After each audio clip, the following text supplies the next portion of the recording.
O eternal and almighty God, from whom all power and wisdom come, we are assembled here before thee to frame such laws as may tend to the welfare and prosperity of our province. Grant, O merciful God, we pray thee, that we may desire only that which is in accordance with thy will, that we may seek it with wisdom, know it with certainty, and accomplish it perfectly, for the glory and honor of thy name and for the welfare of all our people. Amen. We acknowledge we are gathered on Treaty 1 territory, and that Manitoba is located on the treaty territories and ancestral lands of the Anishinaabe, Anishinaabe, Dakota Oete, Dene Sulene, and Neothog nations. We acknowledge Manitoba is located on the homeland of the Red River Métis. We acknowledge northern Manitoba includes lands that were and are the ancestral lands of the Inuit. We respect the spirit and intent of treaties and treaty making and remain committed to working in partnership with First Nations, Inuit, and Métis people in the spirit of truth, reconciliation, and collaboration. Please be seated. Routine proceedings. The Honourable Member for St. Boniface. L'Honorable Président, on a matter of privilege. The member for St. Boniface on a matter of privilege. L'Honorable Président, last Thursday during question period, the member for La Vérendrye took it upon himself to question my ability, the Premier's ability, and in fact every member in this chamber's ability to express themselves in either of Canada's two official languages.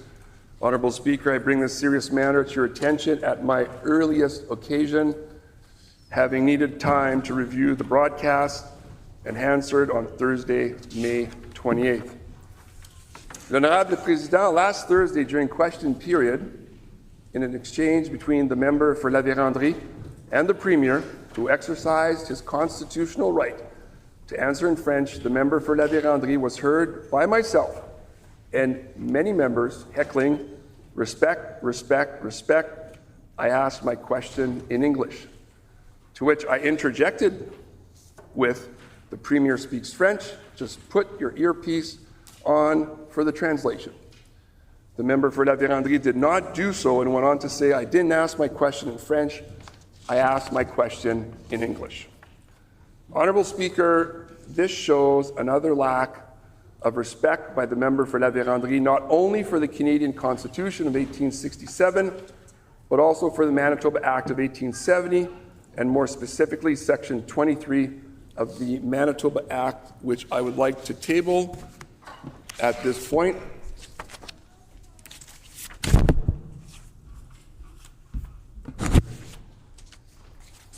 Et l'Honorable Président, j'aimerais partager exactement et précisément ce que l'article 23 de l'Acte du Manitoba dit. L'usage de la langue française ou de la langue anglaise sera facultatif dans les débats des chambres de la législature, mais dans la rédaction des archives, procès-verbaux et journaux respectifs de ces chambres, l'usage de ces deux langues sera obligatoire. Et dans toute plaidoirie ou pièce de procédure par devant les tribunaux ou émanant des tribunaux du Canada, qui sont établis sous l'autorité de la loi constitutionnelle de 1867, et par devant tous les tribunaux ou émanant des tribunaux de la province, il pourra être également faire usage à faculté de l'une ou de l'autre de ces langues. De plus, l'Honorable Président, les actions du député de la Vérendrye témoignent d'une incompréhension alarmante du caractère bilingue du Canada et du Manitoba, ainsi que des règles qui régissent le fonctionnement de cette Chambre.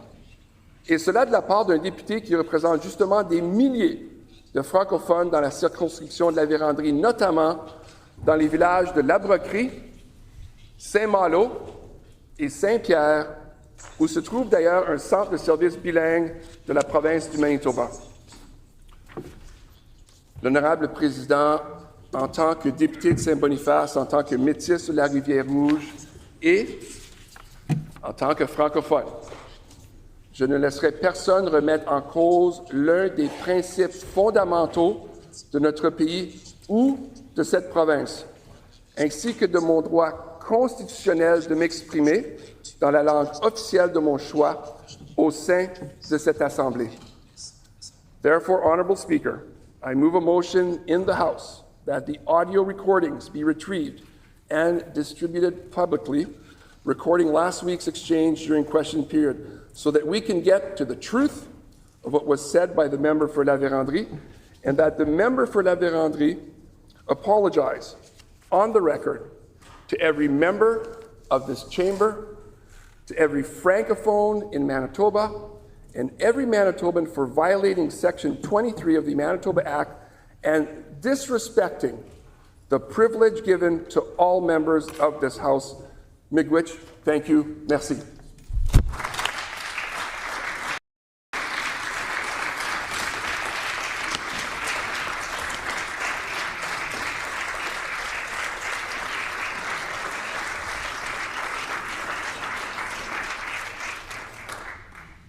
Before recognizing any other member to speak, I would remind all members that keep your comments directly related to the matter of privilege. The Honourable Member for La Vérendrye. Thank you. Thank you, Honourable Speaker. Honourable Speaker, in response to the matter of privilege from the member for St. Boniface, I don't believe that the member has a matter of privilege, but I will start by simply apologizing if my comments were taken by the Francophone community or the Premier or anyone on the government benches if they were taken in that way. Honourable Speaker, my constituents, throughout my constituency, I've always been proud. Before I even ran for the role of representing La Vérendrye, proud that that constituency represents the most amount of bilingual municipalities and communities across all of our province out of any other constituency. And I've been a strong ally in protecting and promoting French language in our province. And I feel strongly the importance that it plays not only in the history of our province, but who we have become and the direction that we go. Honourable Speaker, my comments had nothing to do with French language, promoting bilingualism and supporting bilingualism in the province. It was in the manner that the Premier had used his ability to answer in French. As much as I promote and protect and endorse French language use, the Francophone community of our province, Honourable Speaker, I have never claimed to be bilingual or have the ability to interpret French language, especially in a 45-second segment. So, Honourable Speaker, the direction that the Premier chose to unfortunately use French language in question period with me had very little to do with promoting French language. I encourage the Premier in debate when the opportunity arises to debate and put his words on the record in French, but in a conversation format. I would think that any Francophone Manitoban that I've ever had conversation with throughout the communities that I represent, and in fact across all of Manitoba, have never engaged in conversation in that way. And that, we know, is the intent of question period. So, Honourable Speaker, I started that way and I'll finish that way. I do apologize if my comment, which was not on the record, was taken in that way, but it was to showcase the political motive of the structuring of the response by the Premier, instead of, unfortunately, representing French language. And I think the French community of Manitoba, I think those that protect French language would appreciate the respect to not use it as a political pawn. So thank you, Honourable Speaker.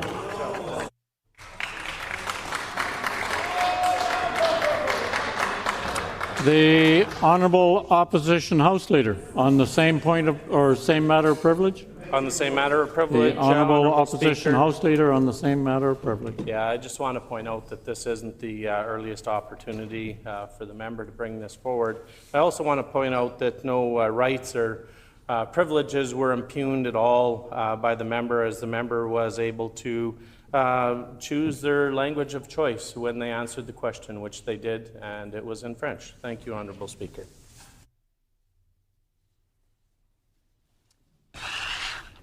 I believe I will take this matter under advisement to consult whatever authorities I need to and come back to the House with an answer. Routine proceedings. The Honourable First Minister on a point of order. Just in the previous response to our colleague from Saint-Boniface, le député de Saint-Boniface qui a fait son commentaire, dans la réponse, le député de la Vérandrie a dit qu'on est supposé de parler en anglais, quelque chose à cet effet. Ce n'est pas vrai. Les règles de cette Chambre nous donnent l'opportunité de parler soit en anglais, soit en français, à n'importe quel camp. Alors, il a violé une des règles en présentant ses commentaires de cette façon, et puis je pense que tous les conservateurs ont fait une grande erreur en leur applaudissement de cette mauvaise commentaire du député.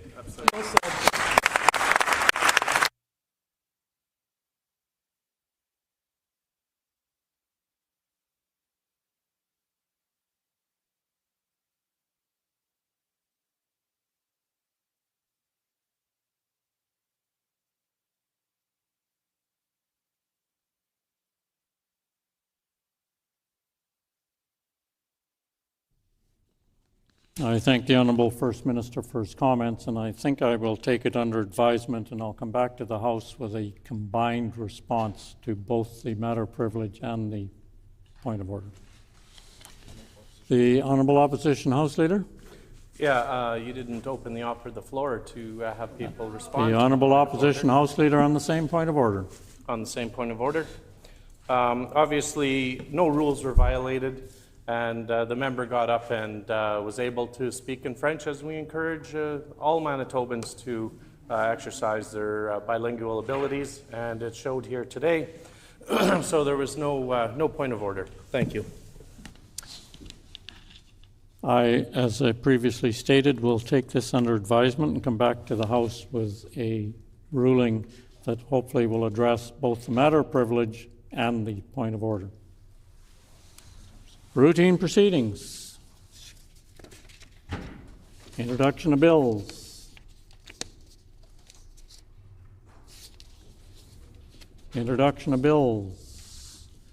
Tabling of reports. Committee reports, sorry. Tabling of reports. The Honourable Minister of Justice. Thank you, Honourable Speaker. I'm pleased to table the 2024 annual report for the Manitoba Human Rights Commission and Manitoba Human Rights Adjudication.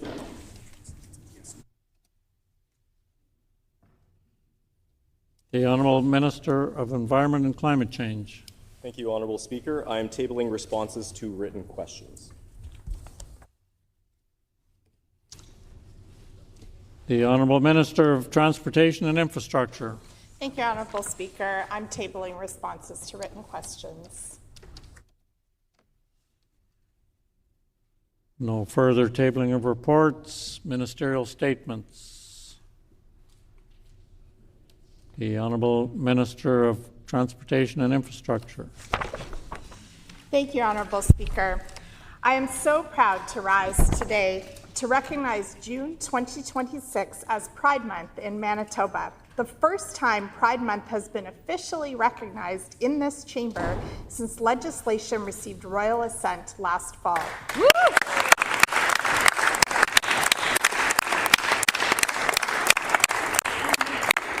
I know all members will want to congratulate and thank my colleague, the MLA for Lagimodiere, whose legislation made this possible.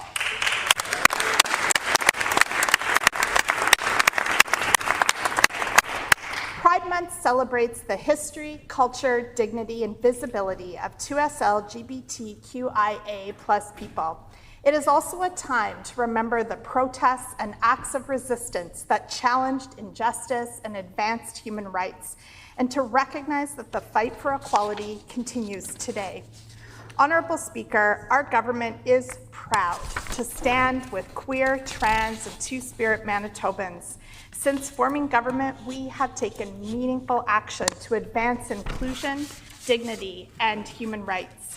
We passed legislation officially recognizing June as Pride Month in Manitoba, and we established March 31st as Two-Spirit and Transgender Day of Visibility. We removed discriminatory barriers for trans, non-binary, and gender-diverse Manitobans legally changing their name or gender markers on official documents. We also strengthened the Manitoba Human Rights Code by adding protections for gender expression. Our government is also proud to have expanded access to gender-affirming care and to have introduced free PEP, PrEP, and HIV treatment for uninsured Manitobans. These changes are not just policy, they are about people, about lives, about safety and belonging. Beyond legislation, our government hosted the first annual Pride celebration inside the Manitoba Legislature, and we invite all members to the event this Friday, June 5th, when we will be celebrating again. Every year, our members attend and support Pride events across the province.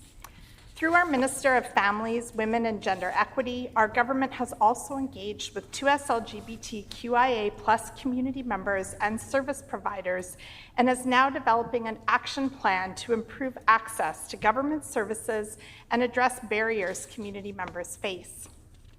Through Women and Gender Equity Manitoba, we're also proud to provide ongoing financial support to organizations, including Pride Winnipeg and Two-Spirit Manitoba, whose work strengthens community, provides vital services, and creates spaces for belonging. Historically, Pride marches were a protest, and we must always continue to confront the harms caused by homophobia and transphobia, past and present. But today, Pride is also a celebration of resilience, of queer joy, community, and progress. We celebrate not only 2SL LGBTQIA+ inclusion in society, but also that 2SL LGBTQIA+ people make society better through our diverse relationships, diverse sexualities, diverse genders, through our leadership, through our resistance, and through our love. Honorable Speaker, this month, Manitobans have the opportunity to learn, celebrate, and stand together in support of our vision that everyone can live openly, safely, and with pride. We are one Manitoba. I wish a happy Pride Month to every member of this House. Thank you, Honorable Speaker.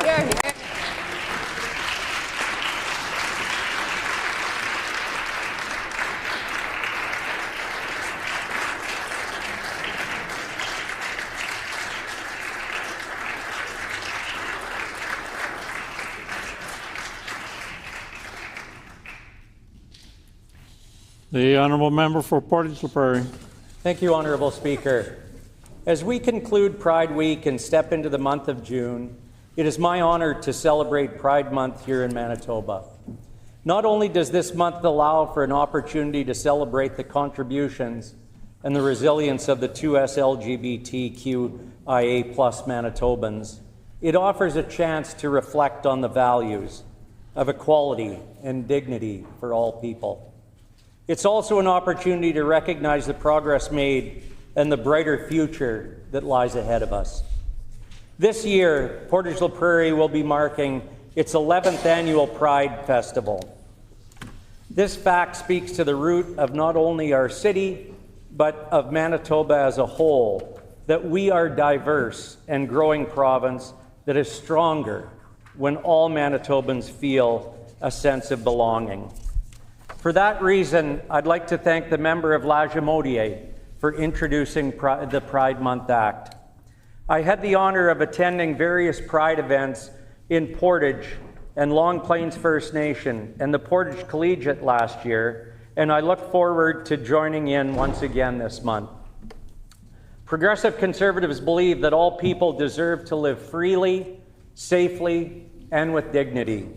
We believe that ensuring the full participation of Manitobans in our society is essential to a thriving province. This is proven through the everyday contributions of the 2S LGBTQIA+ community members. From business to arts to healthcare to public service, I invite all members of the Chamber to work together to ensure that Manitoba remains a province where everyone can prosper. Thank you.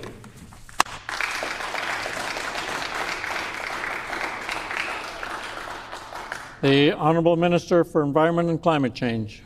Thank you very much, Honourable Speaker. Today I rise not just for a formal recognition, but to celebrate the quiet, essential work of environment officers across Manitoba.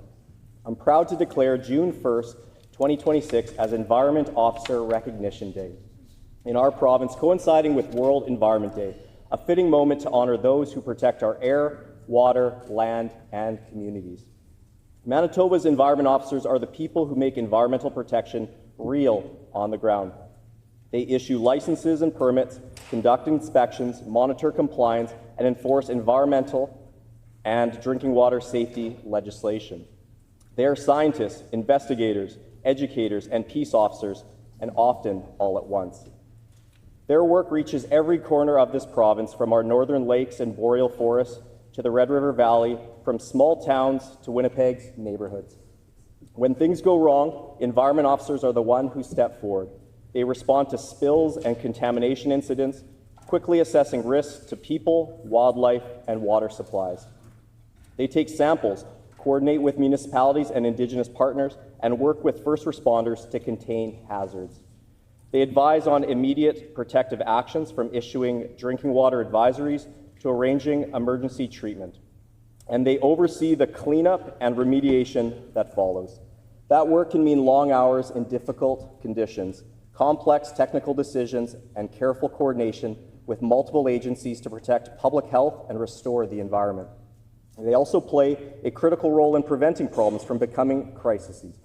Through inspections and compliance monitoring, they identify risks early: faulty storage tanks, improper waste handling, or failing water systems, and they work with owners and operators to fix them. When enforcement is required, they gather evidence, document incidents, and support regulatory and legal processes that hold polluters accountable. Their diligence helps prevent long-term damage to our lakes, rivers, wetlands, and drinking water sources.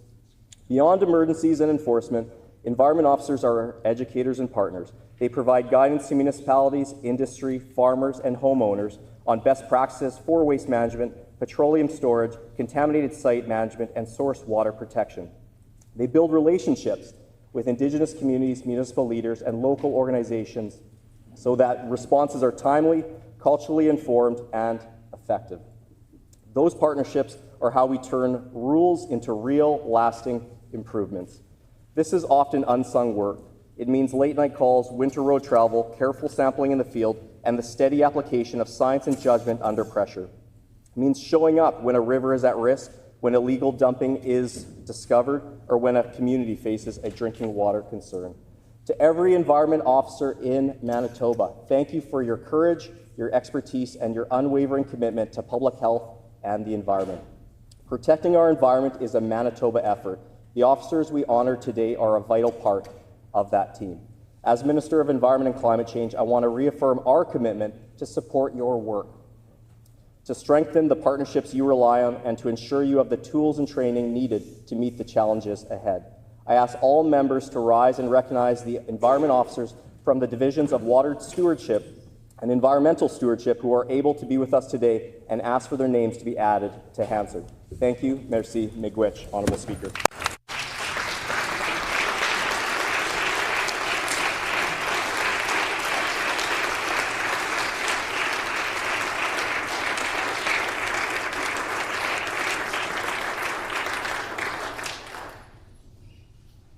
Prior to the response, there are some guests in the gallery that I hope are still in the gallery. We have seated in the public gallery from River East Collegiate 25 grade 9 to 12 students under the direction of Duyon Cha, and they're located in the constituency of the Honourable Member for Rosmere, and we welcome you here today.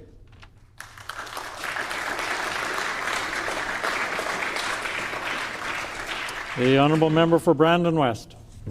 Well, thank you, Honourable Speaker. Today I rise to recognize Environment Officers Recognition Day, observed each year on June the 1st. This day was formally recognized by legislation passed by our previous Progressive Conservative government in 2021 to honor the important and often underappreciated work of those dedicated professionals. Environment officers are the quiet guardians of our province's health and natural beauty. They are responsible for the delivery of provincial, environmental, and public health protection programs across Manitoba. Their work touches many parts of our daily lives, from inspecting water systems and public facilities to ensuring that industries comply with environmental regulations. They diligently monitor and address potential hazards to protect both the environment and public health. Their commitment and attention to detail help prevent harm and promote safety in every community across Manitoba. Their role is vital to maintaining the high quality of life we enjoy here in Manitoba. Because of their hard work, Manitoba remains a place where families can live, work, and raise their children surrounded by clean air, safe water, and beautiful landscapes. The work environmental officers do often goes unseen, but the impact is felt every day by all Manitobans. On behalf of our PC caucus, I want to extend my heartfelt thanks to all environmental officers across the province. We acknowledge and appreciate your commitment and dedication to protecting Manitoba's environment and human health. I've had the chance to understand the vital work they go through conserving our province and making sure that it is kept safe through the work of my older brother, Darren, who is actually retiring after 40 years working in various roles throughout the department here in Manitoba.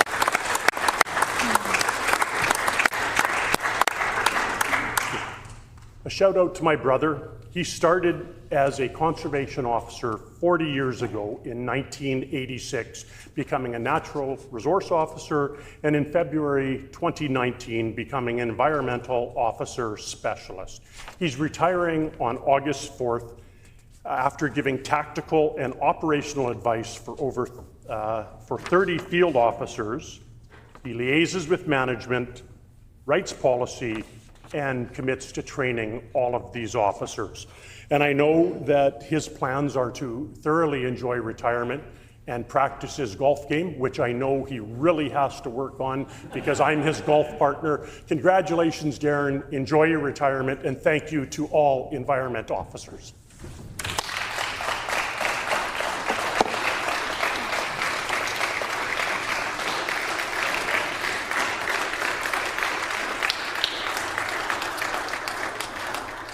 Prior to member statements, there's some guests I'd like to introduce. I'd draw the attention of all honourable members to the public gallery, where we have with us today law enforcement students from the University College of the North who are visiting southern Manitoba as part of their career exploration trip. They're here visiting various police agencies and correctional centres in Winnipeg, Portage-la Prairie, and Brandon, as well as a visit to the Manitoba Legislature to attend question period and for a visit to the Canadian Museum of Human Rights. They are Isaac Chartrand, Anthony Commodore Schomer, Montgomery Primrose, Chasten Young, Darby Brown is their instructor. The late member for the Pas-Camissac look forward to hosting the UCN students on their annual basis. And on behalf of all honourable members, we welcome you here today.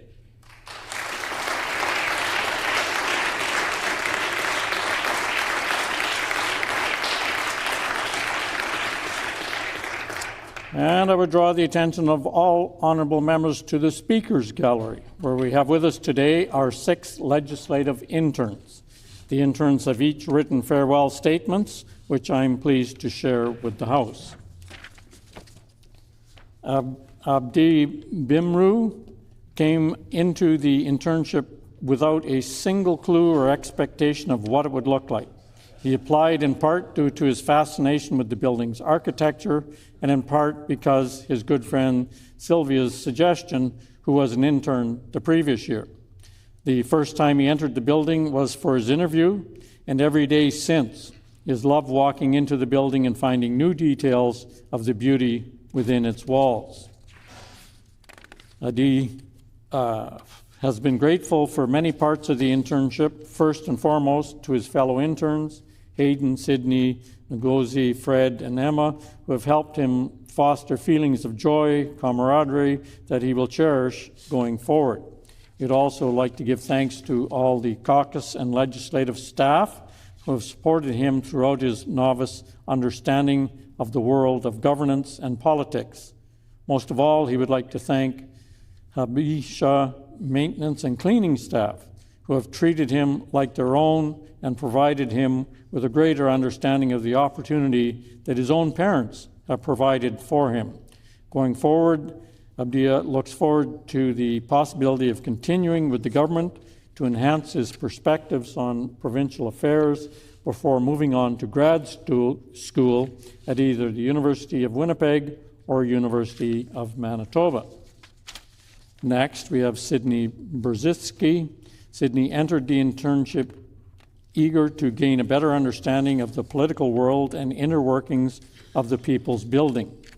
Much to her parents' surprise and perhaps slight relief, she was also able to discover that through the program, she could actually put her degree in political science to good use after all.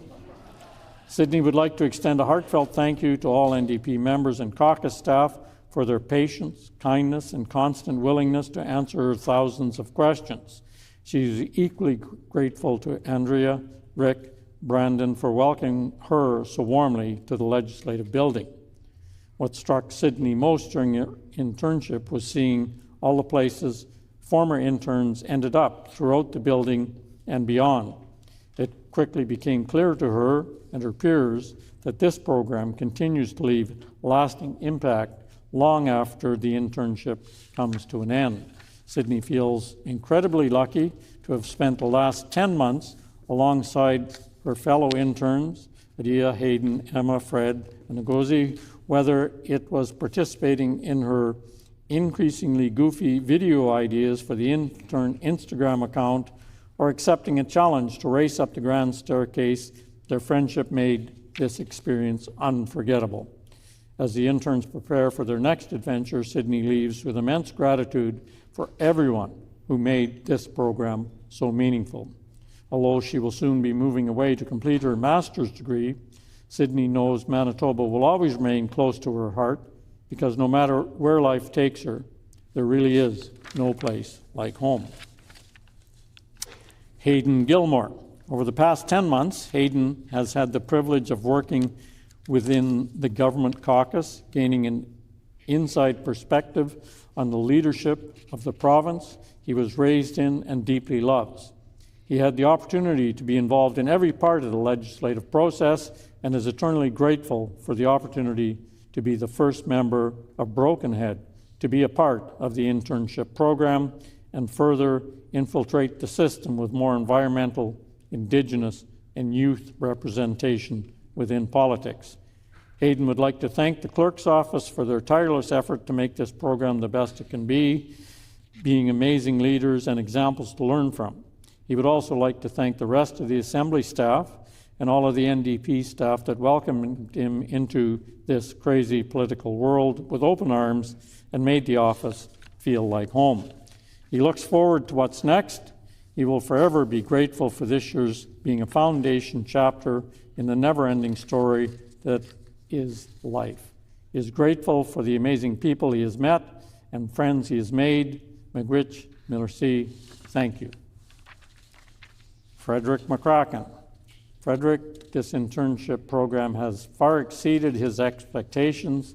The program broadened his horizons and deepened his interest in a multitude of fields. He found that every single day in the Manitoba Legislature is an opportunity to learn something new and unexpected. This internship offers the opportunity to experience our political system firsthand, and it more than delivers. Frederick learned directly about the processes, procedures, and traditions of our democracy. He and his colleagues also had the pleasure of speaking with leaders from many important sectors across Manitoba and acquiring invaluable insight into the process. What Frederick has gained from the program will stay with him forever, not just knowledge and skills, but relationships that will last a lifetime. From his experience, he can safely say that politics touches each and every aspect of our lives, and that is why it's so important to always stay interested and engaged. It is with a tender heart that Frederick bids farewell to his colleagues, fellow interns, and all MLAs he had the honor and pleasure to work with. His final message for everyone is this: knowing Manitoba, our paths will surely cross again. Next, we have Ngozi Okisi. When my internship began, it coincided with the 40th anniversary celebration of the internship program. It was an honor to meet and hear the stories and experiences of those who had come before us. Their journey affirmed my own, and it reminded me that this opportunity represents more than personal achievement. I hope my presence here encourages other Black immigrant girls to pursue opportunities they may not initially see as accessible to them. Stepping into this role was both eye-opening and rewarding.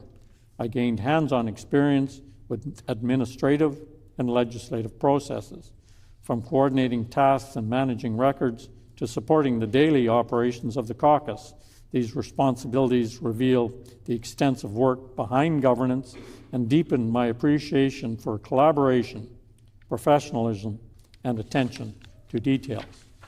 This internship showed me the role is more than a title. It is growth, learning, reflection, and service. I developed professional skills while deepening my understanding of humility, active listening, and serving others, for which I am grateful. Moving forward, I will carry the relationships and lessons gained.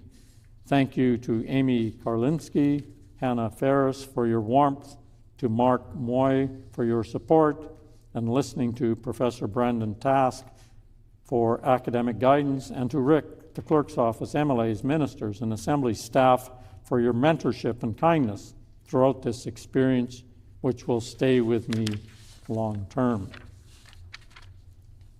Emma Wingram. For Emma, this program was the one that will stick with her for a long time. She would never have been able to fully understand the realities, the nuances, the politics, and the personalities that are here in the People's Building without this program. There are many important lessons she learned that have helped shape her into a more well-rounded individual than before. She is now ready and eager to enter Manitoba's workforce with the program's knowledge under her belt. She thanks all legislative staff, caucus staff, and MLAs for the experience, and she says a special thank you to Rick, Andrea, Brandon, and Amanda for the endless support throughout the program. Their guidance was so invaluable that she struggles to find words to express her gratitude. Suffice to say, the program is in good hands. Additionally, she cannot leave here without thanking her fellow interns. This cohort was filled with some fierce leaders that she was proud to work with alongside throughout the year. She cannot wait to see where they go next. Joining the interns today in the internship program is the internship program academic director, Professor Brandon Trask from the University of Manitoba Law School. Also joining the interns is Andrea Norlock from the clerk's office, administrative assistant, assigned to the internship program. The internship program operates under the direction of our clerk, Rick Yerish, and the caucus representatives from the program are the member for Seine River and the member for La Vérendrye. On behalf of all honorable members, I'd like to thank the interns for their hard work and dedication this year. I hope each of you will carry many fond memories with you from your experience at the Manitoba Legislature. Congratulations, and we look forward to your future.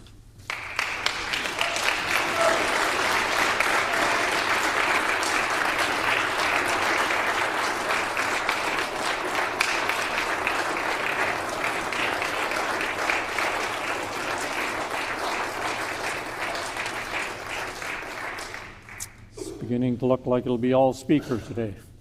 So we have some more legislative pages that it's their last day today. Catherine Sachor.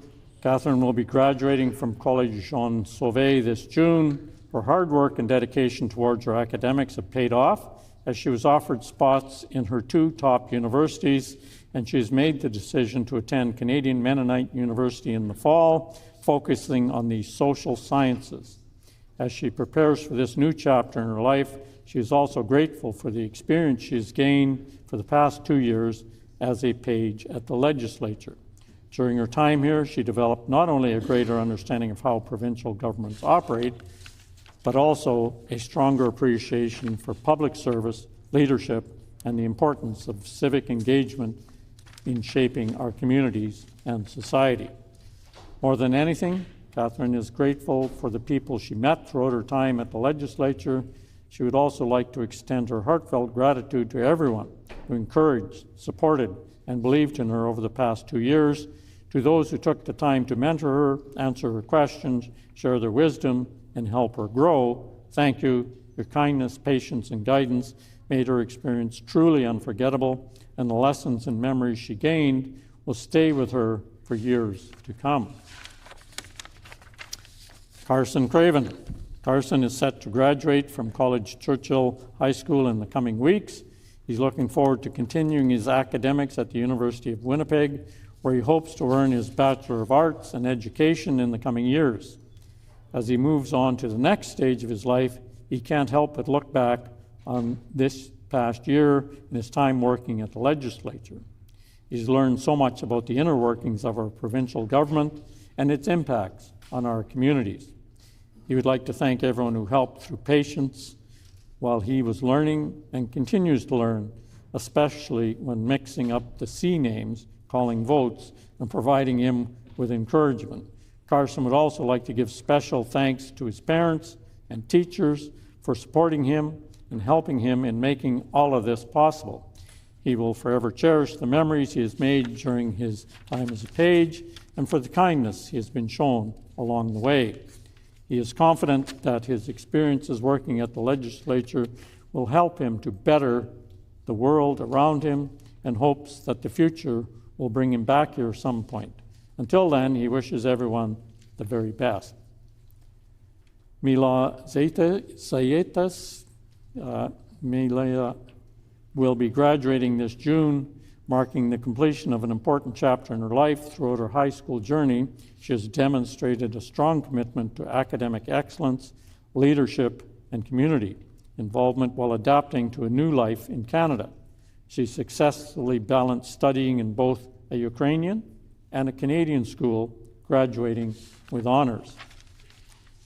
Alongside her academics, she has been actively involved in her community, volunteering at an immigration service to support newcomers, as well as at her church, where she teaches catechism to younger students. She's also taken part in various leadership initiatives and projects, consistently striving not only for personal growth, but to use her skills as experiences to create a more meaningful impact on those around her.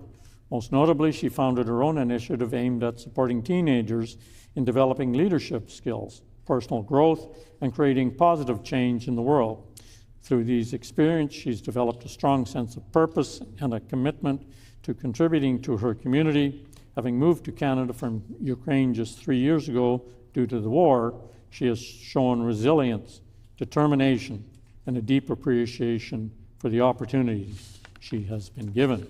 Looking ahead, she plans to pursue a bachelor's degree in political science as a pathway toward her ultimate goal of studying law. Her passion for law is rooted in a desire to fight for justice, protect human rights, and contribute to building a more equitable society.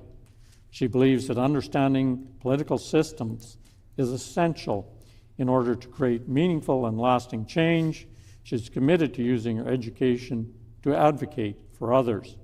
Working in the Manitoba government alongside such inspiring individuals, learning from their example, and drawing energy from their dedication, she's received offers to study political science at the University of Alberta, University of Ottawa, and even at Minerva University, recognized as one of the most innovative universities in the world. She ultimately chose to continue her journey at the University of Manitoba, where she can remain close to her community and the people she loves. This summer, she will also be participating in an academic program formerly known as the Harvard Venture and Technology Summer Program, focusing on business and law. As she prepares for this next chapter, she's deeply grateful for her experience as a page at the Legislature. Being present in the chamber has given her a deeper understanding of how government systems function and how they serve the people. More importantly, it has shown her that change is possible. Through belief in oneself and in others, meaningful progress can be achieved. As a girl from Ukraine who could not have imagined standing here just a few years ago, this experience has been incredibly meaningful and has brought her closer to her dream of defending people and fighting for their rights. She would like to express her heartfelt gratitude to her family in Ukraine, whose strength and love and unwavering belief in her continue to inspire her every day, especially during such a difficult time. She's deeply thankful for her parents for supporting her through every step of her journey. She would also like to thank Dave and Rob for their guidance, patience, and for always taking time to answer her questions. Finally, she extends her sincere appreciation to all the MLAs whose kindness and encouragement made her experience in the chamber truly special. She will carry the lessons and memories from this experience with her as she continues to pursue her goals. She hopes that in the future, she will be able to make meaningful contributions to society and have a positive impact on the lives of others. And we thank each and every one of you for your service.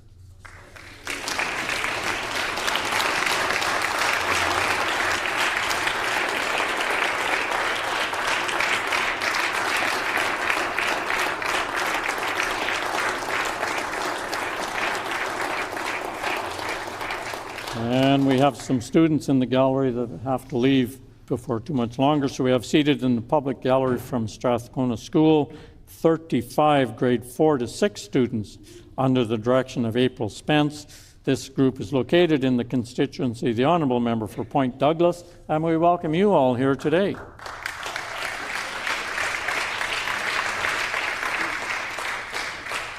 Member statements. The Honourable Member for Radisson. Maligayang buwan ng pamanang Pilipino. Happy Filipino Heritage Month, Honorable Speaker. On behalf of all of us in the Manitoba Legislature, mabuhay mga Pilipino dito sa Manitoba. Mabuhay ang ating mahuhusay ng mag-aaral at guro. Ipinagmamalaki nating lahat.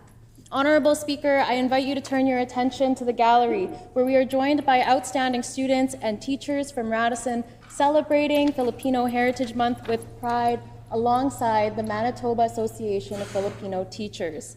Founded in 1977, the Manitoba Association of Filipino Teachers Incorporated, otherwise known as MAFTI, has spent decades lifting students, families, and educators up in Manitoba. Through the leadership of educators, educational assistants, childcare workers, and community mentors, MAFTI has helped preserve and promote Tagalog heritage and culture while strengthening ties to the school communities. I know how powerful it can be for young people to see educators who understand their stories, their families, and the sacrifices that brought them here. Representation changes the way that students see themselves, what they believe is possible, and how they choose to show up. Brought to us by Ms. Shane Matabalan, we are honored to recognize the students who've shown up for us here today. Jana Caamino, Margaret Gonzalez, Marjed Alcantara, Vanessa Perejan, who join us from the grade 10 class at Transcona Collegiate. And honorable speaker, last but not least, have you ever met a 13-year-old volleyball and basketball coach? Today, we all have. From John W. Gunn Middle School, we recognize Jana Kadag as well, a multi-sport athlete, student leader, Folklorama volunteer, and John W. Gunn's Outstanding Athlete of May 2026.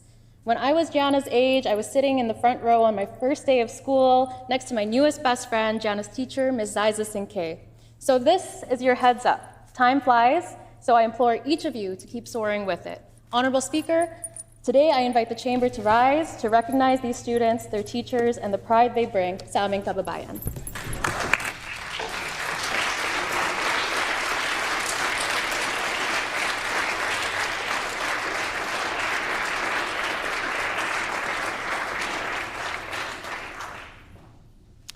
The Honourable Leader of the Official Opposition. Manitoban families deserve better.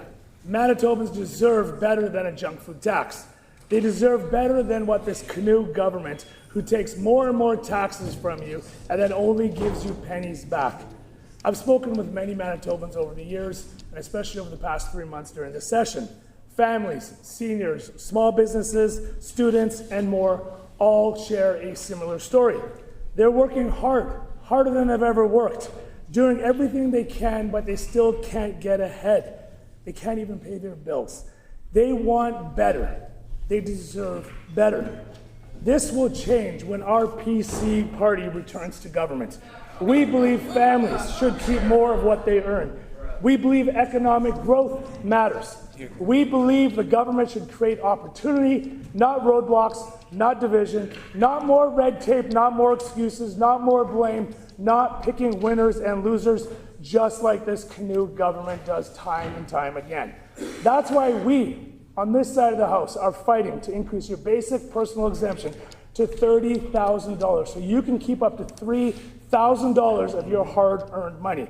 Real savings, real affordability, real results.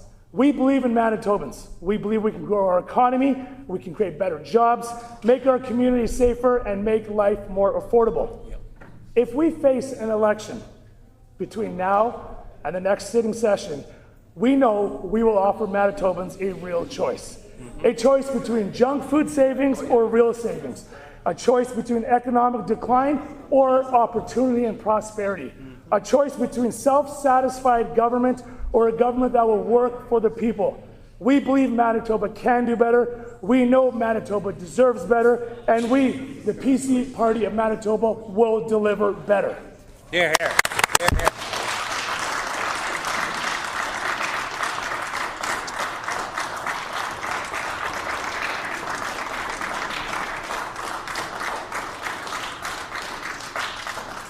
The Honourable Minister of Education and Early Childhood Learning. Thank you very much, Honourable Speaker. With the arrival of June comes the end of the school year, a time to celebrate the year's accomplishments and look towards the summer break.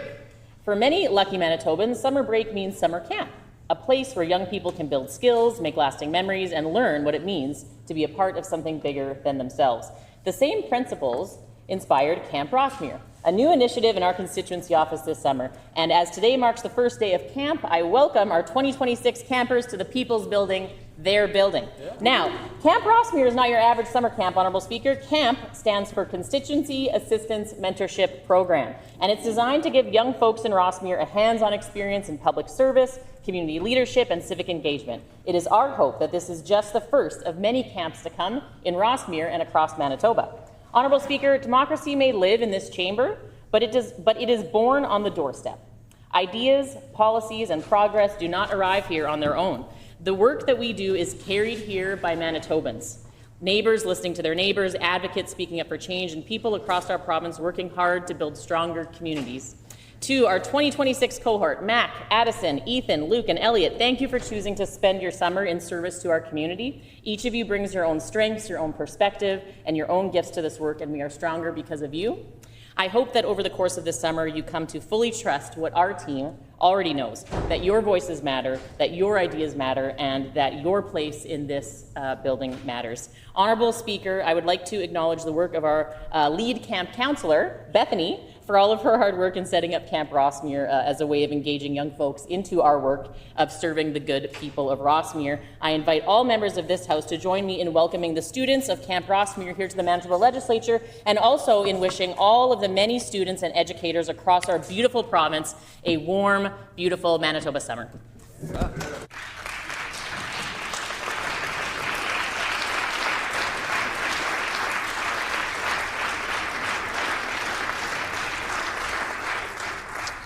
The honourable member for Morden-Winkler. Thank you, Honourable Speaker. I rise today to recognize and honour Dr. Chandy Jacob, whose dedication and vision have profoundly shaped the healthcare and touched countless lives in Winkler and across the southern Manitoba.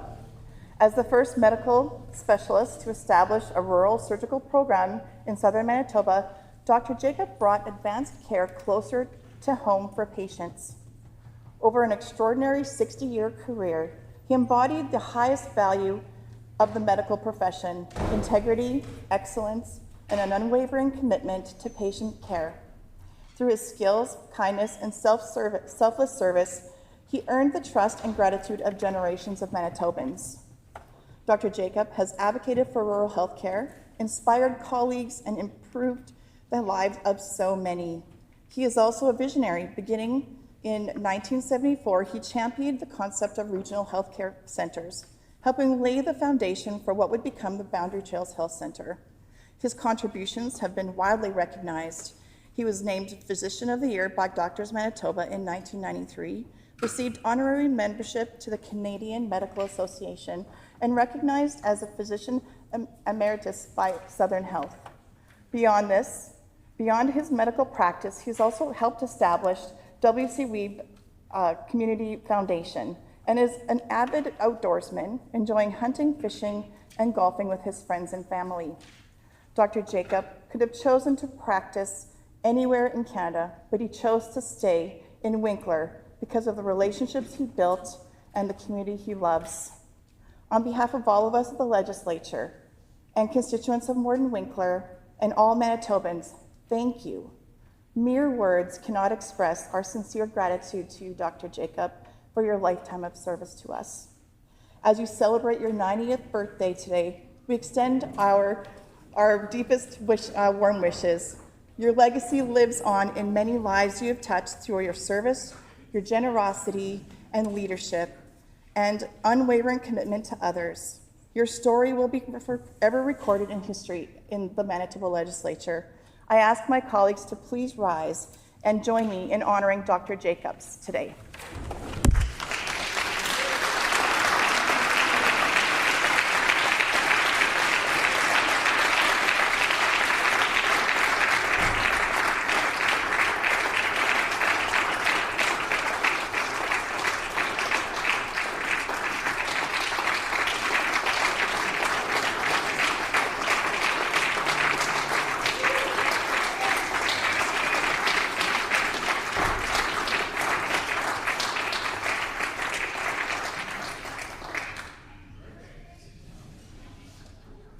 The honourable member for Burrows.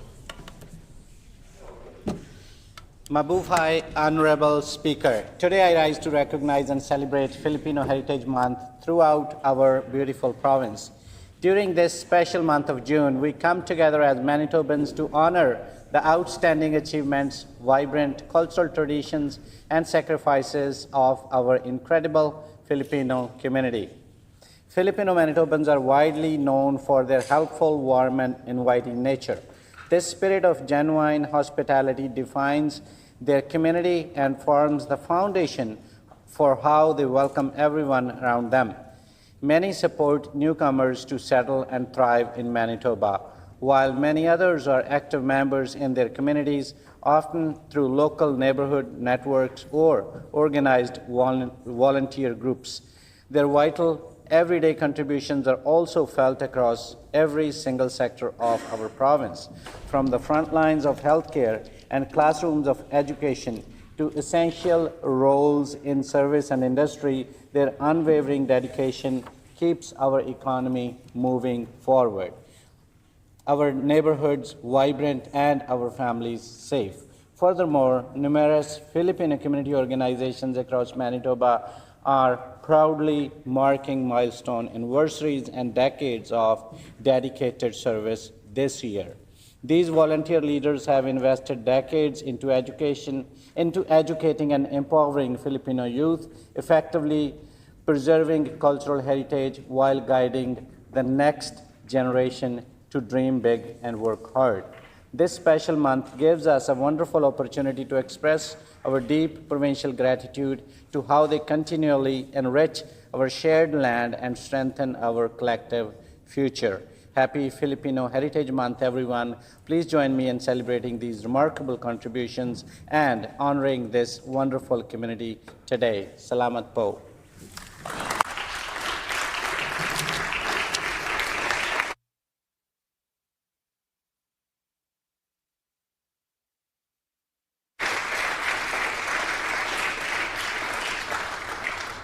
The Honourable Member for Morton Winkler. Thank you, Honourable Speaker. I ask for leave that my 20 guests' names are entered into Hansard directly behind my statement today. Is there leave as requested? Agreed and so ordered. Thank you. There are other guests in the gallery that I'd like to introduce. We have from France, Chandra Lagal, mother of Fabien Boulanger, who works with the MLA for St. Boniface, and we welcome you here today.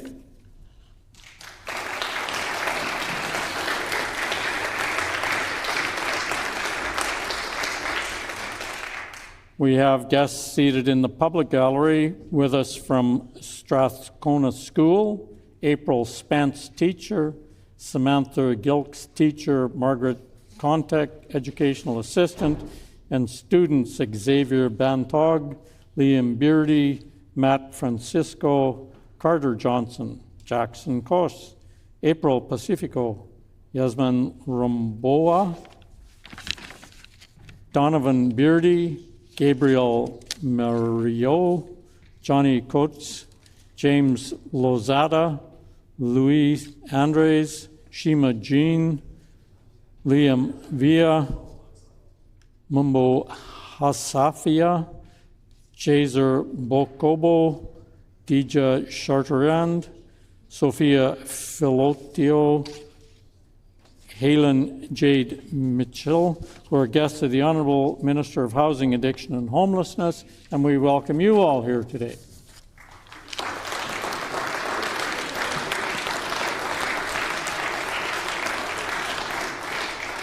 We also have from Transcona Collegiate, Shane Matabanlan, Gia Manambimbo, Hannah Fernandez, Charlotte Mendoza, Charlotte Cunan, Jana Camillo, Margaret Gonzalez, Maharjed Alcantara, Vanessa Perjan, from MFTI, Jenilyn Tan, Victoria Cabira, Mary Jane Napolino, Gloria Agavante, from John W. Gunn, Juana Kadang, Aiziza Singh, who are teachers from Transcona Collegiate, and they're guests of the Honourable Member for Radisson, and we're pleased to welcome all of you here today.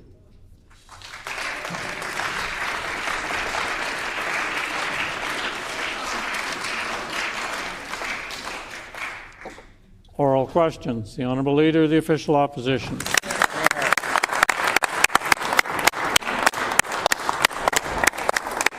While the Premier is busy focused on building his national profile for his federal run, many Manitobans are focused on something far more immediate, paying their bills, putting food on their table, and making ends meet during an affordability crisis. Today is Buy Manitoban, Buy Canadian Day, a day that should be supporting local workers, businesses, farmers, and manufacturers.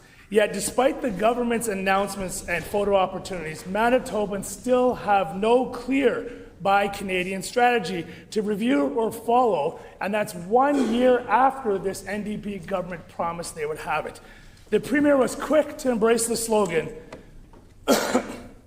and generate headlines, but where is the long-term plan to strengthen local supply chains and support Manitobans?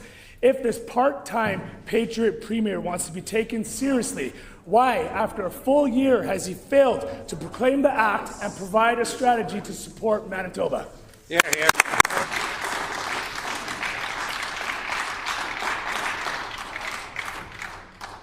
The Honourable First Minister. Honourable Speaker, I wanted to take this opportunity on the last sitting day of the House to congratulate the members of our internship program who did a lot of amazing work on both sides of the House over the past few sittings, I guess I'll say. And also to thank the legislative pages for the amazing work that they do each and every day. I hope in both cases these great young Manitobans learned a lot, and I hope that they only take the positive things forward from this people's building. Here, here.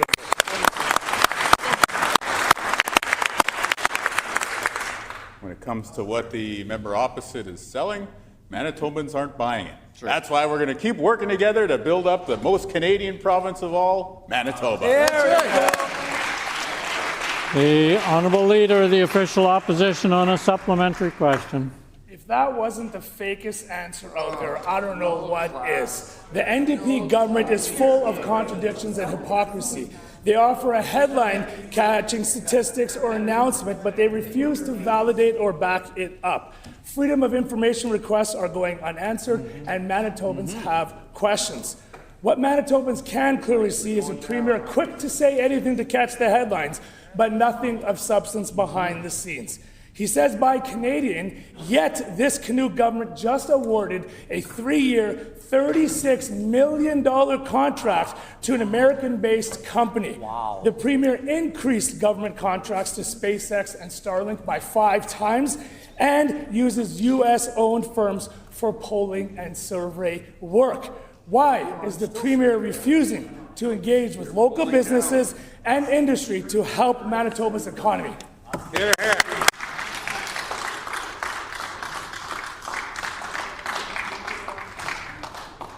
The Honourable First Minister.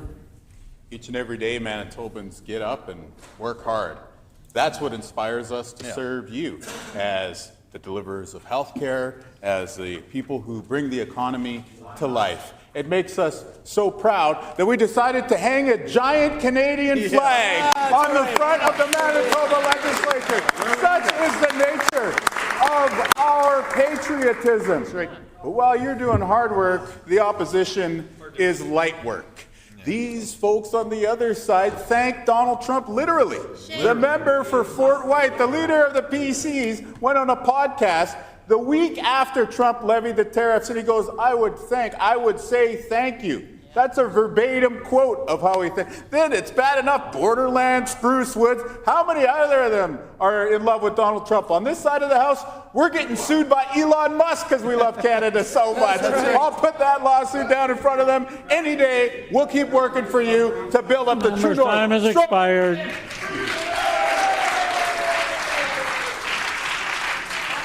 The Honourable Leader of the Official Opposition on a new question. Oh boy, oh boy, oh boy. Hanging a Canadian flag outside the legislature does not make up for sending $36 million to the United States.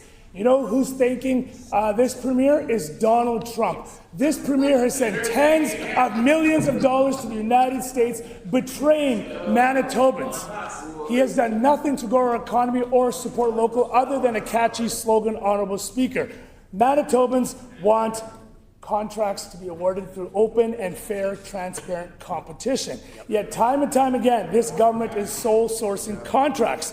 Whether it's lucrative contracts to political appointments, highly paid positions, this government continues to make decisions behind closed doors. Manitobans are left wondering why this government is so reluctant to embrace transparency. If the Premier truly believes in accountability and fairness, will he commit today to reducing sole source contracting, increasing transparency, and ensuring Manitobans know the truth? Time has expired. The Honourable First Minister. You know, there was a business during COVID. I can't remember if it was good local or bad local. Something about that. I don't recall procurement process, a tender. I don't recall a call for proposals going out, and yet there he was, the member for Fort White, jumping in to collect his $500,000 check. Right. Don't come in here, Honorable Speaker, and try to lecture us about procurement. Whether it's the member for Red River North breaking the law, the member for Springfield Richat building roads without contracts, or the leader of the PCs himself, they've got their grubby hands lined up at the trough, and we are setting it free, a better example for kids, and a stronger economy for you. The Honourable Leader of the Official Opposition on a supplementary question. There you have it, the true colors of the Premier. Personal attacks on myself and my team when we're standing up talking about Manitoba's affordability crisis. You know what's most alarming is the fact that this Premier has hand-chosen his own friend and former colleague from CBC to make over $700,000. Here are the details. Between October and April, Richard Madden was paid $380,000. If you extrapolate that over the year, that's $700,000 being paid to this Premier's close personal friend. At a time when families can't pay the bills, this Premier has awarded Richard Madden, the Trade Commissioner for Washington, D.C. and Manitoba, $700,000, and he's brought $0 into Manitoba. How can the Premier stand up and justify paying his friend $700,000 when he has done nothing to grow Manitoba's economy?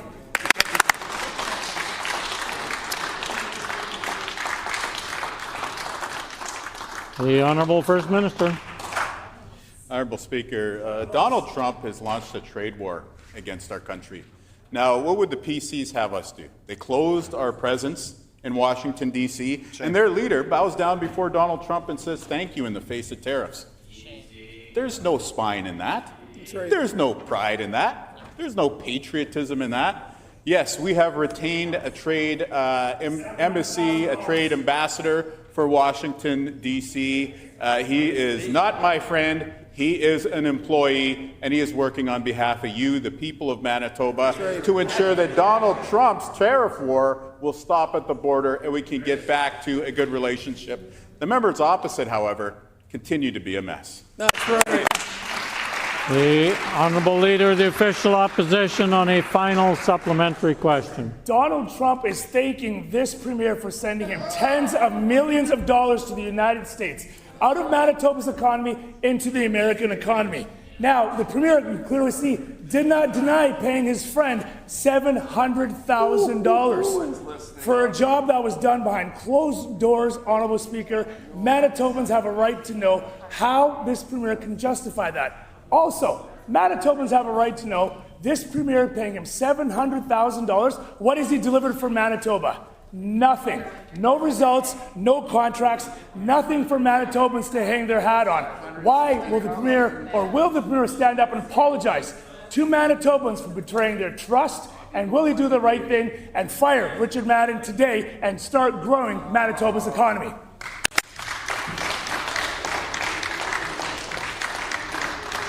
The Honourable First Minister. You know that meme with the guy and all the red yarn behind him? It's a bit like watching the member opposite in question period. On the one hand, he wants us to strengthen the economy, which would mean fighting Donald Trump and his tariffs. Then he goes and runs off and he's on a podcast where he's thanking Donald Trump. And then he comes in here and says that somehow my pushing back, taking American booze off the shelves, is in some ways leading Donald Trump to thank me. Nobody knows what the PCs are up to. Nobody knows what is going on in their heads. When it comes to us, one thing is clear. We build healthcare, we build buildings, we build the economy, and we work hard for you each and every day. We'll continue to do that every single day, and of course, have some fun owning the Conservatives. There you go. Order, please. If we could get the clock stopped. There's more guests in the gallery. I would like to draw the attention of all honourable members to the public gallery, where we have with us 30 people who are watching proceedings as part of the normal Monday public tour, and we welcome you all here today.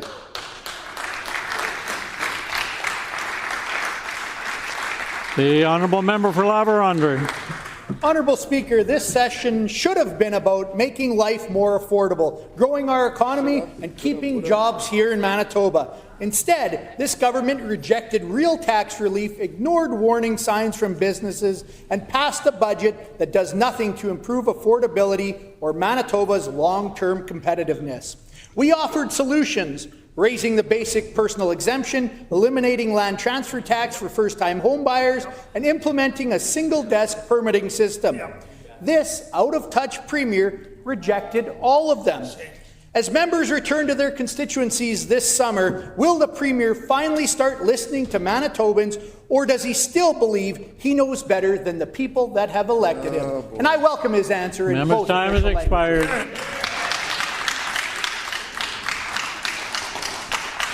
The Honourable First Minister. Cette membre, cette députée a fait un faux très grave, très très grave. Et puis son chef aussi qui a applaudi ce qu'il a dit. Mais le commentaire dans les médias a dit que j'étais en train de mentir. Alors pourquoi est-ce qu'il a s'excusé si j'étais menti?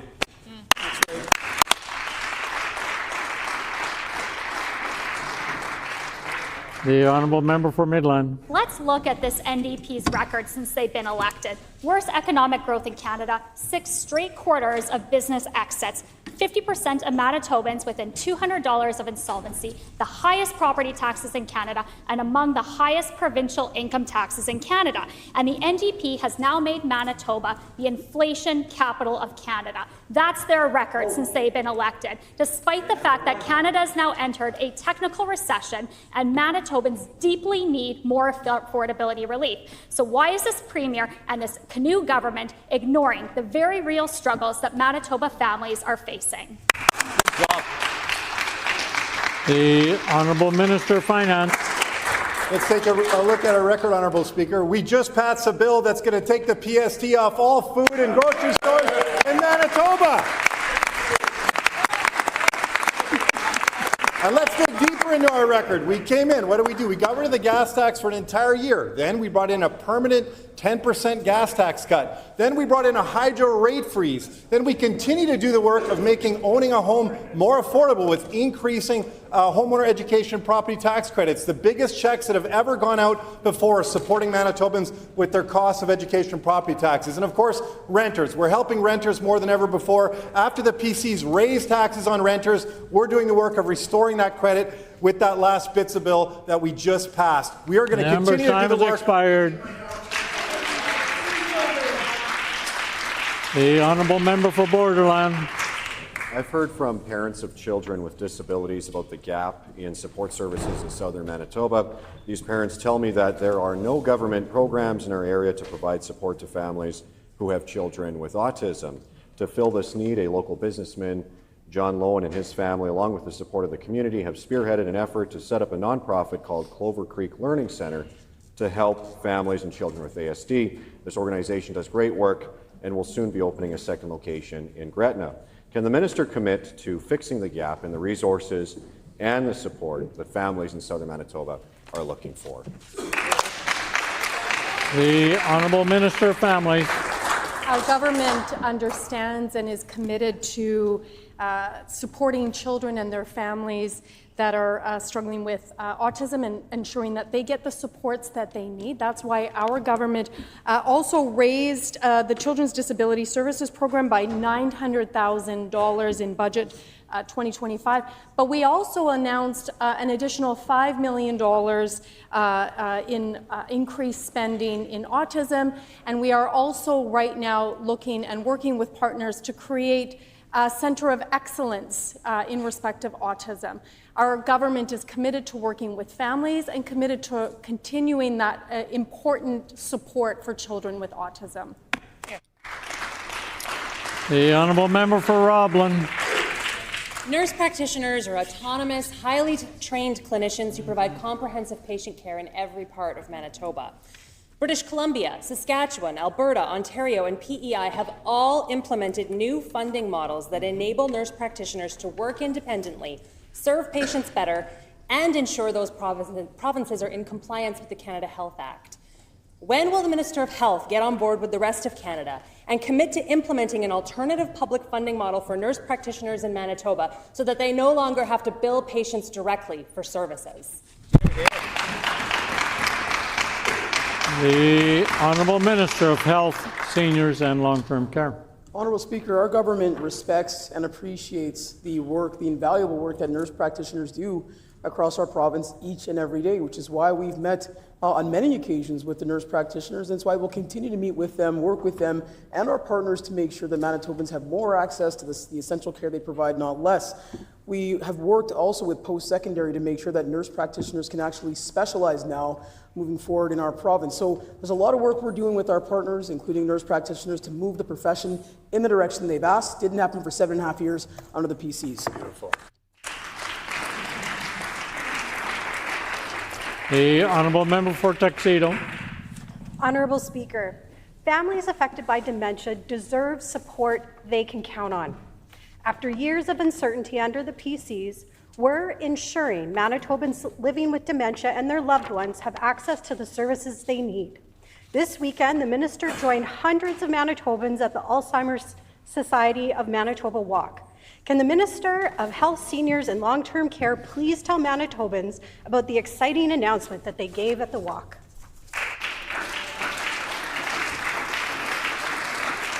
The Honourable Minister of Health, Seniors and Long-Term Care. Honourable Speaker, great question from my friend from Tuxedo. Unlike the previous government, we're providing stable and long-term support for Manitobans living with dementia and the families who care for them. This past Saturday, I was so proud to stand with my colleague and friend, the MLA for Kildonan River East, to announce that our government is permanently increasing the annual funding for the Alzheimer's Society of Manitoba to $525,000. And on top of that, we are providing an additional $50,000 to support the caregivers of those with dementia across Manitoba. We know there's much more work to do, but we also know that we get good things done by working together, so let's keep doing that across Manitoba. The Honourable Member for Brandon West. This Minister of Infrastructure is truly uninformed on her file.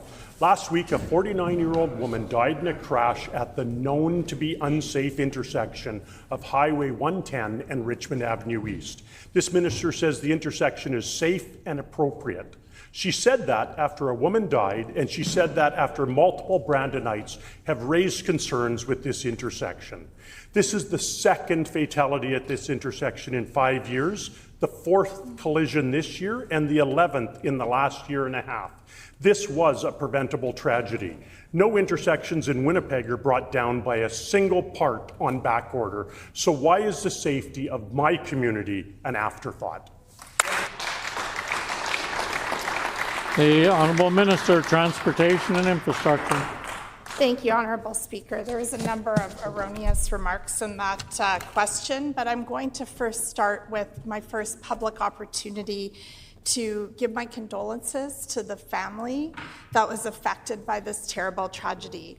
And I want to say here what I've also been trying to say in the media and at every conversation with federal ministers, 3 federal ministers over the last 2.5 years.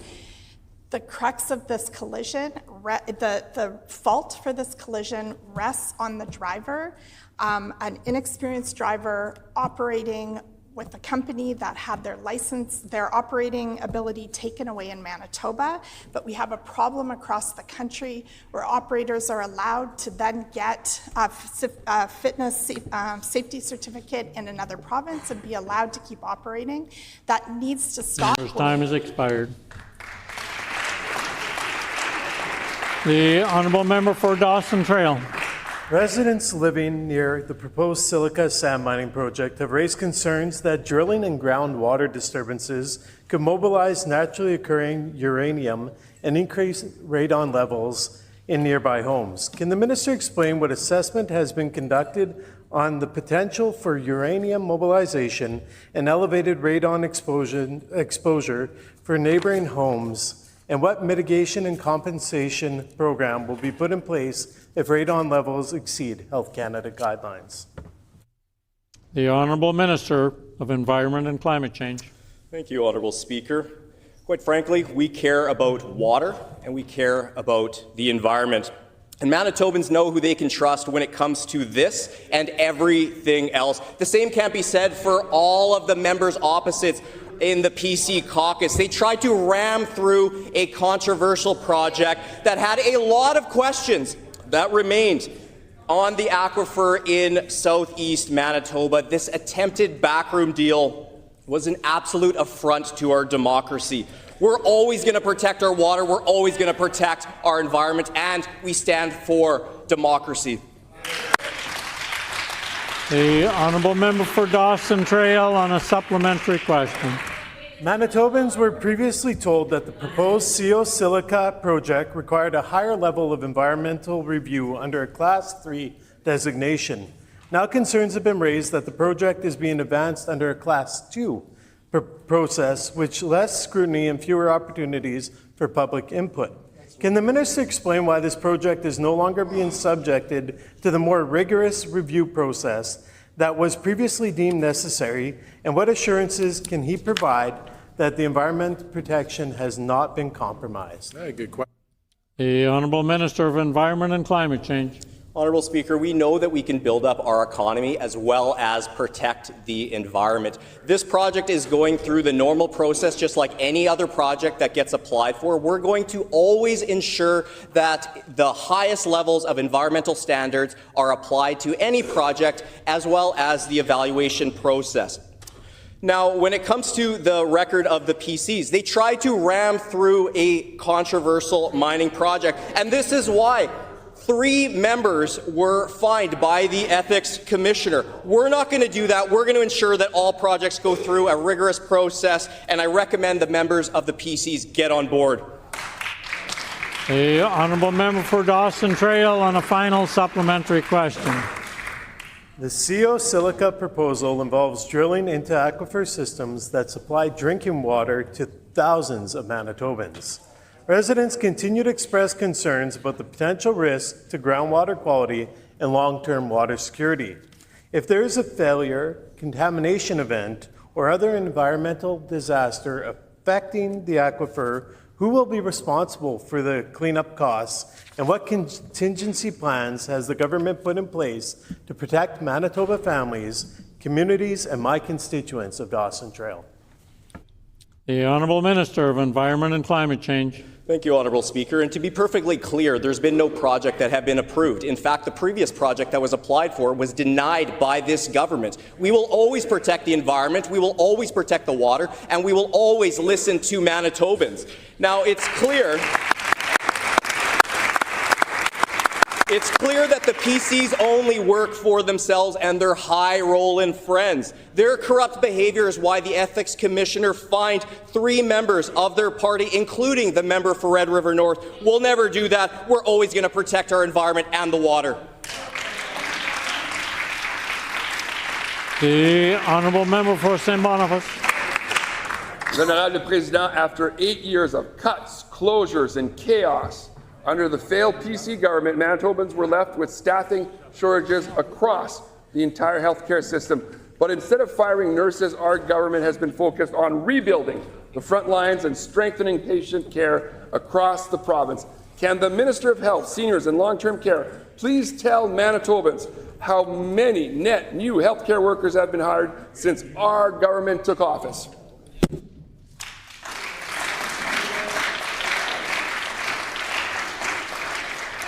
The Honourable Minister of Health, Seniors and Long-Term Care.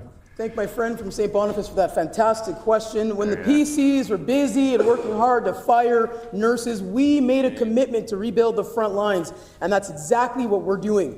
And today our government is proud to say that we've added over 4,000 net new healthcare workers to the front lines of Manitoba's healthcare system.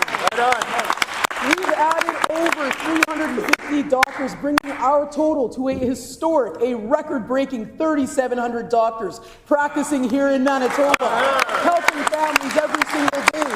Over 500 allied healthcare professionals, over 1,400 nurses, almost 1,500 nurses as of now, and over 1,700 healthcare aides. Honourable Speaker, we are just getting started. We're going to keep fixing the damage. Expired.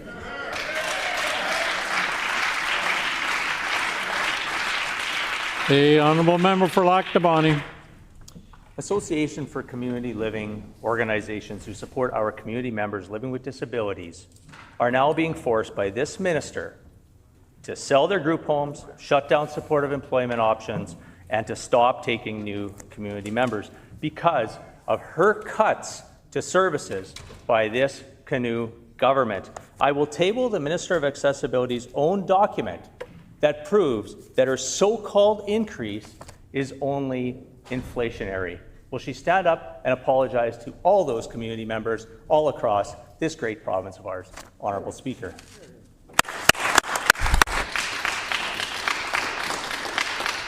The Honourable Minister of Families.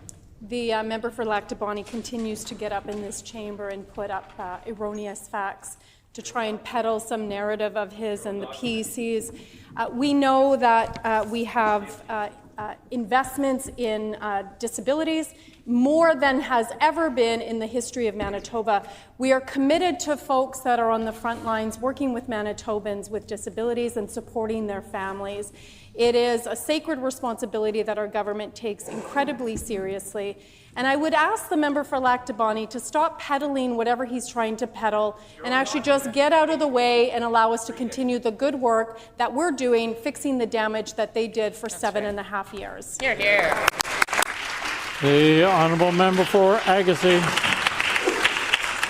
Summer has arrived and residents of Agassiz and right across rural Manitoba continue to experience an alarming rise in crime, including break-ins, thefts, and trespassing on farm properties. Many Manitoba residents feel vulnerable, and the NDP camera rebates doesn't stop the crime. What measures is the Minister of Justice implementing to address rural crime, ensuring the safety and security of our communities? What concrete steps is the Minister administering to prevent such incidents? The Honourable Minister of Justice. Honourable Speaker, the concrete steps were in our budget document. The budget that members opposite voted against, an $8 million increase to the RCMP in communities all across this province. And because we've invested in the RCMP, because we've partnered with community, we've been able to bring the vacancy rate left at 30% under members opposite, down below 10% in this province. That's real officers on the street in communities from the north to the south to the east to the west, Honourable Speaker. The Honourable Member for Morden Winkler. Honourable Speaker, Boundary Trails Health Centre sits on a high-traffic corridor and serves thousands of Manitobans daily. Despite this, the road leading to the hospital is riddled with large potholes, forcing oncoming traffic to avoid damage, forcing drivers into oncoming traffic to avoid damage. Will the minister commit to repairing this dangerous stretch of highway immediately? Not just a patch job, but actually repairing all of the intersections in my constituency of Morden Winkler.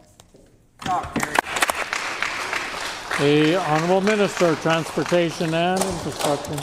Thank you, Honourable Speaker. Certainly whenever I get a question on highways in this legislature, the theme that emerges is how frustrated all the new PCMLAs are with the previous government.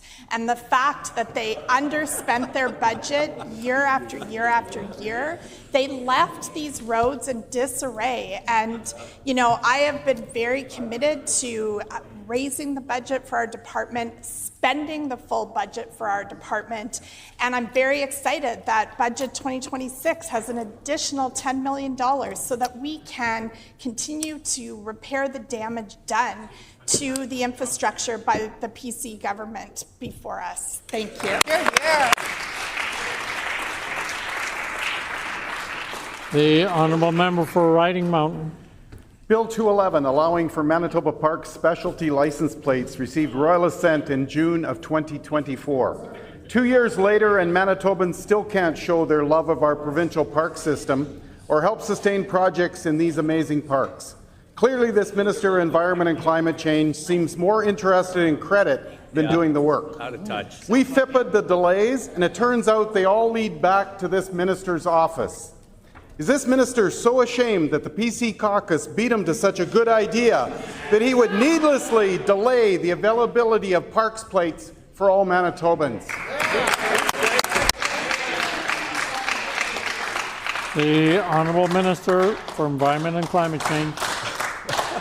Honourable Speaker, I appreciate that the member opposite finally got up on his feet and asked a question.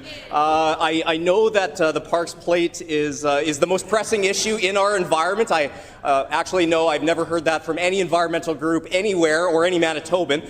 Although we do love our parks, and so sure, we'll bring the plate forward. But I do want to talk about our record. What have we done in 2.5 years?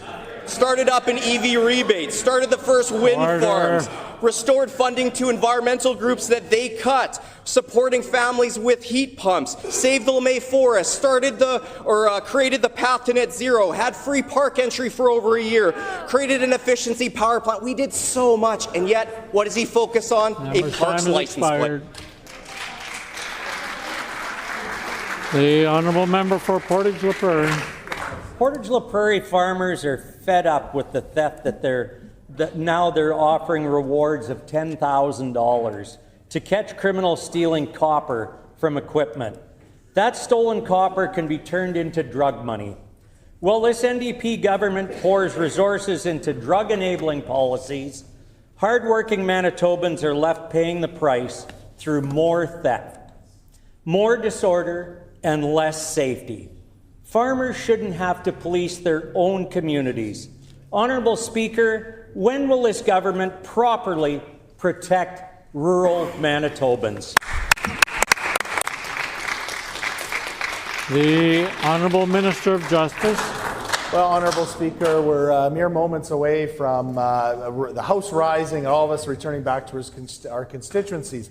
I would encourage the member opposite to spend some time in Portage, spend some time with the people there, talk to them about the incredible initiatives that community has brought forward, that they've partnered with us on, including the Community Safety Officer program, coupled with the First Nation Safety Officer program from Long Plain. These are two shining examples for everyone in the province to see how municipalities can work with the province. Funding those programs, funding the people on the street, making sure that crime's going down. That's what our government committed to, and that's what we're accomplishing. That's right. The Honourable Member for Swan River. Now, the only thing with more holes in it than the roads in rural Manitoba is this infrastructure minister's failed plan. I table some photos sent from my constituents. Provincial roads such as PTH 486, PR 363, PR 275 are riddled with massive potholes, some measuring up to 7 inches deep, 4 feet wide, and 10 feet long. And provincial road 487 washboards are shaking your dentures out. Enough is enough. If the minister isn't willing to do her job and maintain these roads, can my constituents at least expense their next alignments to her office? The Honourable Minister, Transportation and Infrastructure. Thank you, Honourable Speaker. I thank the member opposite for that question, and I'm sincerely sorry about the state of his dentures. What I would like to say is that it's clear that it's not just the new members of the government, but also previous members of the government who sat next to transportation ministers year after year and allowed them to underinvest in the transportation department. Year after year, $300 million, $400 million budgets that went underspent. So we're continuing to invest. We're investing in highways and infrastructure across the province. And I'll ask folks that are struggling with spring potholes. Member's time has expired. The Honourable Member for Spruce Woods. Honourable Speaker, Highway 34 has been named Manitoba's worst road for the second consecutive year in CAA's annual campaign to find the worst roadways in Manitoba. Highway 34 is an important corridor in my constituency of Spruce Woods and central Manitoba that connects the U.S. border and Trans-Canada and the Yellowhead Highway. Unfortunately, potholes, deteriorating pavement, and inadequate maintenance are putting motorists, truck drivers, and families at risk every day. When will the Minister of Transportation and Infrastructure finally commit the necessary funding and begin repairs on Highway 34 to ensure the safety of the Manitobans who rely on it? The Honourable First Minister. Honourable Speaker, as it turns out, it's hard to fix all the roads that the PCs left to decay under their watch for us under one term. I guess we'll need a second if Manitobans will have it.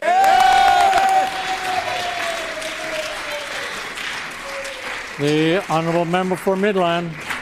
Things for Manitoba families here in Manitoba are getting worse under this NDP government. Yep. The NDP has made Manitoba the inflation capital of Canada. And what's even worse is Manitoba is also the food inflation capital of Canada. Over 50% of Manitobans are within $200 of insolvency. And yet this NDP government offered them nothing in their budget to help with this very real cost of living crisis. So how can this Premier and the Canoe government justify denying Manitobans $3,000 a year, which is money that Manitobans desperately need right now? The Honourable Minister of Finance. Honourable Speaker, what about no PSD on food?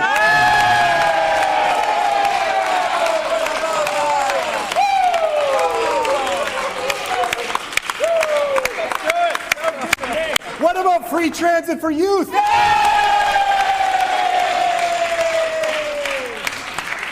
And what about free childcare for the lowest income families in Manitoba? We're getting it done. We're going to keep going to work every single day.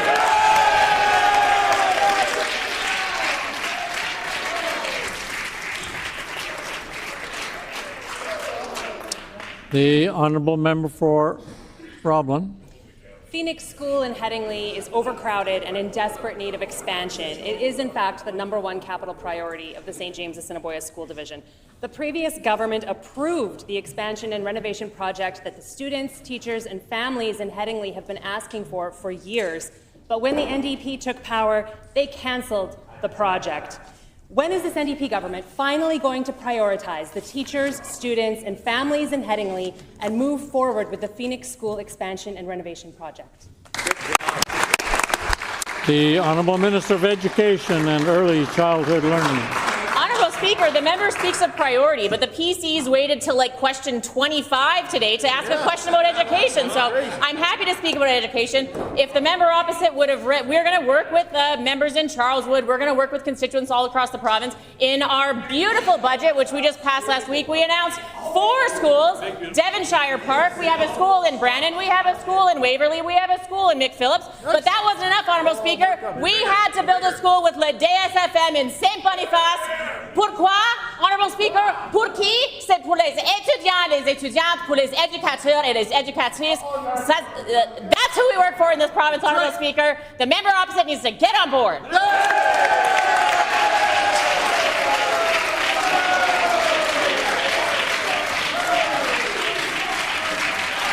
Order. The Honourable Leader of the Official Opposition.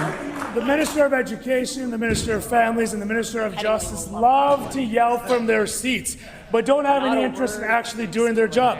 Maybe they're simply too busy watching The Matrix when they're supposed to be working. The Minister of Education, according to Manitoba Teacher Society, quotes, "Violence in Manitoba public schools has reached overwhelming levels, with educators reporting increases in both the frequency and severity of incidences," end quote.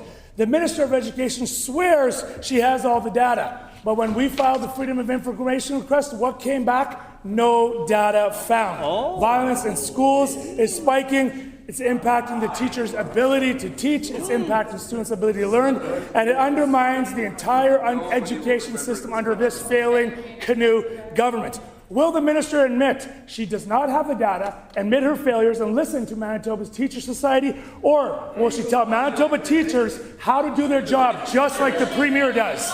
Hear, hear.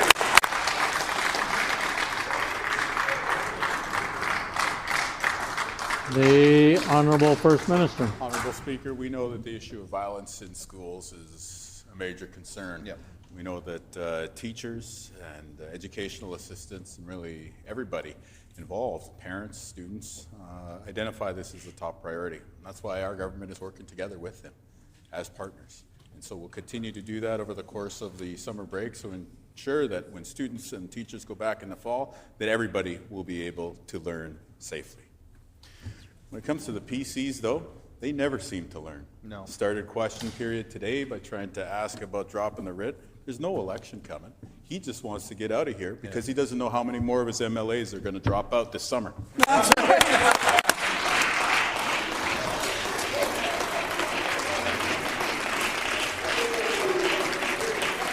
Order, please. The time for oral questions has expired, and I have a statement for the House.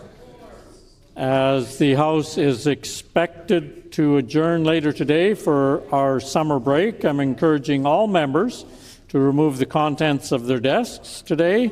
I would encourage everyone to please recycle as much of the material as possible.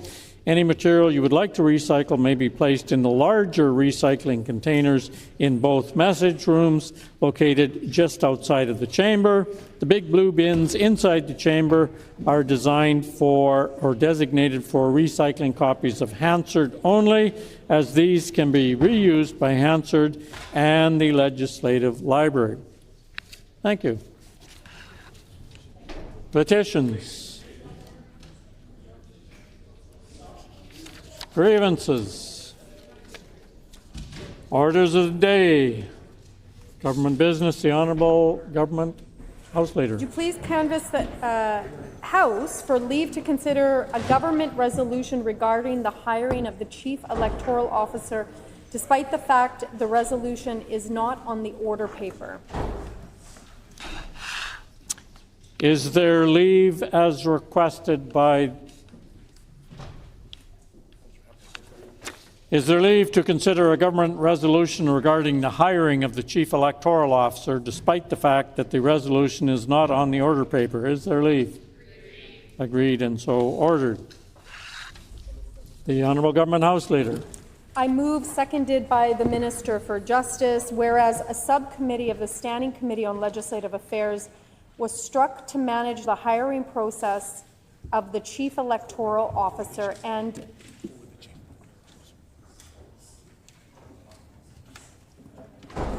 let me begin again, Honourable Speaker. Whereas a subcommittee of the Standing Committee on Legislative Affairs was struck to manage the hiring process for the Chief Electoral Officer, and whereas the subcommittee, following an open competition and consideration of applicants, recommended to the Standing Committee on Legislative Affairs that Josh Watt be appointed Chief Electoral Officer, and whereas the Standing Committee on Legislative Affairs recommends the same to the Legislative Assembly of Manitoba, therefore be it resolved that pursuant to Section 23(1) of the Elections Act, Josh Watt will be appointed as the Chief Electoral Officer effective July 15, 2026.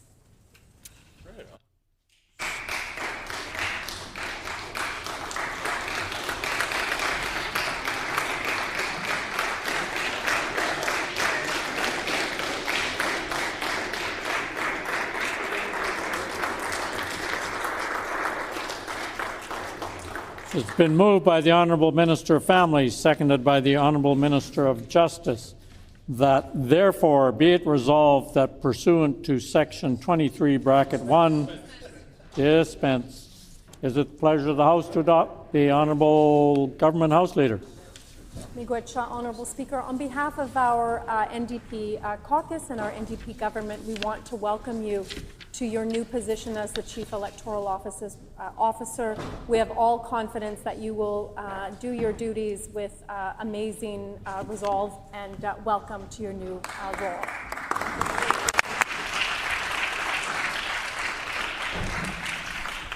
Is it the pleasure of the House to adopt the motion? Agreed, and so ordered. The motion is accordingly passed.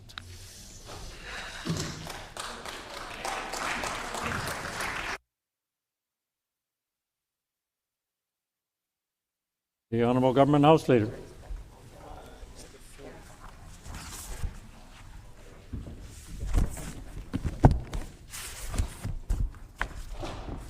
Honourable Speaker, please call the government motion in respect to Bill number 300, followed by the government motion with respect to Bill number 301.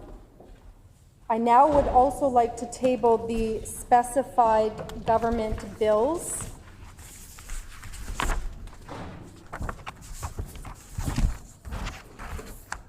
Apologies.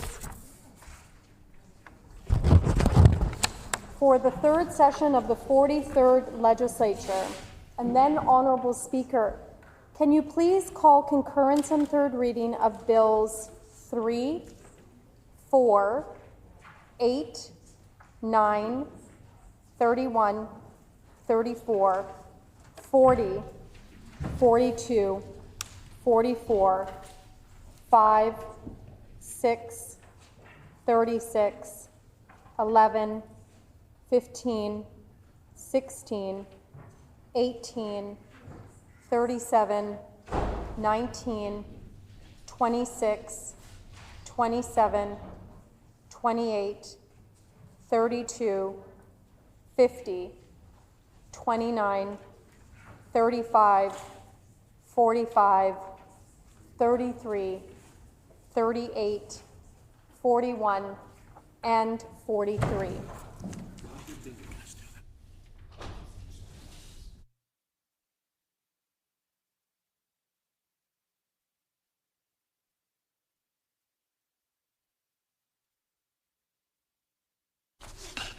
So it has been announced that we will now proceed to government motion in respect to Bill number 300, followed by the government motion with respect to Bill 301, followed by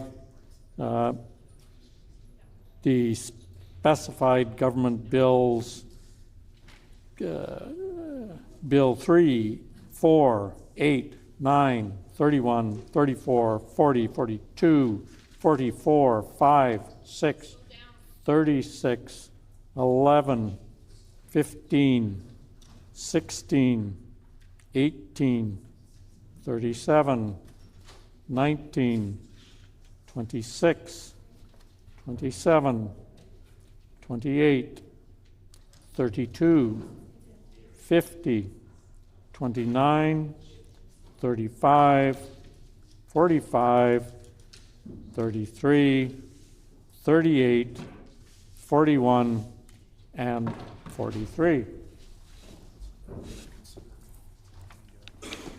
So now we will consider the government motion that fees paid with respect to Bill number 300, the Winnipeg Foundation Amendment Act, be refunded less the cost. Okay, the Honourable Government House Leader. I move, seconded by the Minister for Education, that the fees paid with respect to Bill number 300, the Winnipeg Foundation Amendment Act, be refunded less the cost of printing.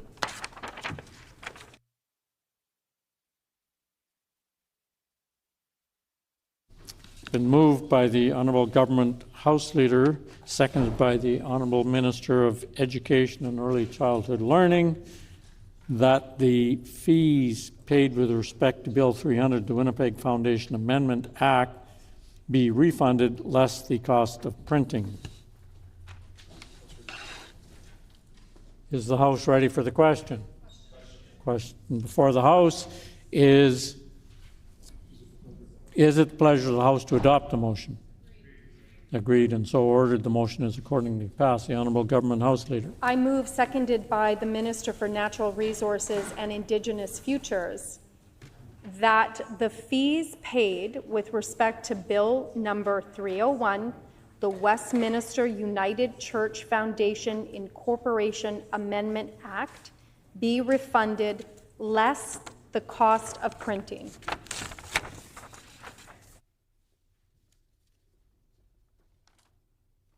And moved by the Honourable Minister of Family, seconded by the Honourable Minister of Natural Resources and Indigenous Futures, that fees paid with respect to Bill 301, the Westminster United Church Foundation Incorporation Amendment Act, be refunded less the cost of printing.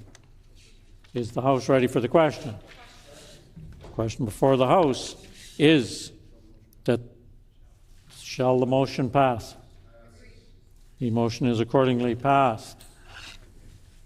So now we'll move on to concurrence and third reading of the bills as laid out earlier, starting with Bill number 3, the Honourable Minister of Justice. Thank you, Honourable Speaker. I move, seconded by the Minister of Housing, Addictions and Homelessness, that Bill number 3, the Manitoba Public Insurance Corporation Amendment Act, reported from the Standing Committee on Justice, be concurred in and be now read for a third time and passed.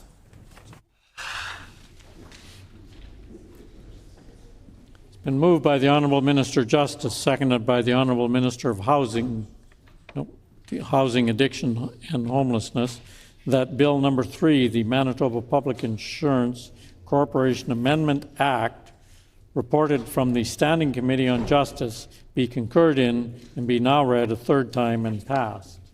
The Honourable Minister of Justice. Thank you, Honourable Speaker.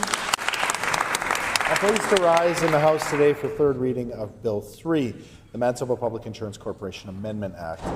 This bill is about keeping insurance rates affordable for Manitobans by preserving MPI's current registered owner insurance model. Manitobans already benefit from some of the lowest auto insurance rates in Canada, and this bill keeps it that way. Our system uses a simple and fair driver safety rating where drivers with a good driving record pay less, and drivers with a poor driving record pay more. Manitobans are overwhelmingly supportive of the current registered driver model. In fact, at public committee, several Manitobans came in to voice their support for this legislation.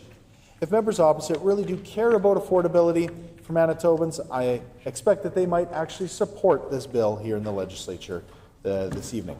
I urge all members to pass Bill 3, the Manitoba Public Insurance Corporation Amendment Act, to ensure that Manitobans can continue to enjoy some of the most affordable auto insurance rates in the country. Thank you, Honourable Speaker. Great job. The Honourable Member for Lakeside. Thank you, Honourable Speaker, and I rise today to speak to third reading of Bill 3. And let me begin with something and make it very clear that every member in this House can agree on affordability and how much it matters. Manitoba families are dealing with rising costs everywhere they turn. They expect us to protect affordability wherever we can, and they expect us to ensure that public insurance remains stable, fair, and financially responsible for the long term. That is exactly why we on this side cannot support Bill 3, because despite all of the government's talking points, despite all of the slogans about protecting affordability, there is one central problem with this legislation. There is no evidence proving this bill will actually make insurance more affordable for Manitobans. It's not my opinion, Honourable Speaker. It is a reality established through the Public Utilities Board process itself. The Public Utilities Board, the independent regulator created to protect ratepayers, ordered MPI to study and evaluate a primary driver module because evidence presented during hearings suggested the current registered owner model may distort risk and force safer drivers to subsidize higher risk drivers. The PUB did not make that direction casually. It came after years of hearings, actuarial review, evidence, expert testimony, and public participation. And when MPI challenged the PUB authority in court, the Manitoba Court of Appeal rejected that appeal. Justice Frida Steele was very clear. The court confirmed that the PUB has jurisdiction over the methodology underlying the driver safety rating system. In other words, the regulator responsible for protecting Manitoba's ratepayers has the legal authority to examine whether MPI risk model is fair, accurate, and actuarially sound. After losing in court, MPI publicly stated it would work collaboratively with the PUB toward a model that provides the greatest value for Manitobans. But instead of allowing that evidence-based process to continue, this government has introduced Bill 3 to legislate the current registered owner model directly into statute. Honourable Speaker, that is a problem before us today. The government is not bringing forward completed evidence. The government is not bringing forward a finished pricing study. The government is not bringing forward actuarial proof. Instead, it is legislating first and asking questions later. And even MPI's own CEO acknowledged during the PUB proceedings that MPI does not yet have the data necessary to determine which model is actually more affordable. And that point matters because if MPI itself cannot say which system costs less, how can this government claim Bill 3 as an affordability measure? How can the minister repeatedly say this bill protects affordability when the underlying analysis has not even been completed? The answer is, Honourable Speaker, that they cannot. Insurance pricing is not supposed to be based on politics. It is supposed to be based on actuarial science. It is supposed to reflect measurable risk. That is how you protect fairness. That is how you maintain stability. And that is how you avoid sudden rate shocks in the future. When governments override evidence-based regulatory processes, there are no consequences. Locking a single risk model permanently into legislation removes flexibility from MPI's system. Driving behavior changes, technology changes, claims pattern change, risk profiles change, and when the governments tie the hands of regulators and actuaries, corrections eventually become unavoidable. That means bigger adjustments later. That means larger premium increases in the future. That is not long-term affordability. That is short-term politics. Consumer advocates have also raised serious concerns about this legislation. The Consumers Association of Canada, Manitoba, and the Manitoba Seniors Equity Action Coalition have both warned against proceeding without evidence. Importantly, they have not endorsed either model outright. Instead, they have said the same thing we are saying right here today. Collect the data, complete the analysis, allow the independent regulator to do its job. Those organizations warn that this current system can create distortions where safer drivers pay more than their fair share because the actual primary driver of the vehicle may be someone entirely different from the registered owner. And MPI's own data appears to support concerns about that distortion.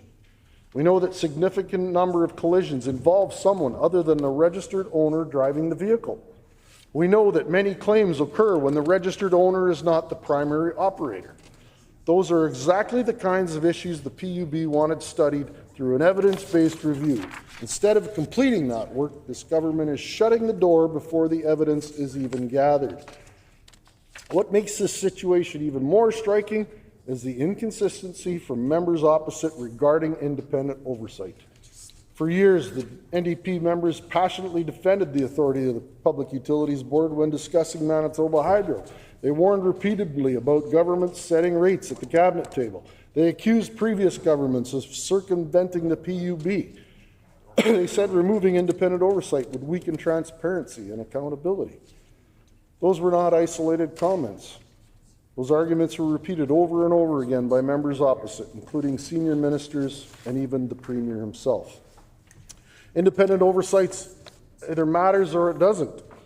You cannot defend the PUB when it is politically convenient and dismiss it when its findings become uncomfortable. Our position is straightforward. If the government has a credible actuarial evidence providing that the registered owner model clearly more affordable and more sustainable, then let Manitobans see it. Table the study, release the data, allow the PUB to review it publicly. That is how independent regulation is supposed to work. But today that evidence doesn't exist. And because of it doesn't exist, this House is being asked to pass legislation based on assumptions instead of facts. That is not responsible governance, it is not evidence-based policy making, and it is certainly not how we should manage a public insurance system relied upon by hundreds of thousands of Manitobans. At report stage, we proposed reasonable amendments, not radical amendments, not ideological amendments, reasonable amendments. We proposed requiring MPI to complete a comprehensive actuarial comparison between the registered owner model and a primary driver model. We proposed requiring analysis of impacts on young drivers, seniors, rural Manitobans, and multi-driver households. We proposed independent review of the driver safety rating system itself to ensure fairness and actuarial soundness. And we propose that those reports be tabled publicly in this legislature so Manitobans could see the evidence for themselves. Those are common sense proposals. If the government is truly confident this model is superior, then why oppose independent analysis? Why oppose transparency? Why oppose evidence? Affordability cannot simply be declared, it must be demonstrated. And the role of the Public Utilities Board is to ensure that rates remain fair, transparent, and actuarially sound for everyone. Bill 3 weakens that process. It limits the regulator's ability to examine methodology, it overrides years of PUB direction, and it bypasses the very evidence the government claims supports its position. We believe Manitobans deserve better than that. They deserve transparency, they deserve evidence, they deserve independent oversight, and they deserve insurance policy built on actuarial reality, not political messaging. For those reasons, Honourable Speaker, we cannot support Bill 3. Thank you. Is the House ready for the question? The question before the House is concurrence in third reading of Bill number 3, the Manitoba Public Insurance Corporation Amendment Act. Is it the pleasure of the House to adopt the motion? I hear a no. All those in favour, please say aye. Aye. All those opposed, please say nay. Nay. In my opinion, the ayes have it. The honourable member for Lakeside. On division. The motion is accordingly passed on division. As previously announced, we will now move on to Bill 4, the Constitutional Questions Amendment Act. The Honourable Minister of Justice. Thank you, Honourable Speaker. I move, seconded by the Minister of Education, that Bill number 4, the Constitutional Questions Amendment Act, reported from the Standing Committee on Justice, be concurred in and be now read a third time and passed.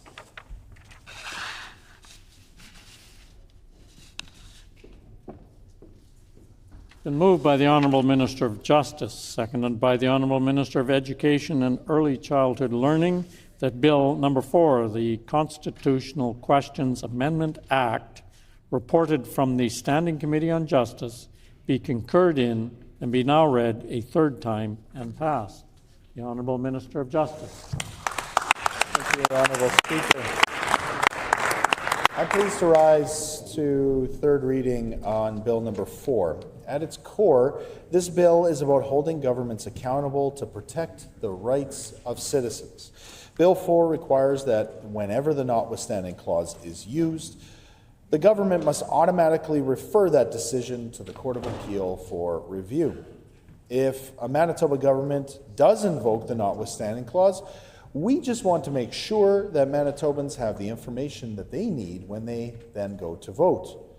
We've seen how certain right-wing governments in other jurisdictions have used the notwithstanding clause to attack the rights of minorities and vulnerable people in communities. And we want to make it clear here in Manitoba that these hateful human rights violations have no place in this province. While members opposite campaigned against the rights of LGBTQIA+ Manitobans, on this side of the House, we're committed to protecting the rights of vulnerable Manitobans. We are building one Manitoba, a Manitoba where everyone feels valued and protected. And Manitobans deserve a government that they can trust to do this. They deserve a government that's accountable, and that they deserve a government that stands against hate and discrimination. I'm proud that Bill 4 has the support of many community groups, including the National Council of Canadian Muslims, the Rainbow Resource Centre, the Criminal Defence Lawyers Association of Manitoba, the Public Service Alliance of Canada, Manitoba Federation of Labour, the Manitoba Federation of Union Retirees, who have all advocated for this bill at public committee. I urge all members of this House to support the government's accountability, by passing Bill 4, the Constitutional Questions Amendment Act, today. Thank you, Honourable Speaker.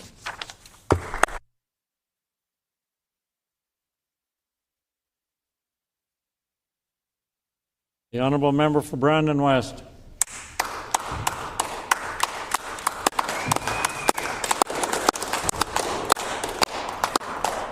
Thank you, Honourable Speaker. Bill 4 adds yet another procedural layer, but no new legal safeguards. That is very typical of what we've seen by this NDP government, is increasing red tape. It does not strengthen charter protection, since judicial and political checks already exist throughout Section 1, litigation and public accountability at election time. Section 33 already balances the legislative supremacy and judicial oversight. This bill's mandatory reference process adds cost and delays without altering rights protection. The rights most fundamental to democracy, equality, and Indigenous peoples remain untouchable under Section 33 of our Charter. True accountability rises from open legislative debate and public consent, not repetitive legal procedures, which this NDP government is trying to rely upon. Bill 4 does not confer any new protection of the Charter of Rights in the Constitution. The Constitution was created by democratically elected representatives from the provinces and federal government. They came to a compromise that balanced the powers of the federal government, provincial government, and the judiciary. The Charter, through Sections 1 and 33, gives the final say to the electorate, not the judiciary, thus entrenching the supremacy of democracy. Manitoba has never invoked Section 33. The NDP government has stated it never intends to do so, nor does the PC party. Section 33 already contains strong democratic safeguards. Express declaration is required, 5-year sunset, and public renewal. All Manitobans continue to enjoy absolute protection of democratic mobility, equality, language, and Indigenous rights, regardless of Section 33 of the Charter. The proposal may be seen as more political theater than constitutional reform, something that this Justice Minister and the NDP are famous for is that political theater. To say that this bill protects democratic rights is inaccurate. Section 33 cannot override democratic rights. Bill 4 formalizes this principle. Any future invocation must be automatically referred to the Manitoba Charter or Court of Appeals for an advisory opinion. This would make Manitoba the first province in Canada with a mandatory judicial review mechanism tied to Section 33. This again ties up the courts and is costly for Manitobans, not required, and is not a protection of Manitobans. Under the national content, the federal government, the Parliament of Canada, has never invoked Section 33. Successive justice ministers have rejected its use as inconsistent with federal leadership on Charter of Rights. Presently, there is a case before the Supreme Court, Hack versus Quebec, in which Manitoba and many other provinces have intervenor status. It would have been wise for this government and for this Minister of Justice to await the ruling of the Supreme Court of Canada on this very topic before entering legislation that will become either inept or, at worst, hitting the garbage can. Premier Canoe and, the Premier. Order, please. I remind members that we're not allowed to use members' names, the constituency, or their ministerial title. The Honourable Member for Brandon West. My apologies, Honourable Speaker. The Canoe government and the Minister of Justice has presented Bill 4 as a transparency measure, arguing it would guarantee Manitobans visibility into the future attempts to override charter rights. There is no particular urgency to this bill, as there is no pressing matter of public concern that would make the passage of this bill important. Any bill that may alter the application of the Constitution, especially when it impacts charter rights, requires thorough consultation. Again, that has not happened. Given that relevant matters are currently before the Supreme Court, this bill seems premature and may be rendered moot by the ruling. I brought forward a report stage amendment that actually said, but the court may decline to consider the matter if the court has already decided the issue set out in subsection 2 at the end of the proposed subsection 1.1. Bill 4 should not force the Court of Appeal to rehear issues that have already been decided by a court. Our amendment was a practical safeguard to prevent duplication, unnecessary delay, and the misuse of judicial resources. Unfortunately, those were all turned down by this NDP government. We simply cannot support political theater when it comes to our democracy and our charter. Thank you, Honourable Speaker. Is the House ready for the question? The question before the House is concurrence in third reading of Bill 4, the Constitutional Questions Amendment Act. Is it the pleasure of the House to adopt the motion? Agreed and so ordered. I think there was a no. Is there a no? No, there was a no. So all those in the House in favor, please say aye. Aye. All those opposed, please say nay. Nay. The ayes have it, in my opinion. The Honourable Member for Brandon West. On division, Honourable Speaker. The motion is accordingly passed on division. And we will now move on to Bill 8, the Long-Bladed Weapon Control Amendment Act. The Honourable Minister of Justice. Thank you, Honourable Speaker. I move, seconded by the Minister of Agriculture, that Bill number 8, the Long-Bladed Weapon Control Amendment Act, reported from the Standing Committee on Justice, be concurred in and be now read for a third time and passed. It's been moved by the Honourable Minister of Justice, seconded by the Honourable Minister of Agriculture, that Bill number 8, the Long-Bladed Weapon Control Amendment Act, reported from the Standing Committee on Justice, be concurred in and be now read a third time and passed. The Honourable Minister of Justice. Thank you, Honourable Speaker. I'm pleased to rise in the House today for the third reading of Bill 8, the Long-Bladed Weapon Control Amendment Act. This bill is about keeping Manitobans safe by keeping dangerous long-bladed weapons out of the hands of youth and criminals. In 2024, we introduced the Long-Bladed Weapon Control Act, which banned the sale of machetes and long-bladed weapons to minors. As a direct result of this legislation, Winnipeg saw a 24.1% decrease in youth weapon offenses in 2025. This brings us to a total of 41% decrease in youth violent crime with a weapon as compared to the previous government. Our government has greatly reduced the number of dangerous weapons in the hands of youth over the last year.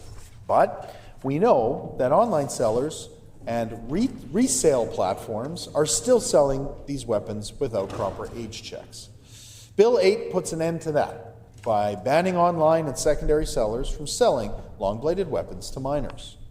While the members opposite fired 55 Winnipeg police officers and cut frontline safety resources, our government is choosing targeted and evidence-based action to make our communities safer and reduce the rate of violent crime. This bill has strong support from law enforcement, municipalities, Indigenous leadership, the retail sector, and Manitobans who have voiced their support for this legislation at public committee.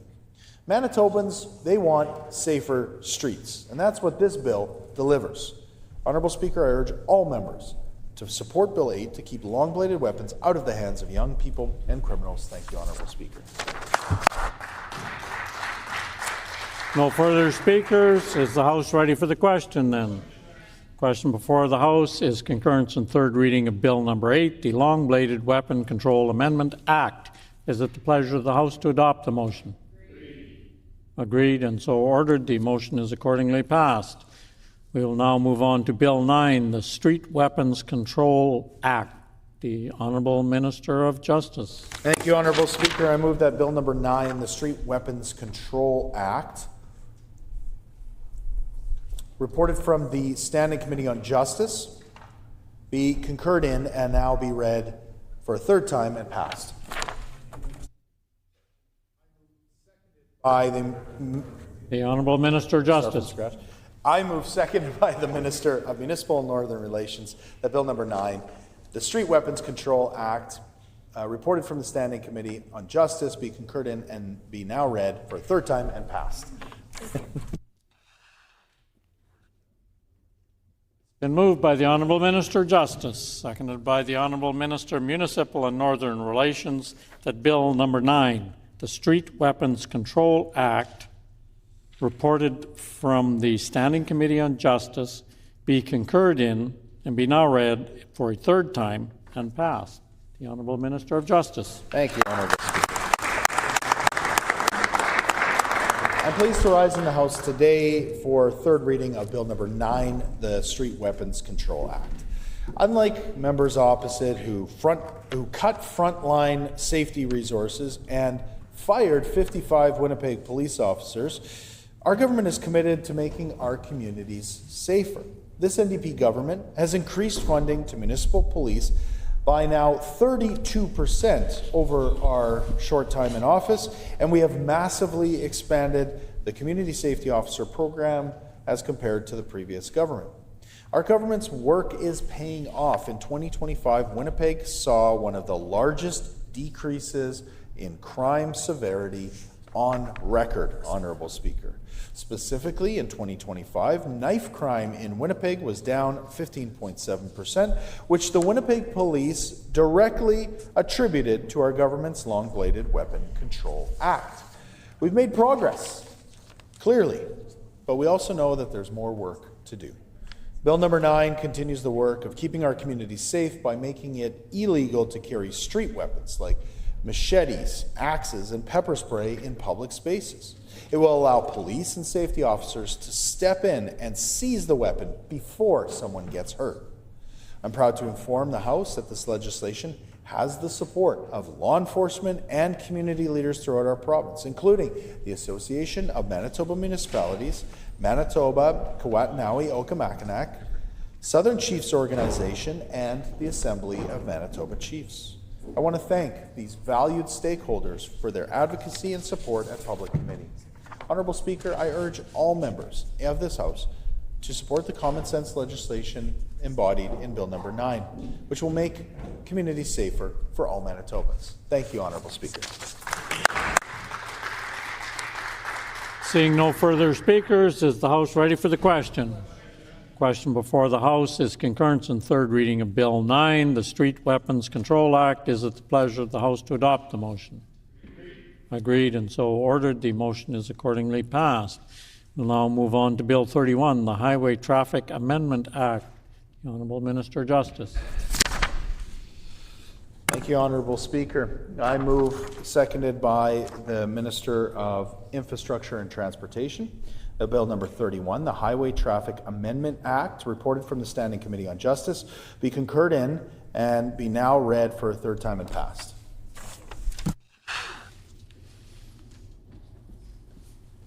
Moved by the Honourable Minister of Justice, seconded by the Honourable Minister of Transportation and Infrastructure, that Bill number 31, the Highway Traffic Amendment Act, reported from the Standing Committee on Justice, be concurred in and be now read a third time and passed.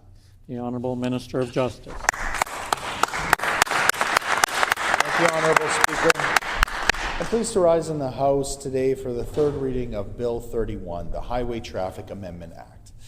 Manitoba has become, once again, a national leader on impaired driving reforms. Every single session, our NDP government has brought forward stronger and stronger impaired legislation to ensure that our roads are safe and to prevent the tragic consequences of impaired driving. At the same time, we recognize there is always more work to do. Impaired driving continues to be a serious threat to public safety, and its consequences are entirely preventable. Bill 31 sends a clear message to Manitobans that impaired driving is completely unacceptable here in this province. Bill 31 increases immediate roadside license suspensions for impaired drivers. It expands mandatory ignition interlock participation, and it adds a stricter 0% blood alcohol content prohibitions, including requiring 0% blood alcohol content for all Class 1 to 4 drivers. These changes were developed in collaboration with our partners at MAD Canada and MAD Winnipeg, as well as law enforcement and Manitoba Public Insurance. I want to thank these valued partners for their committed advocacy against impaired driving. Our government is committed to working with you and continuing the fight against impaired driving. I'm also proud that this bill received support from so many Manitobans at Public Committee. Manitobans, they expect safer roads, and they want a government that stands with the victims and survivors of impaired driving to create meaningful change. I urge all members to support Bill 31 and support our fight against impaired driving. Thank you, Honourable Speaker. The Honourable Member for Brandon West. Thank you, Honourable Speaker. Just a few words on the record regarding this bill, the Highway Traffic Amendment Act. In my opinion, and in the opinion of our PC caucus, this bill does not go far enough in protecting Manitobans. Manitobans are asking more. We've seen so many deadly crashes on our highways involving impairment. I've spoke at lengths in this House, and we've heard at committee from the Reimer family and from many other victims of impaired driving that want to see so much more from Manitoba when it comes to this legislation. Unfortunately, any time amendments are brought forward, and I will say very reasonable, very enforceable amendments are brought forward, this Minister of Justice and the entire NDP government turns those down, and unfortunately the victims are the ones that lose in these cases. Manitobans want us to work together when it comes to the safety of our roads and when it comes to impaired driving. And again, I know that the Reimer family has sent letters to this minister. I've spoken with him. I've spoke at committee about working together and making sure that we can bring forward legislation that is more impactful for all Manitobans and ensure the safety of vulnerable street users and all street users out there so that they are not subject to impaired driving. Thank you, Honourable Speaker. Order, please. The hour being 4 o'clock, I'm now interrupting debate to put the question on the remaining concurrence and third reading motions on these specified bills without further debate or amendment, except for the debate provisions allowed for under Rule 2(16). For each such bill, the minister, critic from the opposition, and each independent member may speak for a maximum of 10 minutes per bill. The House will not adjourn until all applicable questions have been put and royal assent has been granted. In accordance with our rules, all matters of privilege and points of order are deferred until after these actions have concluded. We will now consider the bills in the order listed earlier this afternoon. But for now, the question before the House is concurrence and third reading of Bill 31, the Highway Traffic Amendment Act. It is the pleasure of the House to adopt the motion. Agreed and so ordered. The motion is accordingly passed. We will now move on to Bill 34, the Interprovincial Subpoena Amendment Act. The Honourable Minister of Justice. Thank you, Honourable Speaker. I move, seconded by the Minister of Families, that Bill number 34, the Interprovincial Subpoena Amendment Act, reported from the Standing Committee on Justice, be concurred in and be now read for a third time and passed.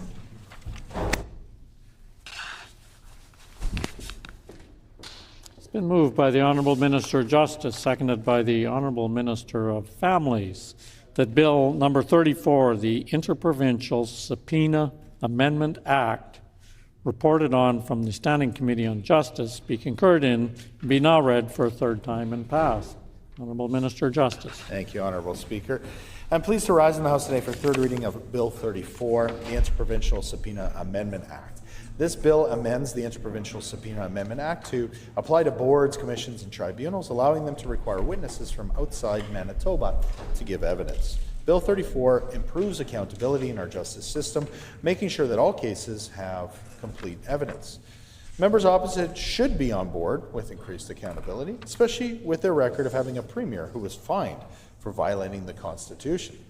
Honourable Speaker, I encourage all members of this House to support more accountability by passing Bill 34, which will strengthen the ability of boards, commissions, and tribunals to carry out their important mandates. Thank you, Honourable Speaker. No further speakers.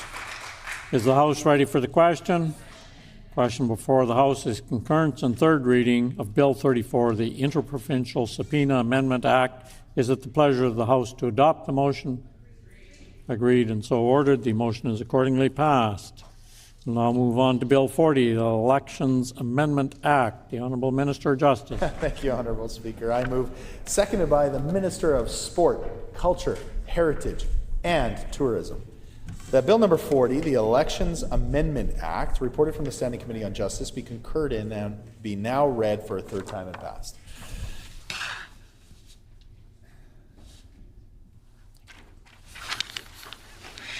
Been moved by the Honourable Minister of Justice, seconded by the Honourable Minister of Sport, Culture, Heritage and Tourism, that Bill number 40, the Elections Amendment Act, reported on from the Standing Committee on Justice, be concurred in and be now read a third time and passed. The Honourable Minister of Justice. Thank you, Honourable Speaker. I'm pleased to rise in the House today for third reading of Bill 40, the Elections Amendment Act. Manitobans deserve to trust their electoral system. They deserve to know who they are voting for and whether those individuals have respected the rules that are meant to protect the public. Members opposite have broken that trust, from unethical campaigning practices to the former premier of this province being fined for violating the Constitution in the Silica scandal. The previous PC failed government has damaged public confidence in our democracy. On this side of the House, we are committed to restoring that confidence. Bill 40 is a necessary measure to increase government transparency and accountability. The bill requires candidates to tell voters if they have been found to have broken the conflict of interest rules as an MLA when serious penalties were imposed, like fines, suspensions, or even if they've lost their seat. This common sense legislation restores trust by putting more information in the hands of voters.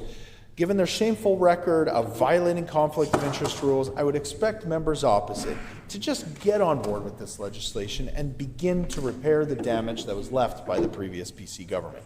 I urge all members to support greater accountability in our electoral system, support Bill 40, and let's move on with repairing democracy in our province. Thank you, Honourable Speaker. The Honourable Member for Brandon West. Well, thank you, Honourable Speaker. And at the outset, I want to be clear that transparency and accountability matter. If a member of this House is found to have violated the Conflict of Interest Act, that should and ought to be taken seriously. What is important to understand is that those Ethics Commissioner reports are already publicly available to anyone in Manitoba. They can go online and read them today, should they choose. So Bill 40 doesn't really create any new transparency. It simply republishes information that is already available to all voters. If this government truly wanted to improve transparency, it could have drafted a much broader and more principled bill. Instead, this legislation is very selective. It captures only certain ethics outcomes while deliberately excluding others. For example, the bill excludes cases where the Assembly imposed a reprimand. It also excludes cases where the Ethics Commissioner found a contravention, but no penalty was imposed. If the goal is truly transparency, it's fair to ask why those situations are being left out by this NDP government. Manitoba already has nomination disclosure rules for certain criminal and financial dishonesty offenses. Those disclosures are published by Ethics Manitoba so voters can see them. Bill 40 creates a second disclosure stream tied only to a narrow set of ethical findings. Another question worth asking is why the government chose to amend the Elections Act rather than the ethics law itself. If these are concerns about ethics compliance, the logical place to address that is the Conflict of Interest Act. There is also a broader issue about what real transparency would look like. If the government is serious about giving voters more information, then disclosure rules should be comprehensive and consistent, not selective. For example, a more complete disclosure model could include cases where criminal offenses occurred, but a pardon or record suspension was later granted. Voters deserve a full picture when they are evaluating candidates, not a system where certain things are disclosed and others are left out purposefully. What makes this bill particularly troubling is that it appears to be very narrowly targeted. It has been drafted in a way that excludes violations that involve members of the government's own caucus. At the end of the day, legislation dealing with ethics and elections should be about improving the integrity of our democratic institutions. It should be written to target individual members. It should not be written to target individual members or to create partisan politic narratives. Manitobans expect us to strengthen the rules in a fair and consistent way, not to write laws that selectively apply to members while shielding others. I was proud to bring forward report stage amendments on this bill, which again improved transparency for all Manitobans. But again, that report stage amendment was voted down by this NDP government that touts being transparent, but when the legislation is put before them, is quick to vote that down. As a result of that, Honourable Speaker, I cannot support this bill as it is more window dressing and does not take into consideration all of what Manitobans deserve.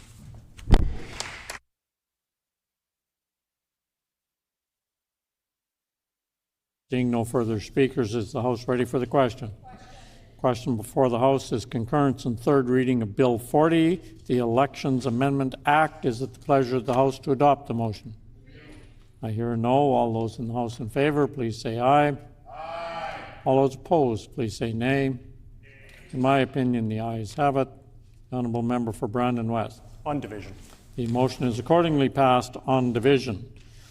As previously announced, we will now go on to Bill 42, the Motor Vehicle Statutes Amendment Act. The Honourable Minister of Justice. Thank you, Honourable Speaker. I move, seconded by the Minister of Labour and Immigration, that Bill number 42, the Motor Vehicle Statutes Amendment Act, reported from the Standing Committee on Justice, be concurred in and be now read for a third time and passed.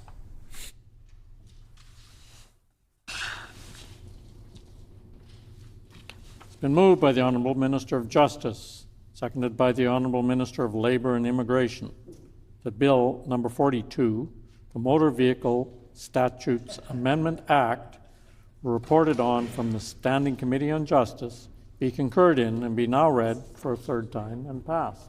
Honourable Minister of Justice. Thank you, Honourable Speaker.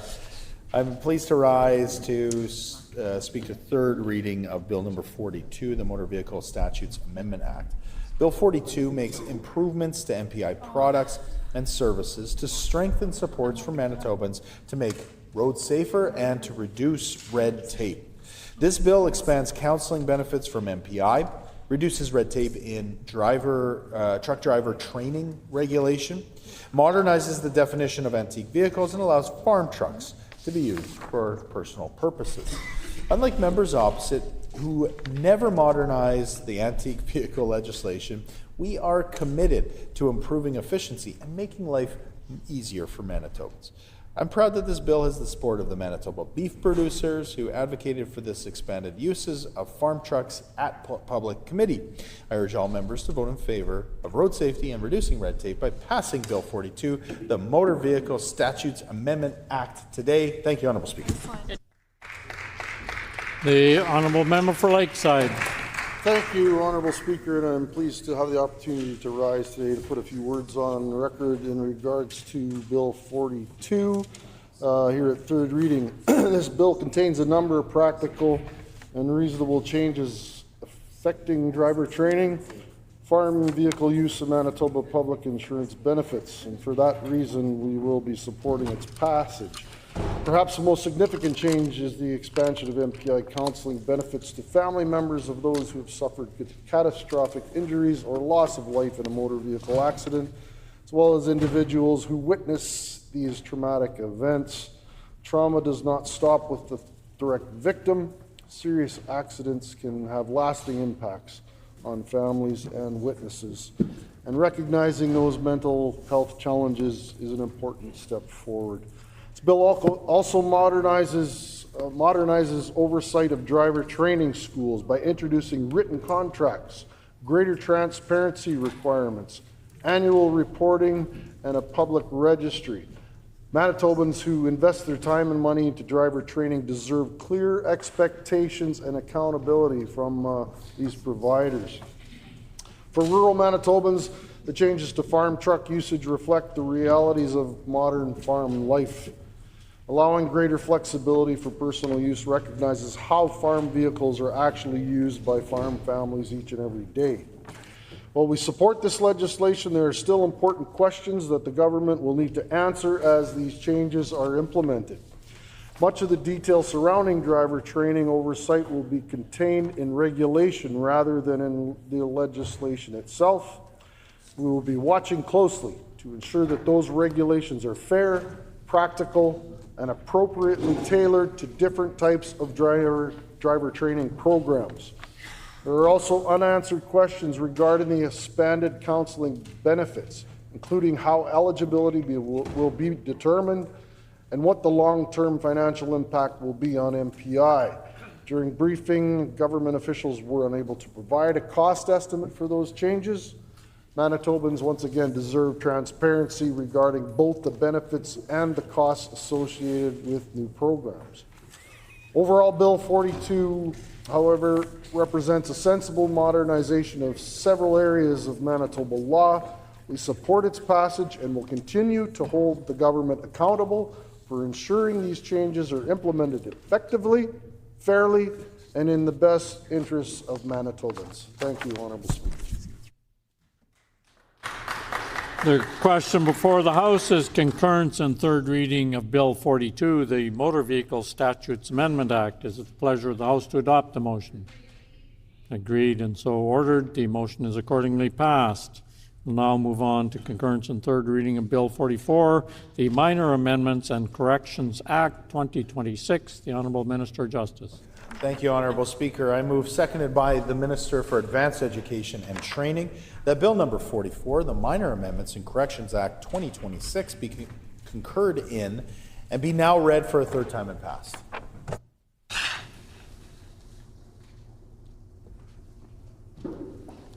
Been moved by the Honourable Minister of Justice, seconded by the Honourable Minister of Advanced Education and Training, that Bill number 44, the Minor Amendments and Corrections Act 2026, reported on from the Standing Committee on Justice, be concurred in and be now read a third time and passed. The Honourable Minister of Justice. Thank you, Honourable Speaker.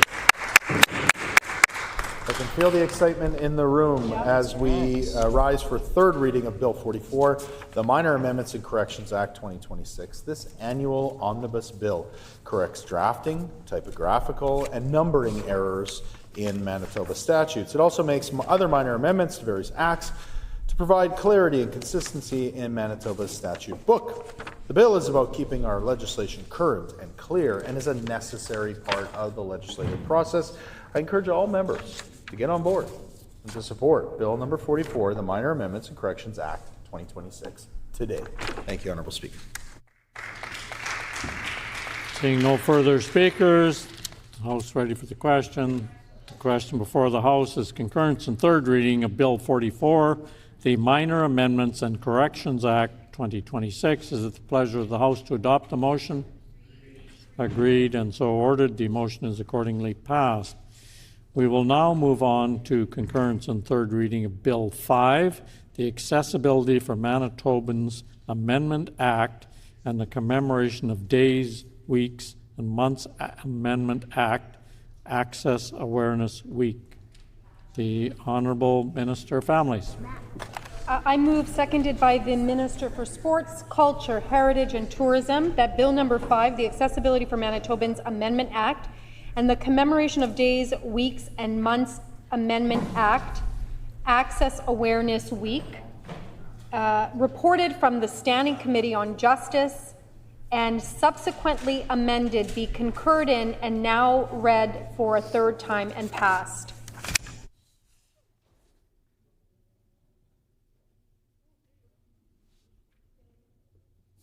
This has been moved by the Honourable Minister of Families, seconded by the Honourable Minister of Sport, Culture, Heritage and Tourism, that Bill number 5, the Accessibility for Manitobans Act and the Commemoration of Days, Weeks and Months Act Amendment Act, Access Awareness Week, reported from the Standing Committee on Justice and subsequently amended, be concurred in and be now read for a third time and passed.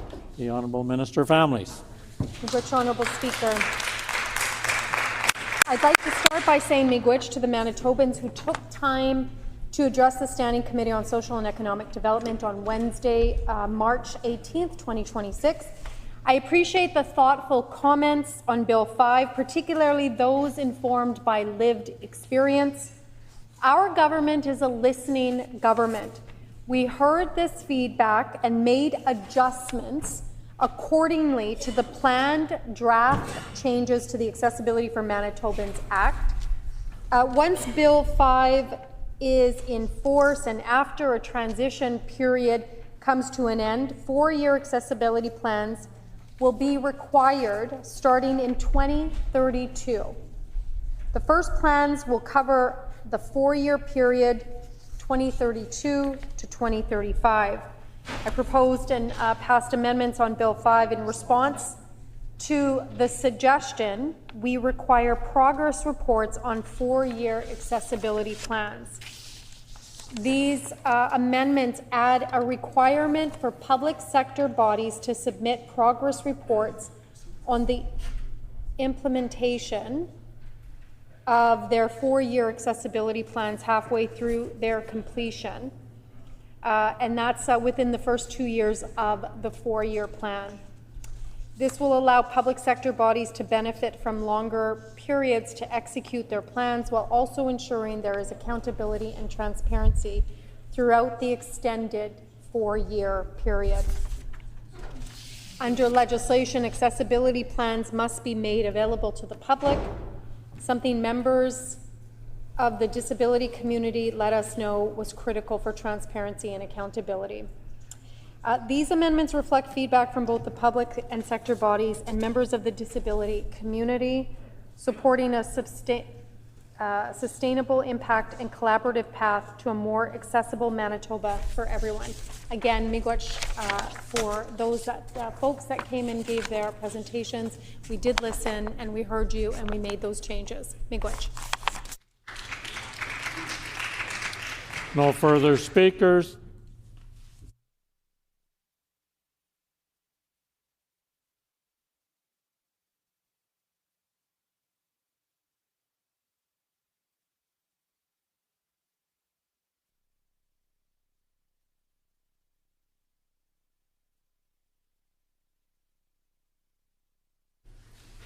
So just for the information of the House, the bill was reported from the Standing Committee on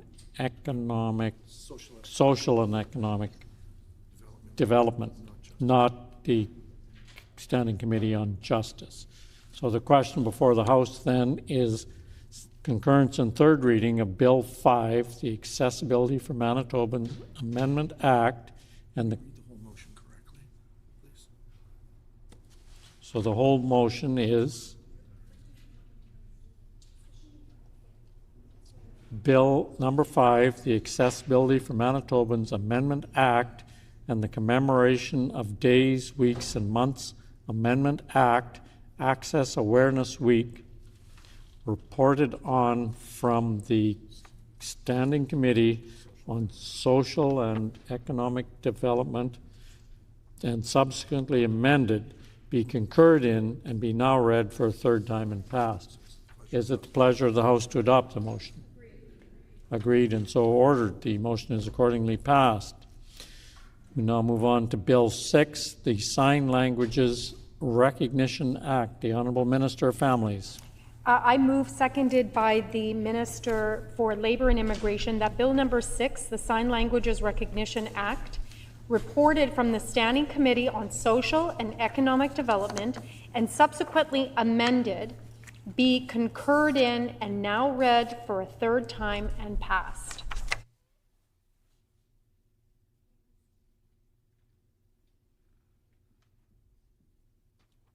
It's been moved by the Honourable Minister of Families, seconded by the Honourable Minister of Labour and Immigration, that Bill number 6, the Sign Languages Recognition Act, reported from the Standing Committee on Social and Economic Development and subsequently amended, be concurred in and be now read a third time and passed. The Honourable Minister of Families.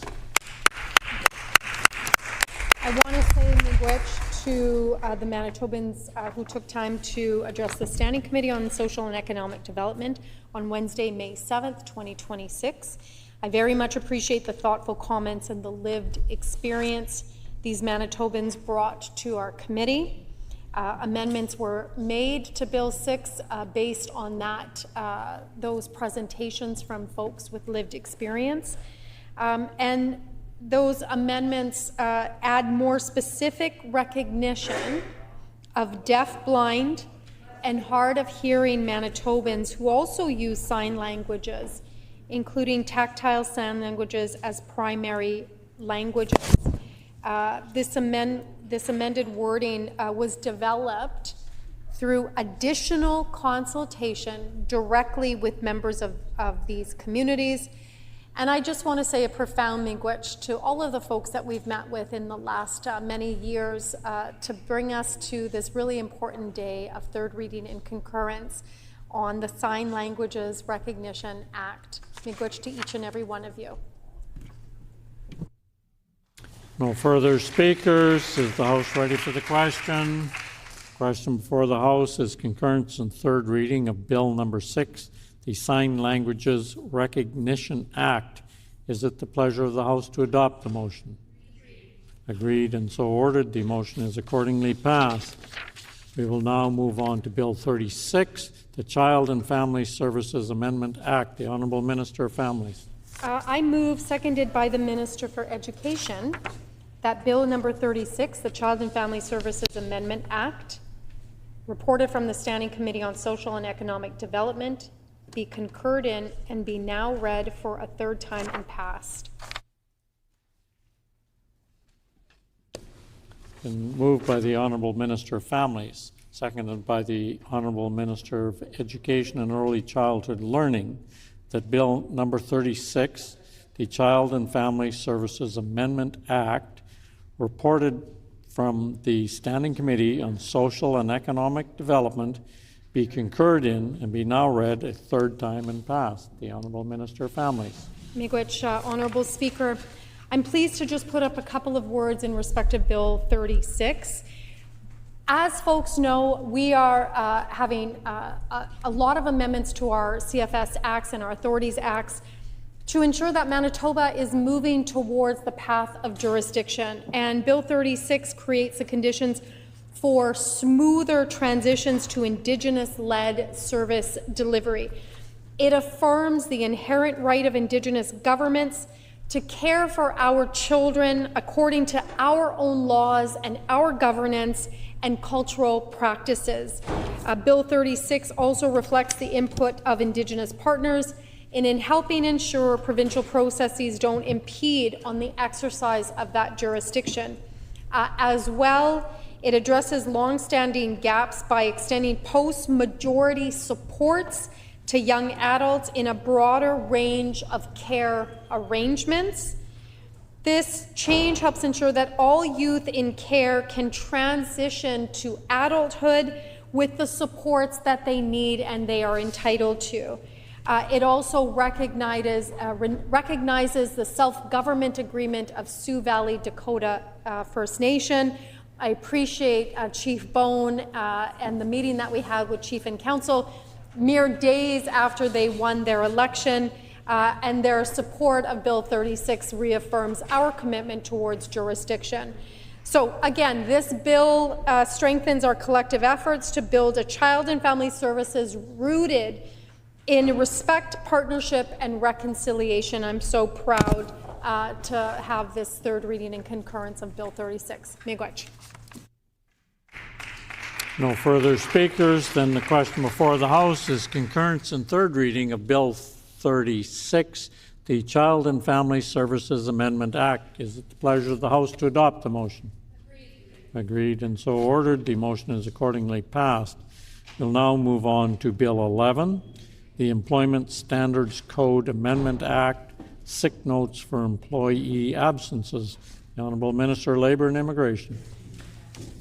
I move, seconded by the Minister of Sport, Culture, Heritage and Tourism, that Bill number 11, the Employment Standards Code Amendment Act, sick notes for employee absences, loi modifiant le Code des normes d'emploi, note de médecin en cas d'absence d'un employé, reported from the Standing Committee on Legislative Affairs and subsequently amended, be concurred in and be now read for a third time and passed.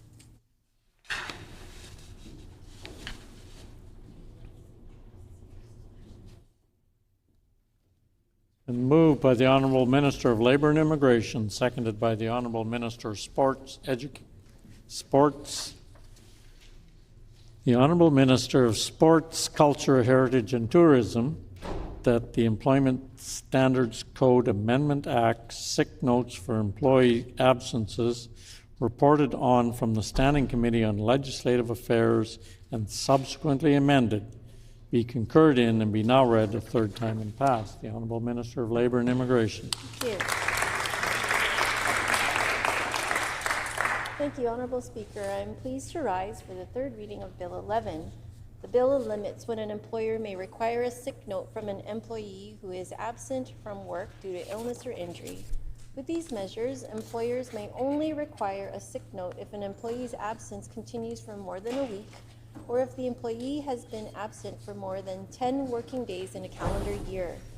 When a sick note can be requested, it may be issued by a variety of health professionals. Also, where an employer requests an employee to provide a sick note after the restricted period, the employee will be entitled to reimbursement from their employer for costs of the sick note if incurred. This bill also provides clarity to verification requirements for long-term protected leaves provided under the code. These measures ensure that employees can focus on rest and recovery at home from shorter-term illnesses. Employers can better plan for longer-term leave requests and will free up to 36,000 hours of physician time per year which can be redirected to better meet the needs of Manitobans. I would also like to extend my thanks to the Labour Management Review Committee for their joint recommendation, and Doctors Manitoba and the Canadian Medical Association for their advocacy for these changes. I would also like to thank all the presenters at the Standing Committee meeting who provided their support and feedback on the bill. Following discussions at the Standing Committee meeting, we moved a report stage amendment to Bill 11 that will have these amendments come into force on October 1st, 2026. This shortens the implementation from the previously proposed 180 days or 6-month period. This will balance Dr. Manitoba's recommendation to expedite the changes with the need for a transition period for employers. I look forward to this bill passing third reading today. Thank you, Honourable Speaker.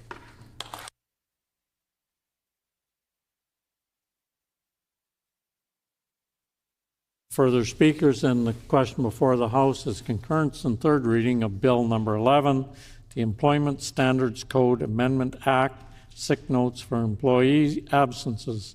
It's the pleasure of the House to adopt the motion. Agreed and so ordered. The motion is accordingly passed. We will now move on to Bill 15, the Consumer Protection Amendment Act. The Honourable Minister of Public Service Delivery.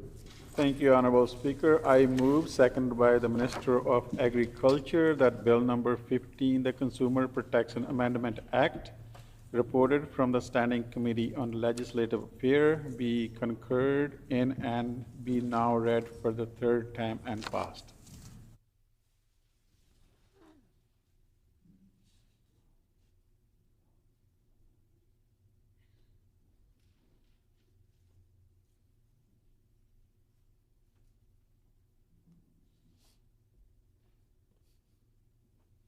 Been moved by the Honourable Minister of Public Service Delivery, seconded by the Honourable Minister of Agriculture, that Bill number 15, the Consumer Protection Amendment Act, reported on from the Standing Committee on Legislative Affairs, be concurred in and be now read a third time and passed. The Honourable Minister of Public Service Delivery. Thank you, Honourable Speaker. I am pleased to rise today for the third reading of Bill 15, which would establish a right to repair for designated consumer goods. Often we hear that consumers have a hard time fixing and maintaining their product. Repair today can require specialized tools, hard to find parts, and access to software and information such as manuals. With this legislation, consumers will have greater choice and better access to information about their repair options. This legislation would require sellers and manufacturers of the designated consumer good to provide buyers with the parts, tools, software, and manuals needed to maintain or repair their goods. Bill 15 strengthens consumer protection, supports affordability for Manitobans, and reduce unnecessary waste by making repair a practical option. I look forward to the support of all members in passing this important bill. Thank you, Honourable Speaker. The Honourable Member for Borderland. Thank you, Honourable Speaker. This side of the House, the PC team certainly supports the concept of right to repair. However, our concern is that this bill lacks the necessary detail and lacks definitions. And we have asked the Minister questions. We've tried to get some more details. We've gone through the committee process and heard from Manitobans and a wide range of stakeholders, many of whom share those concerns as well. They raised them at committee that this bill really has no detail in it. And that's a huge concern because this House is about to pass a bill that gives the government considerable power to later on develop the regulations. And I guess we're just supposed to take it for granted that they're going to do the work of consulting with Manitobans and industries and stakeholders and everyone that's impacted by this broad, far-reaching bill. And we're supposed to support it. So, you know, I would again just take this opportunity to register those concerns that were raised by Manitobans, that this bill lacks detail, and it's unfortunate that our amendments to try to bring some clarity and some definition to the bill were shot down by the government. And so we're going to continue to do our job as best we can to hold this government to account, especially when it comes to Bill 15. But we certainly do support the concept of right to repair, and certainly wish this government had done its due diligence and put a little more effort into the development of this bill. So with that, I close my remarks. Thank you, Mr. Speaker. The question before the House is concurrence in third reading of Bill 15, the Consumer Protection Amendment Act. Is it the pleasure of the House to adopt the motion? Agreed and so ordered. The motion is accordingly passed. We'll now move on to Bill 16, the Mental Health Amendment Act. The Honourable Minister of Housing, Addiction and Homelessness. Miigwech, Honourable Speaker. I move, seconded by the Minister of Health, Seniors and Long-Term Care, that Bill 16, the Mental Health Amendment Act, reported from the Standing Committee on Social and Economic Development, be concurred and now be read a third time and passed.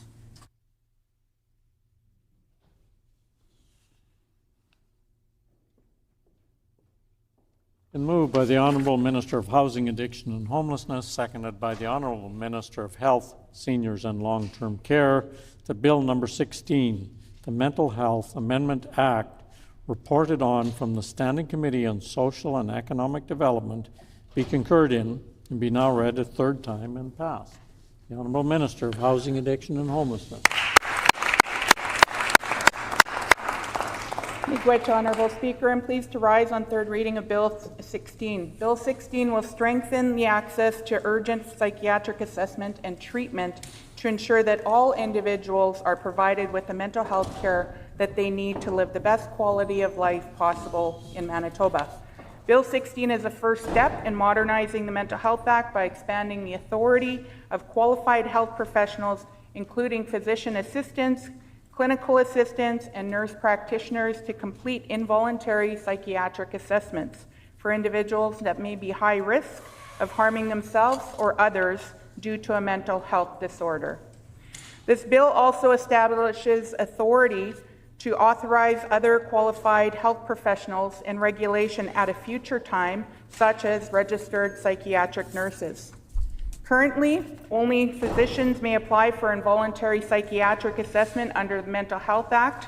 This creates challenges and bottlenecks due to significant resource restraints with the limited number of physicians and psychiatrists in Manitoba.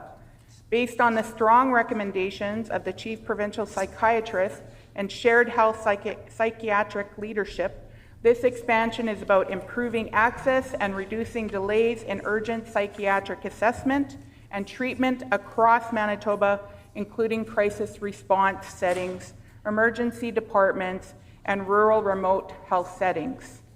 Manitoba joins 8 other Canadian jurisdictions in expanding this authority beyond physicians to other qualified health professionals.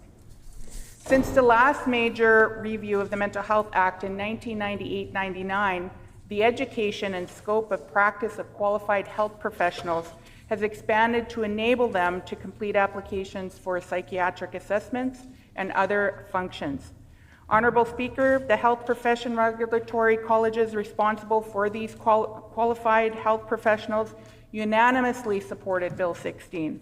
The College of Physicians and Surgeons of Manitoba, the College of Registered Nurses of Manitoba, and the College of Registered Psychiatric Nurses of Manitoba were all consulted and confirmed that their members have the knowledge, skills, competencies, and standards of practice to place under the Regulated Health Professionals Act and regulation. And while the Mental Health Act does not prohibit the use of virtual technology, this amendment will confirm the authority of qualified health professionals to conduct virtual assessments for patients in rural and remote Manitoba. It will also confirm the authority of the Mental Health Review Board to conduct remote hearings.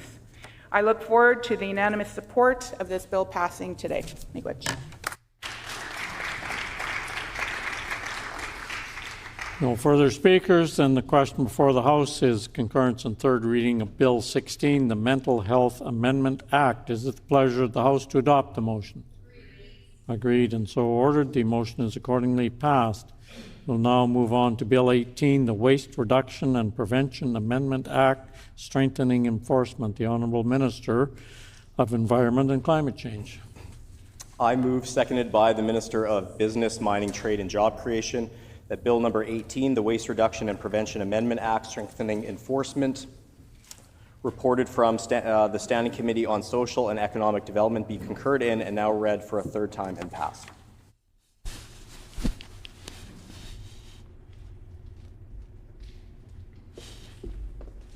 It's been moved by the Honourable Minister of Environment and Climate Change, seconded by the Honourable Minister of Business, Mining, Trade and Job Creation, that Bill number 18, the Waste Reduction and Prevention Amendment Act, strengthening enforcement, reported on from the Standing Committee on Social and Economic Development, be concurred in and be now read a third time and passed. The Honourable Minister of Environment and Climate Change.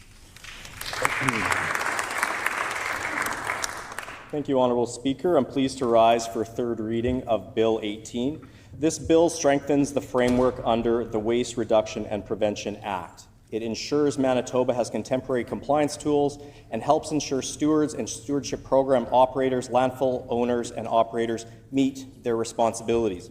This bill strengthens compliance as well as provides progressive enforcement tools. This includes applying interest on overdue RARS levy payments, introduces administrative monetary penalties, ensures environment officers have clear authority to issue necessary orders, clarifies offense provisions, including failure to comply with orders, providing false and misleading information, and obstructing officers. Bill 18 also ensures greater transparency by ensuring the publication of compliance orders, stewardship plans, suspensions, and cancellations. These amendments are a practical and important step forward in the modernization of this bill. It strengthens enforcement tools, clarifies responsibilities, and supports better environmental protection for our great province. And I look forward to the unanimous support in passing this legislation.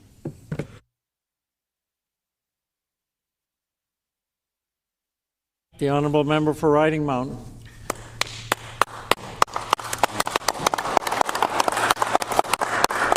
Bill 18 is mostly about improving how the system is enforced. It adds new tools that may make enforcement more effective, but it also raises questions about fairness, clarity, and how it will affect smaller and rural communities. The key will be making sure these new powers are used in a fair, clear, and balanced way across the province. Thank you, Honourable Speaker. The question before the House is concurrence and third reading of Bill 18, the Waste Reduction and Prevention Amendment Act, strengthening enforcement. Is it the pleasure of the House to adopt the motion? Agreed and so ordered. The motion is accordingly passed. We'll now move on to Bill 37, the Environmental Statutes Amendment Act. The Honourable Minister of Environment and Climate Change. Thank you, Honourable Speaker. I move, seconded by the Minister of Transportation and Infrastructure, that Bill number 37, the Environmental Statutes Amendment Act, reported from the Standing Committee on Social and Economic Development, be concurred in and now read for a third time and passed. Her Honour, the Lieutenant Governor, has been advised of the bill, and I table the message.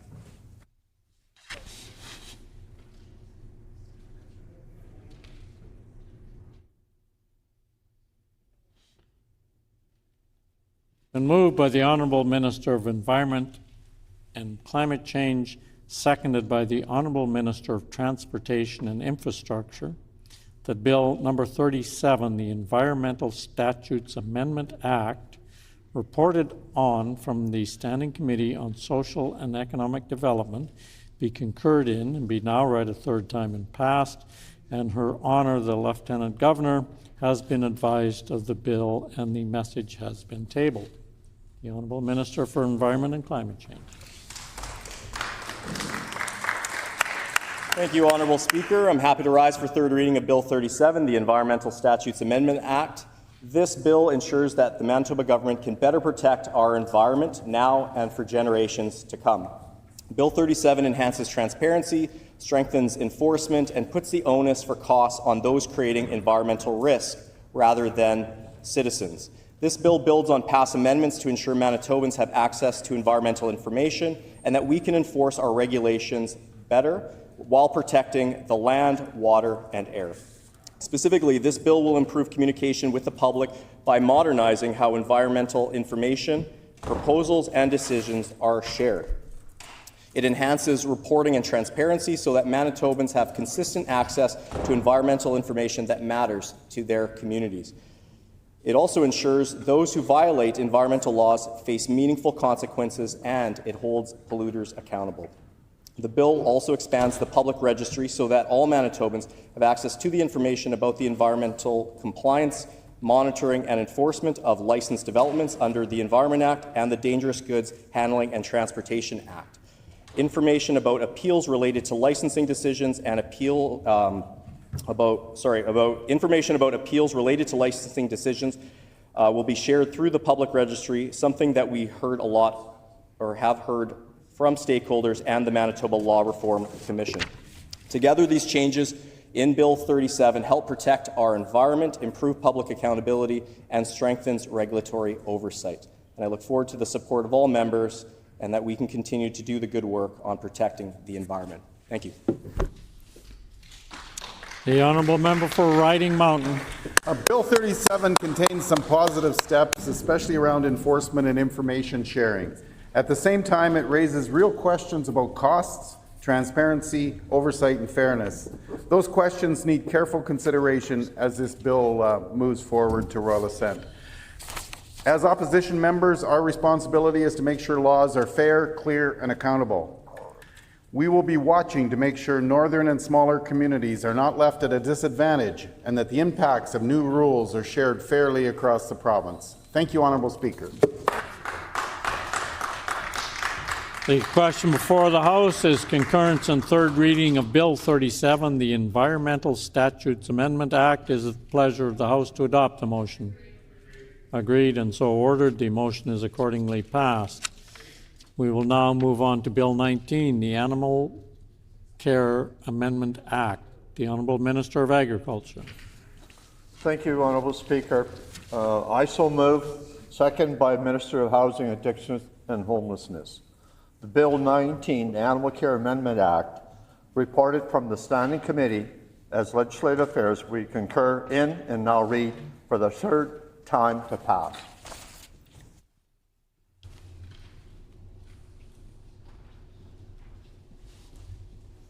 Been moved by the Honourable Minister of Agriculture, seconded by the Honourable Minister of Housing, Addiction and Homelessness, that Bill number 19, the Animal Care Amendment Act, reported on from the Standing Committee on Legislative Affairs, be concurred in and be now read a third time and passed. The Honourable Minister of Agriculture.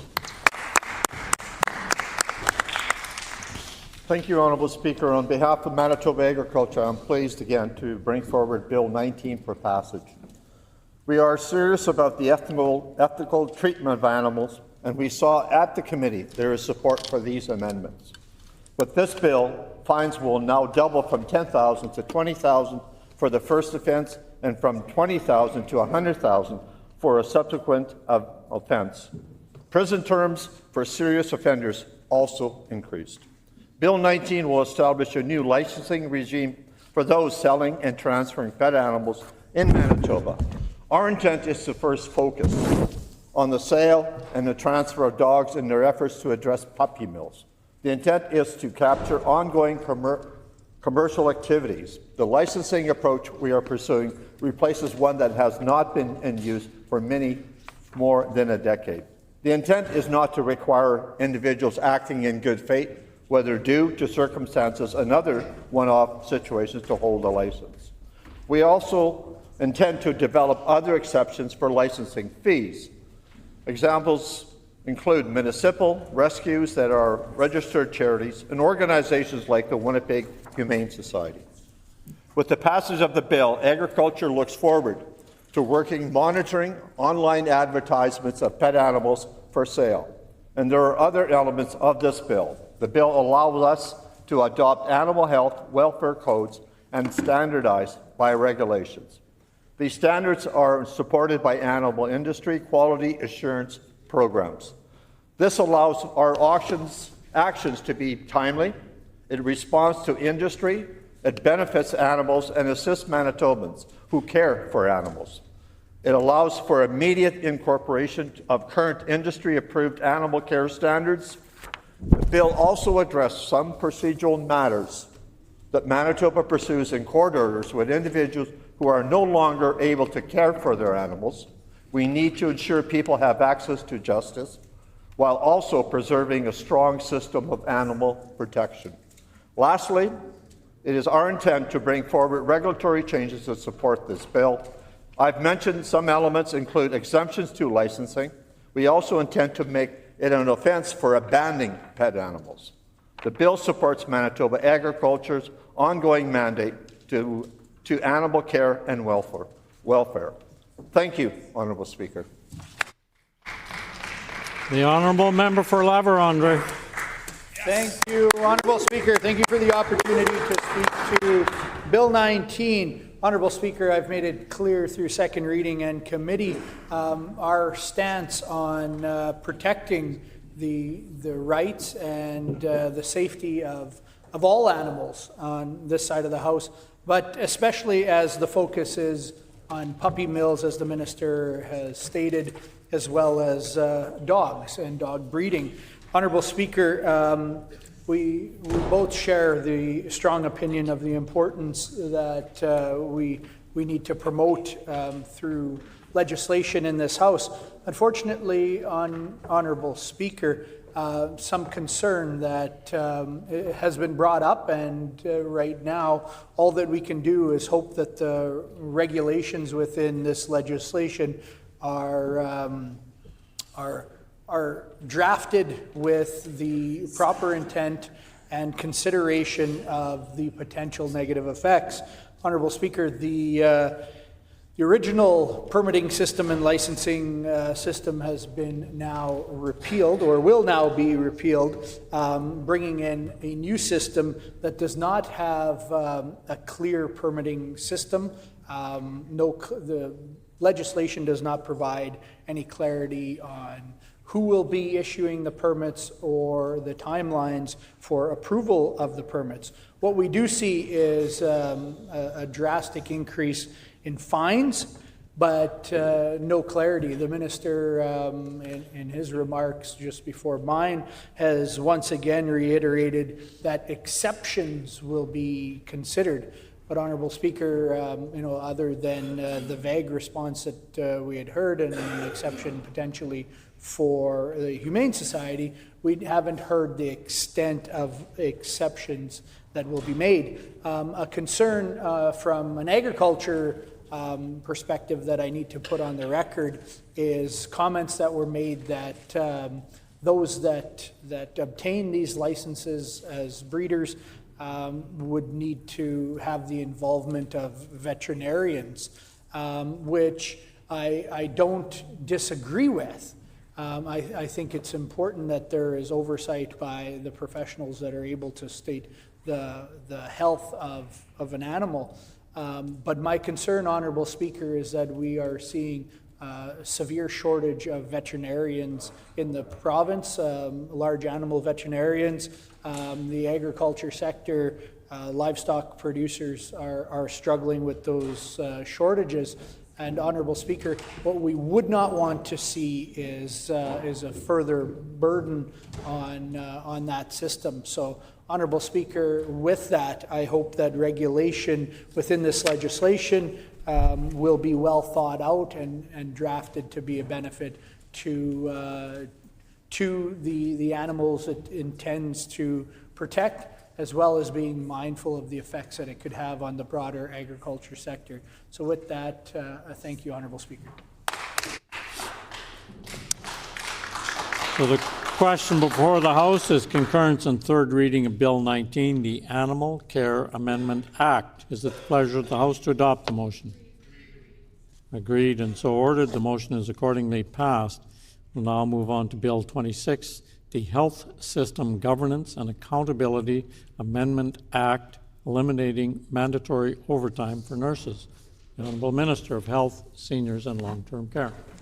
Thank you, Honourable Speaker. I move, seconded by the Minister of Sport, Culture, Heritage and Tourism, that Bill number 26, the Health System Governance and Accountability Amendment Act, eliminating mandatory overtime for nurses, reported from the Standing Committee on Social and Economic Development, be concurred in and be now read a third time and passed.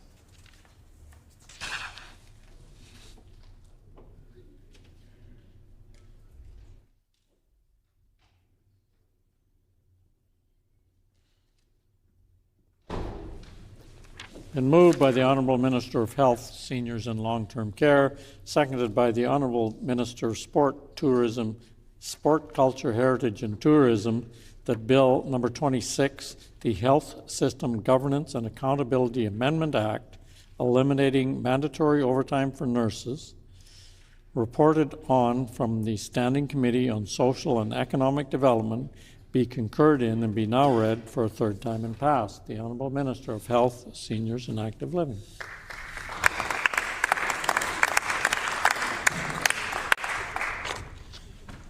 Honourable Speaker, this bill declares that it is a provincial objective and priority that health services are provided in a manner that does not require nurses to work mandatory overtime. It enables the Minister to establish benchmarks for eliminating the use of mandatory overtime for nurses and requires operators in the health system to develop plans to ensure compliance with these benchmarks. Thank you, Honourable Speaker. The Honourable Member for Roblin. Thank you, Honourable Speaker.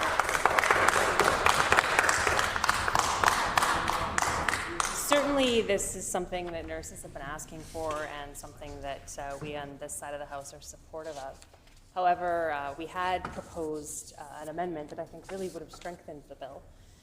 We had proposed requiring that the Minister publish a report on the use of mandatory overtime for nurses in the province each year that would include the total number of times and hours that nurses were required to work mandatory overtime, the reasons for that, including the extent to which unfilled nursing positions contributed to that, the measures taken by the authority to eliminate the use of mandatory overtime, and the authority's progress toward meeting benchmarks. Unfortunately, the NDP chose not to accept or adopt that amendment, and I really think it would have added a measure of accountability to this bill. We think that's unfortunate.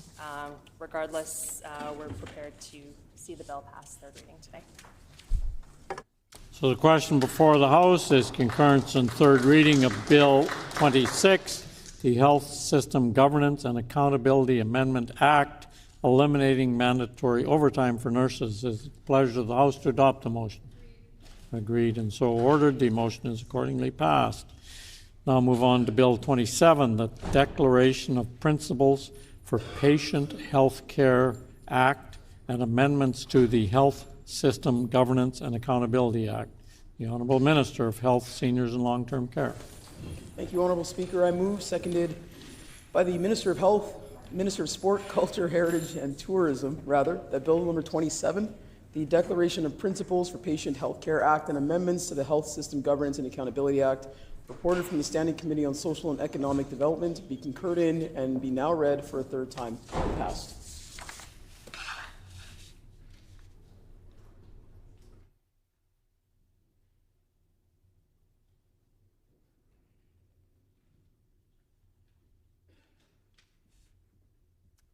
Been moved by the Honourable Minister of Health, Seniors and Long-Term Care, seconded by the Honourable Minister for Sport, Culture, Heritage and Tourism, that Bill number 27, the Declaration of Principles for Patient Health Care Act and amendments to the Health System Governance and Accountability Act, reported on from the Standing Committee on Social and Economic Development, be concurred in and be now read a third time and passed. The Honourable Minister of Health, Seniors and Long-Term Care.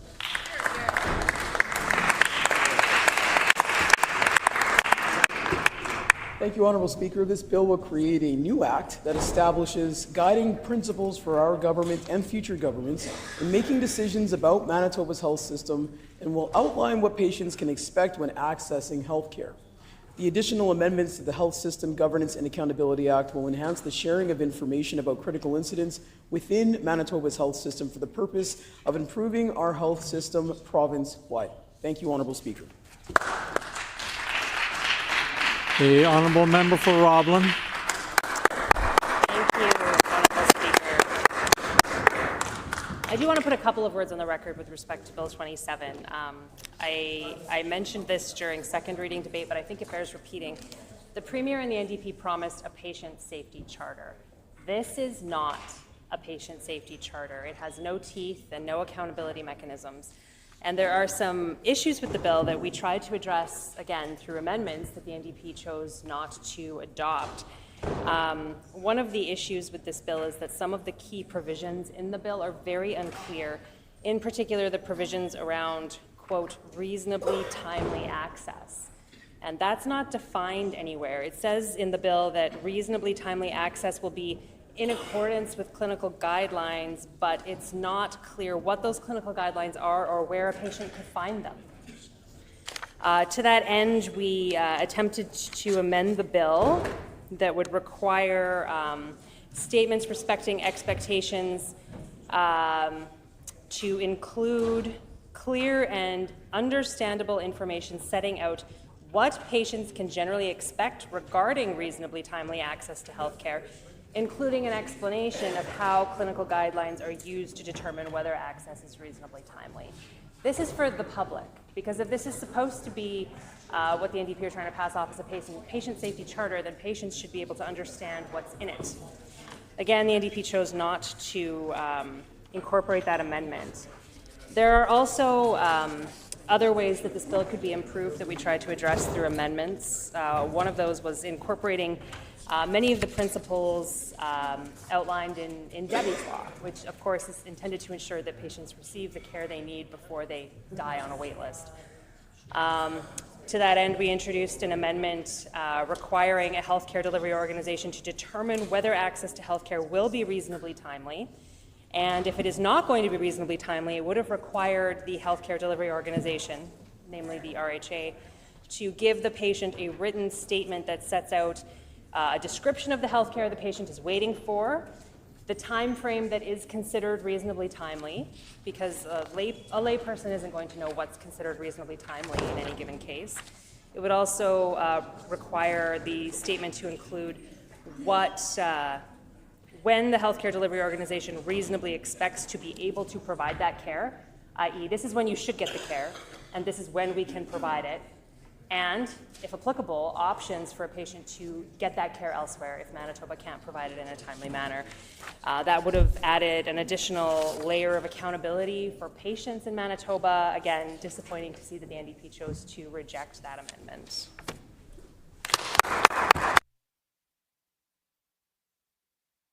Question before the House is concurrence in third reading of Bill 27, the Declaration of Principles for Patient Health Care and amendments to the Health System Governance and Accountability Act.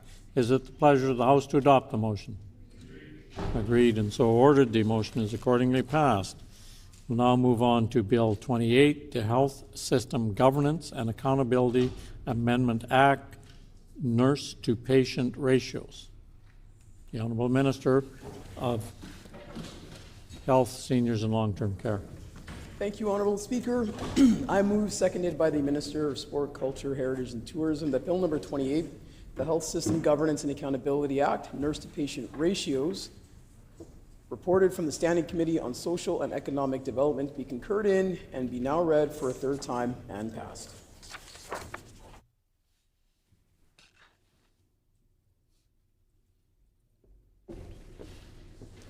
Been moved by the Honourable Minister of Health, Seniors and Long-Term Care, seconded by the Honourable Minister of Sport, Culture, Heritage and Tourism, that the Health System Governance and Accountability Amendment Act, Nurse-to-Patient Ratios, reported on from the Standing Committee on Social and Economic Development, be concurred in and be now read a third time and passed. The Honourable Minister of Health, Seniors and Long-Term Care.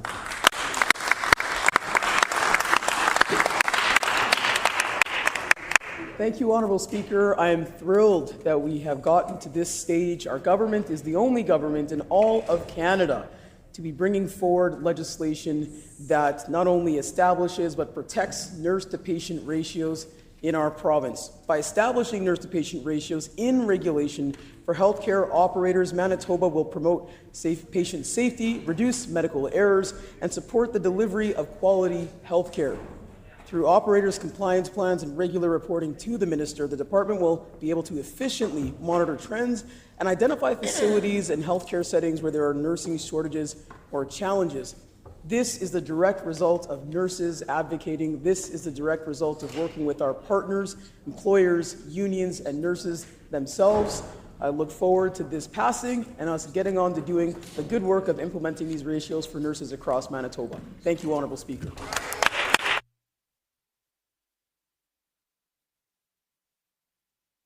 Seeing no further speakers, the question before the House is Bill 28, the Health System Governance and Accountability Amendment Act, nurse-to-patient ratios. Is it the pleasure of the House to adopt the bill? Agreed and so ordered. The motion is accordingly passed.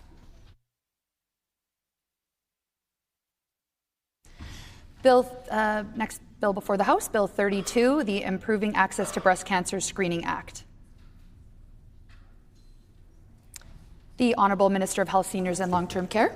Thank you, Honourable Deputy Speaker. I move, seconded by the Minister of Sport, Culture, Heritage and Tourism, that Bill number 32, the Improving Access to Breast Cancer Screening Act, reported from the Standing Committee on Social and Economic Development, be concurred in and be now read for a third time and passed.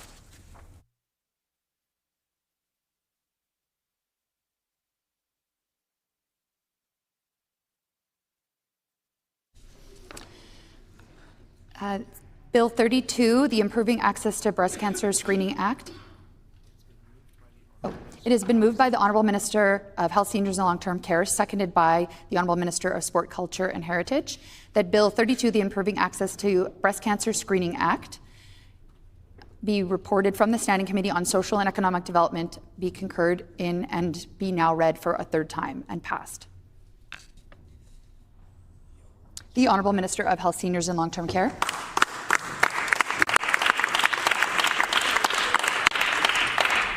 Thank you, Honourable Speaker. This bill will require Cancer Care Manitoba to develop a plan to increase routine breast cancer screening across Manitoba and to increase screening for all individuals at increased risk of breast cancer. These plans must be reviewed at least every 5 years. Furthermore, the bill will ensure Cancer Care Manitoba and the Provincial Health Authority report annually to the public to help strengthen accountability and transparency as we work to improve access to screening province-wide. Honourable Speaker, I want to take a moment to thank the countless women across Manitoba who have shared their stories and their journey with myself and with our government. It is your advocacy, it is your effort, it is your voices that have brought this legislation to this point in Manitoba. And it is your voices and your advocacy and your expertise that is going to carry us forward in making sure that more Manitoba women get screened and have better outcomes as a result. I want to thank all the organizations we partner with in order to bring this legislation forward, in order to lower the breast cancer screening age to 40 by the end of this year. And I want to reassure women across Manitoba, you finally have a government that is not only investing in improving the services that you deserve, but is listening to you, because women's health care does not take a back seat here in Manitoba. It is a top priority under our government. Thank you so much, Honourable Speaker. The Honourable Member for Roblin. Thank you, Honourable Deputy Speaker. Well, when it comes to this bill, there is no doubt that some populations face both an increased risk of developing breast cancer as well as barriers to screening access. But if that's what this bill is trying to address, then it's a mystery as to why it completely ignores one of the main risk factors for breast cancer and the type of screening tools that are necessary to detect breast cancer in those individuals, and that is women with dense breast tissue. And the minister made reference to the many advocates and groups that have raised their voices about this issue. One of those groups is Dense Breasts Canada, and they will tell you that more needs to be done to improve access to screening for women with dense breast tissue. And to that end, we on this side of the House tried to strengthen this bill and amend it to incorporate the concerns raised by women with dense breasts. One of those amendments would have, under the bill, required the criteria that are laid out in the bill for determining whether an individual has an increased risk of developing breast cancer must include dense breast tissue, and that's because that is a clear risk factor for developing breast cancer. Another amendment would have required that the Cancer Authority identify any barriers to accessing supplemental breast cancer screening for people who have dense breast tissue and proposing methods to mitigate those barriers. I see the Minister of Health is laughing about this right now, but it's actually a very serious issue. The bill makes reference to mammography only, but the fact is that to effectively screen for breast cancer in women with dense breast tissue, other tools are required, like ultrasound or in some cases MRIs. And a further amendment that we had proposed to the bill would have acknowledged in the preamble that dense breast tissue is a risk factor for developing breast cancer and presents challenges for effective screening. That's just a fact. I'm really not sure why the NDP chose to reject that amendment. I think these were amendments that would have strengthened the bill. It seems entirely for political reasons that the government chose not to work with us to strengthen the bill or to work with the groups that came to present to committee to strengthen the bill. I think that's really unfortunate. With that being said, I think there's a lot more work to do to improve breast cancer screening in Manitoba, including lowering the breast cancer screening age to 40 to keep Manitoba up to the same standard as other provinces. That hasn't happened yet. The government's got a few more months to meet their deadline for that, and we'll be holding the government to account on that, as well as improving access to screening tools for women with dense breast tissue.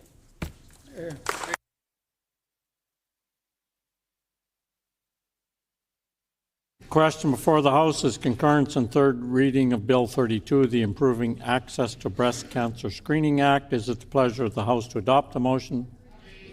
Agreed and so ordered. The motion is accordingly passed. Now move on to Bill 50, the Pharmaceutical Amendment, Regulated Health Professions Amendment and Public Health Amendment Act. The Honourable Minister of Health, Seniors and Long-Term Care. Honourable Speaker, I move, seconded by the Minister of Sport, Culture, Heritage and Tourism, that Bill number 50, the Pharmaceutical Amendment, Regulated Health Professions Amendment and Public Health Amendment Act, reported from the Standing Committee on Social and Economic Development, be concurred in and be now read for a third time and passed. Thank you.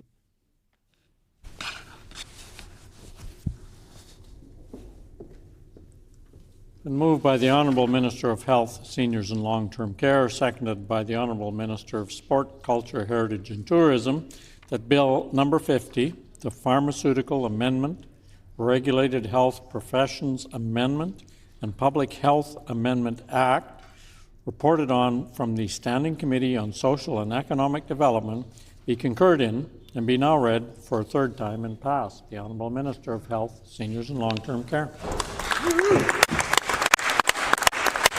Yes. Thank you, Honourable Speaker. This bill does a number of things, and all great things for Manitobans. This bill makes amendments to multiple acts. It amends the Pharmaceutical Act so as to allow pharmacists to perform therapeutic substitutions without the authorization of the original prescriber. The amendments to the Regulated Health Professions Act will allow regulated health colleges or associations to amalgamate when it is in the best interest of the public or public interest. And finally, the proposed amendments to the Public Health Act build on the changes made to the Public Health Act in 2025 that ensured individuals detained under the Act are not being held in correctional facilities. Looking forward to all of these amendments changing and being passed, and looking forward to our ongoing great work to fix the damage the PCs did to healthcare and make healthcare stronger in Manitoba for generations to come. Thank you, Honourable Speaker. The Honourable Member for Roblin.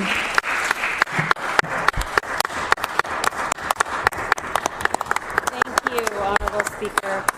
I think there was a real missed opportunity here with Bill 50, and that's to increase expand the scope of practice for pharmacists here in Manitoba. We know that there are a number of Manitobans who would benefit from the ability to go to their local pharmacy to assess, to have minor conditions assessed and treated and medications prescribed accordingly.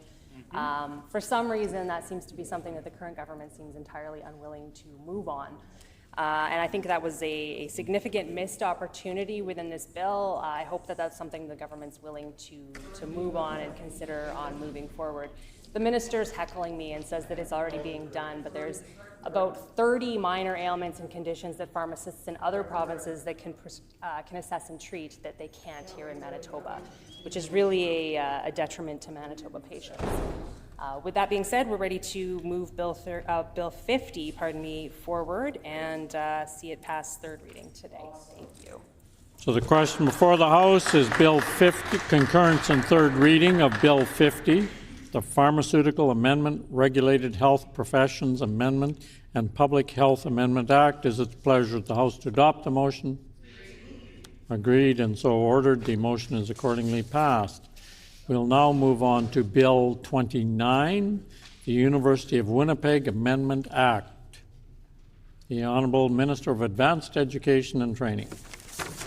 Thank you so much, Honourable Speaker. I move, seconded by the Honourable Minister of Health, Seniors and Long-Term Care, that Bill number 29, the University of Winnipeg Amendment Act, loi modifiant la loi sur la Université du Winnipeg, reported from the Standing Committee on Legislative Affairs, be concurred in and be now read for a third time and passed.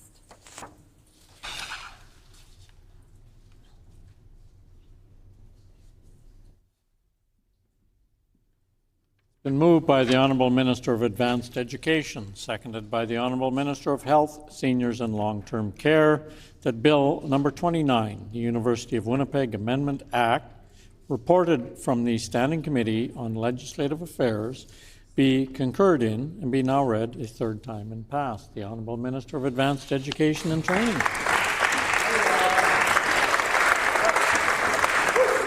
Honourable Speaker, I am so pleased to rise today for the third reading of Bill 29, the University of Winnipeg Amendment Act. As a graduate of this great institution, I am distinctly honoured to bring forward these changes. This bill will modernize the governance framework of the University of Winnipeg by strengthening accountability, transparency, and effectiveness, while respecting institutional autonomy and academic freedom. Honourable Speaker, we believe that good governance strengthens institutional autonomy and is the foundation on which our public institutes operate and make decisions. The University of Winnipeg was prioritized for governance modernization as part of a broader set of work to strengthen oversight and accountability across Manitoba, and it addresses the recommendations from the Office of the Auditor General. It was informed by extensive consultations and departmental reviews, which identified gaps in the legislative framework affecting governance and decision-making of the institution. Bill 29 improves the effectiveness of the board by reducing the board from 36 to 21, creating a more manageable board that supports effective governance and timely decision-making. And Honourable Speaker, it ensures diverse representation by embedding diversity, equity, and inclusion and accessibility expectations into the Act, which supports Indigenous representation directly within the governance structure. The bill authorizes the board to make bylaws with respect to the conduct of in-camera meetings. I know this is very boring for the members opposite as they continue to talk through my speech, which supports transparency and consistency around confidentiality and the handling of decision records. Honourable Speaker, this bill will strengthen the governance at University of Winnipeg and help ensure that it continues to educate the next generation of Manitobans just as well as it has this generation and the ones previous. Thank you, Honourable Speaker.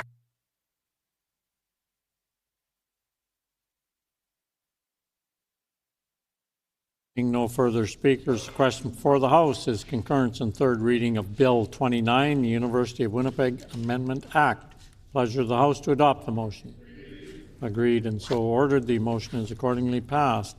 Now Bill 35, the Adult Learning Centres Amendment Act. The Honourable Minister of Advanced Education and Training. Honourable Speaker, I move, seconded by the Minister of Natural Resources and Indigenous Futures, that I'm so sorry, I've lost the sheet here. Bill number 45, the Yellow Quill University College Act, an amendment to the Advanced Education Administration Act. I'm so sorry.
The Honourable Minister of Advanced Education and Training.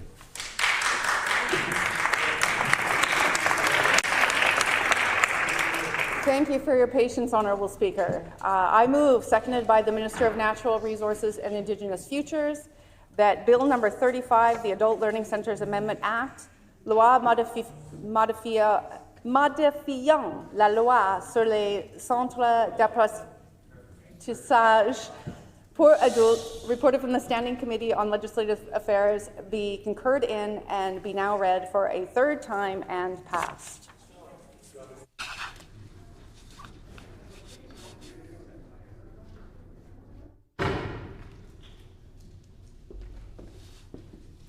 Been moved by the Honourable Minister of Advanced Education and Training, seconded by the Honourable Minister of Natural Resources and Indigenous Futures, that Bill number 35, the Adult Learning Centres Amendment Act, reported from the Standing Committee on Legislative Affairs, be concurred in and be now read a third time and passed. The Honourable Minister of Advanced Education and Training.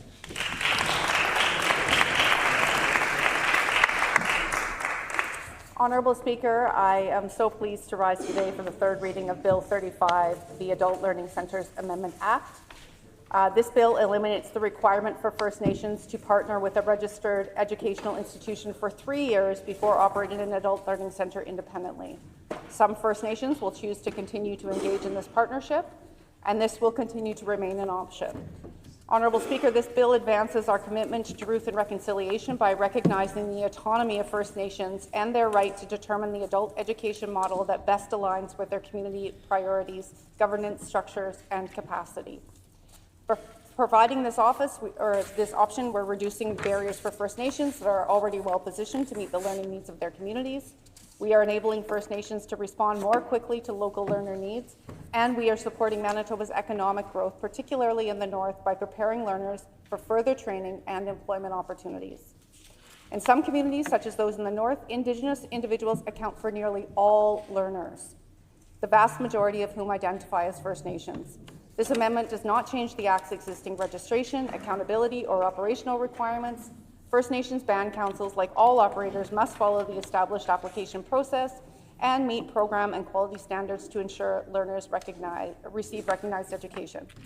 Bill 35 marks meaningful progress in fulfilling our commitment to truth and reconciliation by promoting greater First Nations self-determination in education and eliminating outdated barriers that do not reflect the current realities, strengths, and priorities of First Nations communities. I look forward to the passage of this bill. Thank you, Honourable Speaker.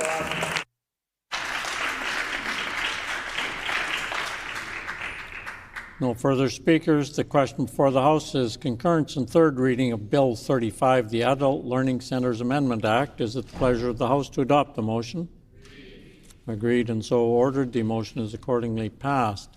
We'll now move on to Bill 45, the Yellow Quill University College Act and amendments to the Advanced Education Administration Act.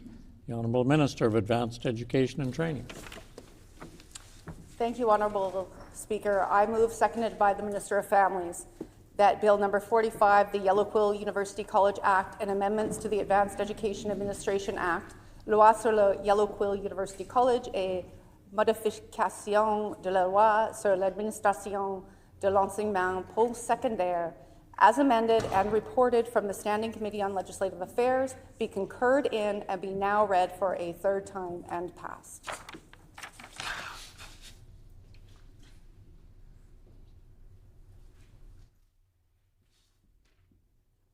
Been moved by the Honourable Minister of Advanced Education and Training, seconded by the Honourable Minister of Families, the Bill number 45, the Yellow Quill University College Act and amendments to the Advanced Education Administration Act, reported on as amended and reported from the Standing Committee on Legislative Affairs, be concurred in and be now read a third time and passed. The Honourable Minister of Advanced Education and Training.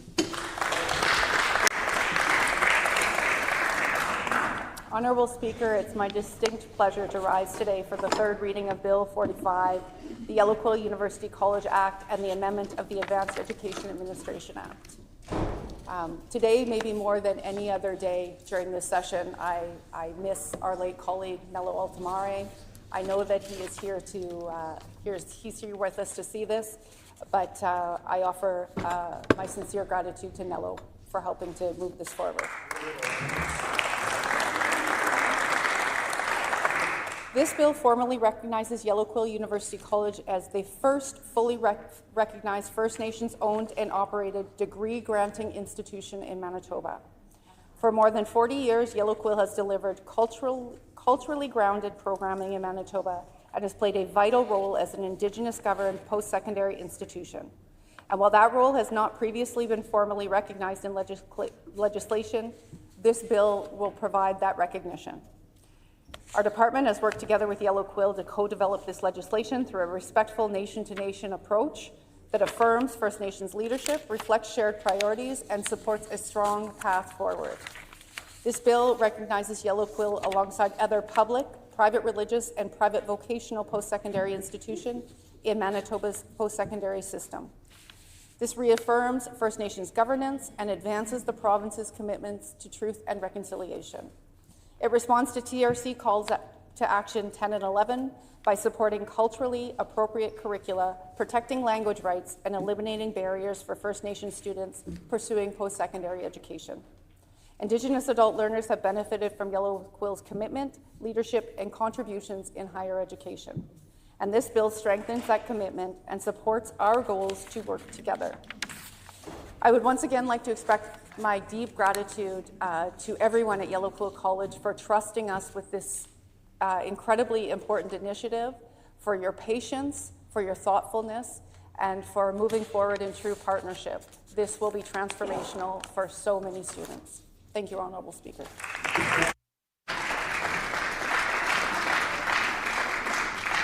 Seeing no further speakers, the question before the House is concurrence and third reading of Bill 45, the Yellow Quill University College Act and amendments to the Advanced Education Administration Act.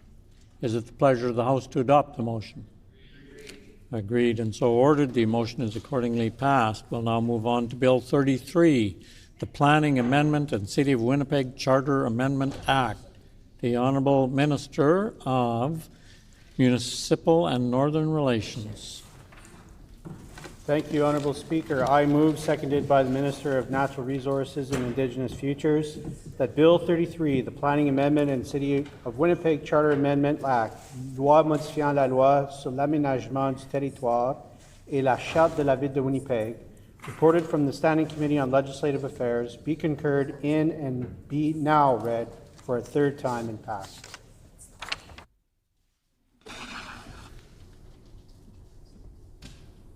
Been moved by the Honourable Minister of Municipal and Northern Affairs, seconded by the Honourable Minister of Natural Resources and Indigenous Futures, that Bill number 33, the Planning Amendment and City of Winnipeg Charter Amendment Act, reported from the Standing Committee on Legislative Affairs, be concurred in and be now read a third time and passed.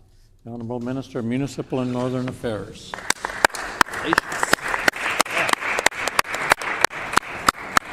Honourable Speaker, I am pleased to once again rise for the third reading of Bill 33.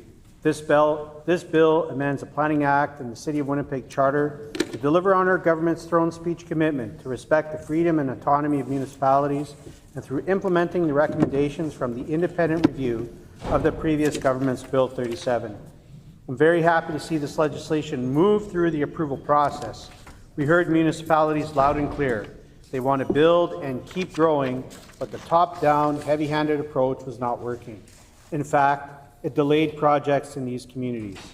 When municipalities said there was room for improvement, we listened. We're making good on our commitment to continue resetting Manitoba's land use planning framework, following the same spirit of last session's Bills 3 and 4, which strengthened municipal autonomy and reduced red tape. Reducing the frequency of delays to local zoning amendments and speeding up development approvals process will make it easier for municipalities to build new housing faster and address housing shortages. We have been listening to stakeholders. The input we received from mayors, reeves, and many local elected officials has helped shape this legislation in a way that resets the relationship between the province and municipalities. Finally, Honourable Speaker, I just wanted to say that Bill 33 demonstrates another step of our government's commitment to continuing to advance smart, strategic, and significant improvements through Manitoba's Land Use Planning Action Plan. Thank you. The Honourable Member for Lakeside. Thank you, Honourable Speaker. I am pleased to rise today to speak to Bill 33, the Planning Amendment and City of Winnipeg Charter Amendment Act, today here at third reading. This legislation represents a positive step toward improving Manitoba's planning system by providing greater certainty, clearer timelines, and a more predictable process for municipalities, developers, agriculture producers, and residents. Throughout debate on this bill, we've acknowledged the concerns that municipalities and stakeholders have raised regarding delays and complexity within Manitoba's planning framework. Bill 33 responds to many of those concerns by establishing timelines for municipal board hearings, reviews, recommendations, and decisions, while also clarifying objection processes and updating several administrative provisions within planning legislation. We've consistently said that the Braid Review provided Manitoba with a valuable roadmap for planning reform. This bill begins the process of implementing some of those recommendations, particularly those focused on improving procedures and reducing uncertainty within the system.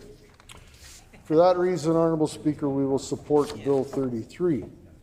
At the same time, our support comes with an expectation that the government will follow through on the commitments it is making through this legislation. The success of this bill will depend not simply on what is written in the Act, but on whether the government provides the municipal board with the resources necessary to meet these new requirements. Establishing timelines is one thing, ensuring they can be achieved is another. Manitobans will expect results, and the government must be prepared to demonstrate that the staffing, funding, and technology are in place to deliver on the promises contained in this legislation. We also expect the government to continue the work that remains unfinished. Many of the broader recommendations identified throughout the Braid Review, including municipal planning capacity, improved provincial coordination, digital planning systems, and additional support for local governments, have yet to be addressed. Municipalities continue to face significant financial pressures while managing growth, housing development, infrastructure demands, and economic development opportunities. Planning reform must be accompanied by practical support that helps municipalities succeed. Ultimately, strong communities require planning systems that are efficient, transparent, and predictable. When approvals are handled effectively and decisions are made in a timely manner, communities are better positioned to attract investment, support housing development, create jobs, and build the infrastructure Manitobans need. Bill 33 moves us in that direction. We support its passage, and we will continue to hold the government accountable for ensuring these reforms are properly implemented and for completing the broader work of modernized Manitoba planning system. Thank you, Honourable Speaker. So the question before the House is concurrence and third reading of Bill 33, the Planning Amendment and City of Winnipeg Charter Amendment Act. Is it the pleasure of the House to adopt the motion? Agreed, and so ordered. The motion is accordingly passed. Now move on to Bill 38, the Public Schools Amendment and Manitoba School Boards Association Amendment Act. The Honourable Minister of Education and Early Childhood Learning. Thank you, Honourable Speaker. I move, seconded by the Minister of Housing, Addiction and Homelessness, that Bill number 38, the Public Schools Amendment and Manitoba School Boards Association Amendment Act, loi modifiant la loi sur les écoles publiques et la loi sur l'association des commissions scolaires du Manitoba, as amended and reported from the Standing Committee on Justice, be concurred in and now read for a third time and passed.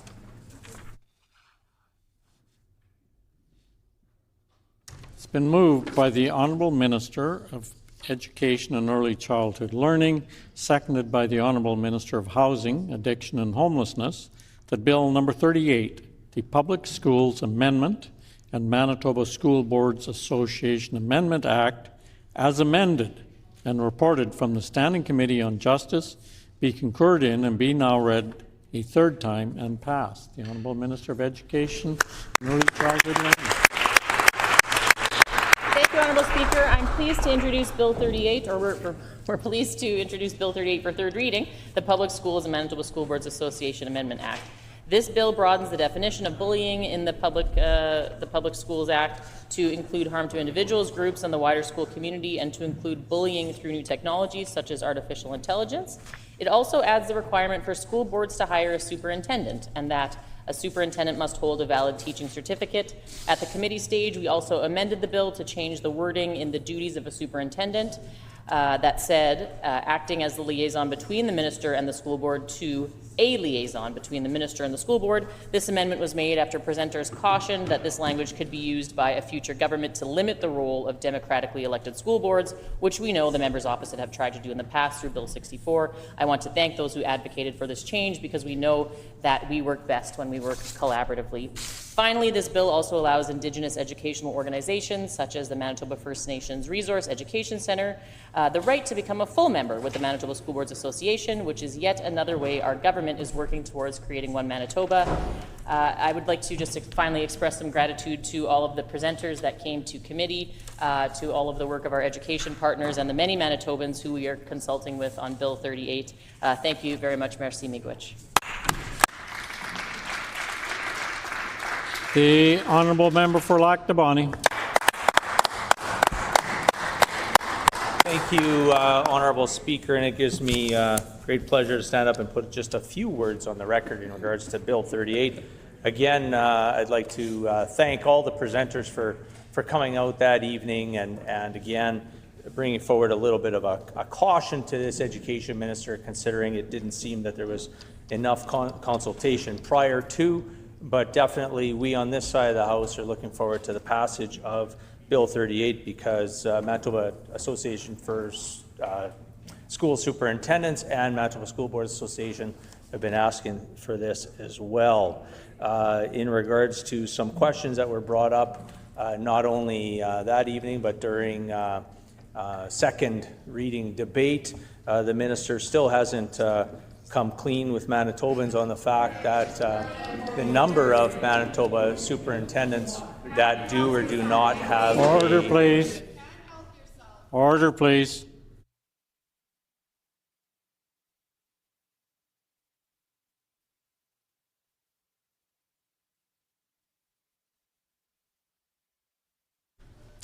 So I would ask the honourable member for Lac du Bonnet to please be seated while the speaker is standing.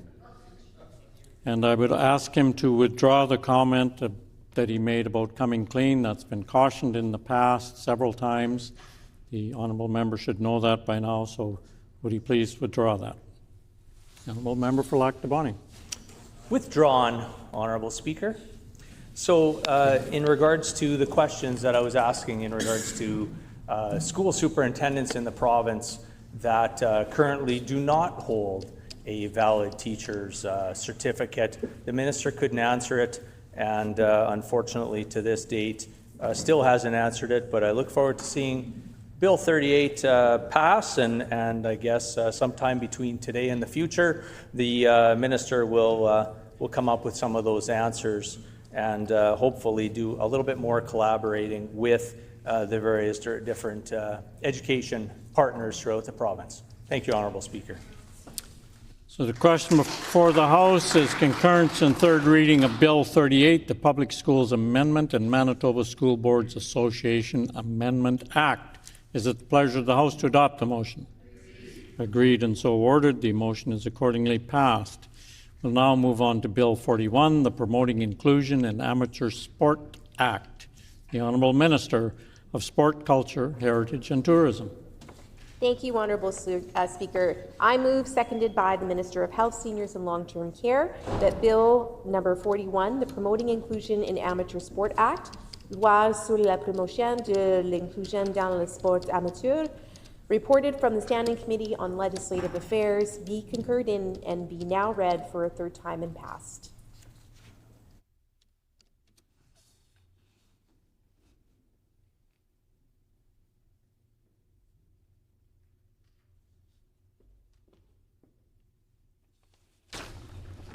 So it's been moved by the Honourable Minister of Sport, Culture, Heritage and Tourism, seconded by the Minister of Health, Seniors and Long-Term Care, that Bill 41, the Promoting Inclusion in Amateur Sport Act, reported on from the Standing Committee on Legislative Affairs, be concurred in and be now read a third time and passed.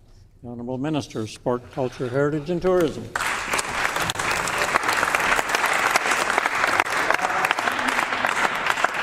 Honourable Speaker, I am pleased to once again speak in the House today about Bill 41, the Promoting Inclusion in Amateur Sport Act. We all know how important it is to make everyone feel welcomed, respected, and valued in sport.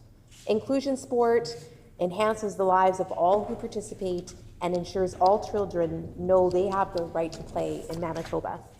This bill supports a more inclusive sport environment by requiring provincial sports organizations to adopt an inclusion policy and implement initiatives to enhance inclusion in their sport. We know that many provincial sport organizations are already doing meaningful work to improve inclusion. However, we also know that those efforts are uneven across the sport system.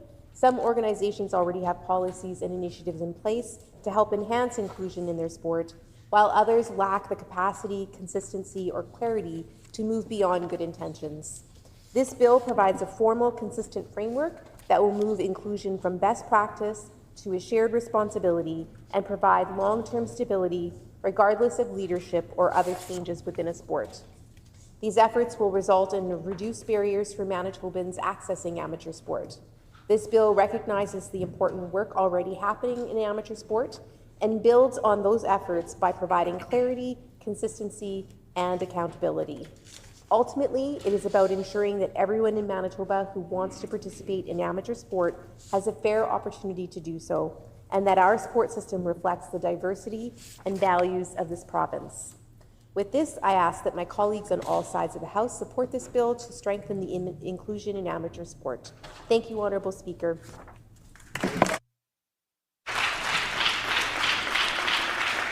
So the Honourable Member for Lac du Bonnet.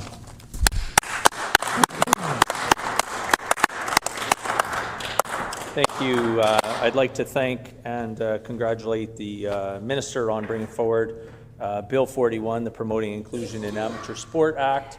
I know that during those presenters that evening during committee, I know some of the presenters had some suggestions in regards to some amendments, and we on this side of the House brought forward 3 report stage amendments, which I don't even believe, Honourable Speaker, that the amendments were fully read out before the government House Leader was busy shouting them down. But with that, Honourable Speaker, again, congratulations to the Honourable Minister, and hopefully they will be watching to see that these suggestions, this law being implemented and put on the backs of amateur sports all across this great province of ours. Hopefully they will keep track of exactly what is happening with the topic of inclusion in amateur sport. I think that amateur sports organizations within this great province of ours are doing a great job. Of course, there's always more work to do, but it's typical of the Canoe government to then offload and put this down on other organizations and just form laws to then make other people do some more work, sort of the government's dirty work. So with that, Honourable Speaker, it's unfortunate that the 3 report stage amendments were not moved forward because they were coming from a good place as far as some of the presenters had brought forward some suggestions.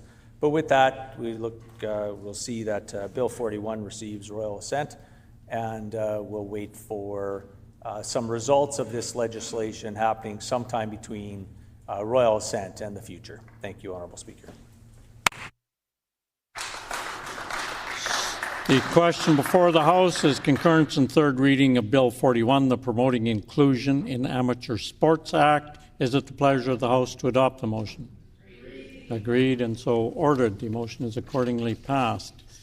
We'll now move on to Bill 43, the Highway Traffic Amendment and Drivers Vehicle Amendment Act.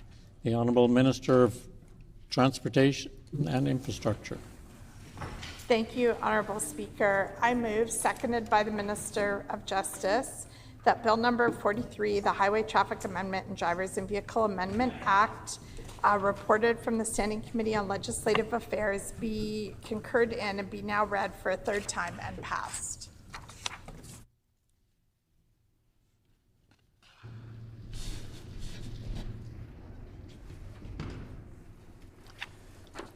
It's been moved by the Honourable Minister of Transportation and Infrastructure, seconded by the Honourable Minister of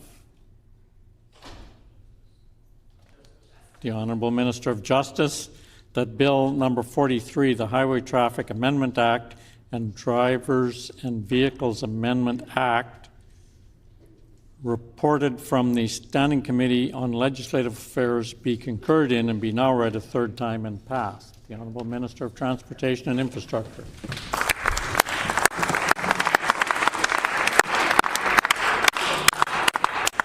Thank you, Honourable Speaker. I'm pleased to rise today for 3rd reading of Bill 43, the Highway Traffic Amendment and Drivers and Vehicles Amendment Act. This bill strengthens our government's commitment to safer roads by setting clear rules for the operation of automated personal electric, 3-wheeled, and other regulated vehicles on Manitoba highways. These amendments support our shared goal of protecting all road users and improving road safety across the province. I was pleased to hear during debate on 2nd reading that all parties expressed support for this important legislation. I would also like to thank everyone who contributed through submissions and presentations at the committee stage. I look forward to the passage of this bill as we continue our work to ensure clear, consistent rules for the safe operation of automated driving systems, personal electric, 3-wheeled, and regulated vehicles across Manitoba. We will remain engaged with municipalities, industry partners, and road safety organizations as we finalize the regulatory work and implement these amendments, ensuring a safer driving environment for all road users throughout the year. Thank you.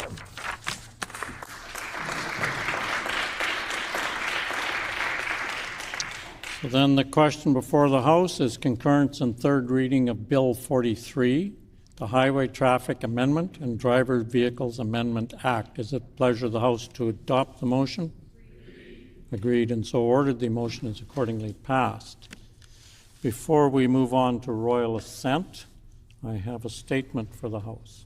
First, I'd ask the clerk to come up here for a second.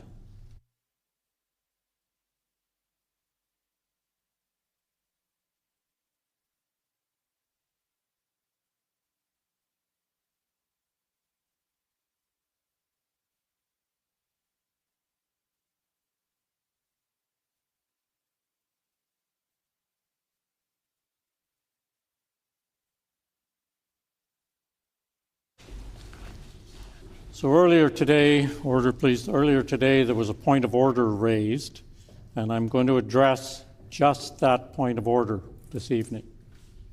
I think it is much too important to not address, to leave it hanging for the future. Clearly, the laws of the land recognize two official languages, and people have the right to speak in either of those languages, and by practices of this assembly, people have not just the privilege, but the right to speak in either of those languages. To suggest that a member has to reply in English just because the question was asked in English is just plain wrong. And even though those comments were made off the record, I heard most of it. Therefore, I'm ruling that the Honourable First Minister does have a valid point of order. As such, I would ask the Honourable Member for La Vérendrye to please unequivocally apologize for those comments. The Honourable Member for La Vérendrye. Thank you, Honourable Speaker. I unequivocally apologize for my comments. Thank you. We will now prepare for royal assent.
The Lieutenant Governor.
Your Honor, at this sitting of the Legislative Assembly has passed certain bills that I ask Your Honor to give assent to. Number 2, the Non-Consensual Distribution of Intimate Images Amendment Act. Loi modifiant la loi sur la distribution non consensuelle des images intimes. Number 3, the Manitoba Public Insurance Corporation Amendment Act. Loi modifiant la loi sur la Société d'assurance publique du Manitoba. Number 4, the Constitutional Questions Amendment Act. Loi modifiant la loi sur les questions constitutionnelles. Number 5, the Accessibility for Manitobans Amendment Act and the Commemoration of Days, Weeks, and Months Amendment Act, Access Awareness Week. Loi modifiant la loi sur l'accessibilité pour les Manitobains et la loi sur les journées, les semaines et les mois commémoratifs, semaines de sensibilisation à l'accessibilité. Number 6, the Sign Languages Recognition Act. Loi sur la reconnaissance des langues des signes. Number 8, the Long-Bladed Weapon Control Amendment Act. Loi modifiant la loi sur la réglementation des armes à lame longue. Number 9, the Street Weapons Control Act. Loi sur la réglementation des armes de rue. Number 10, the Employment Standards Code Amendment Act, Attachment Leave for Adoption and Surrogacy. Loi modifiant le Code des normes d'emploi, congé d'attachement en cas d'adoption ou de recours à la gestation pour autrui.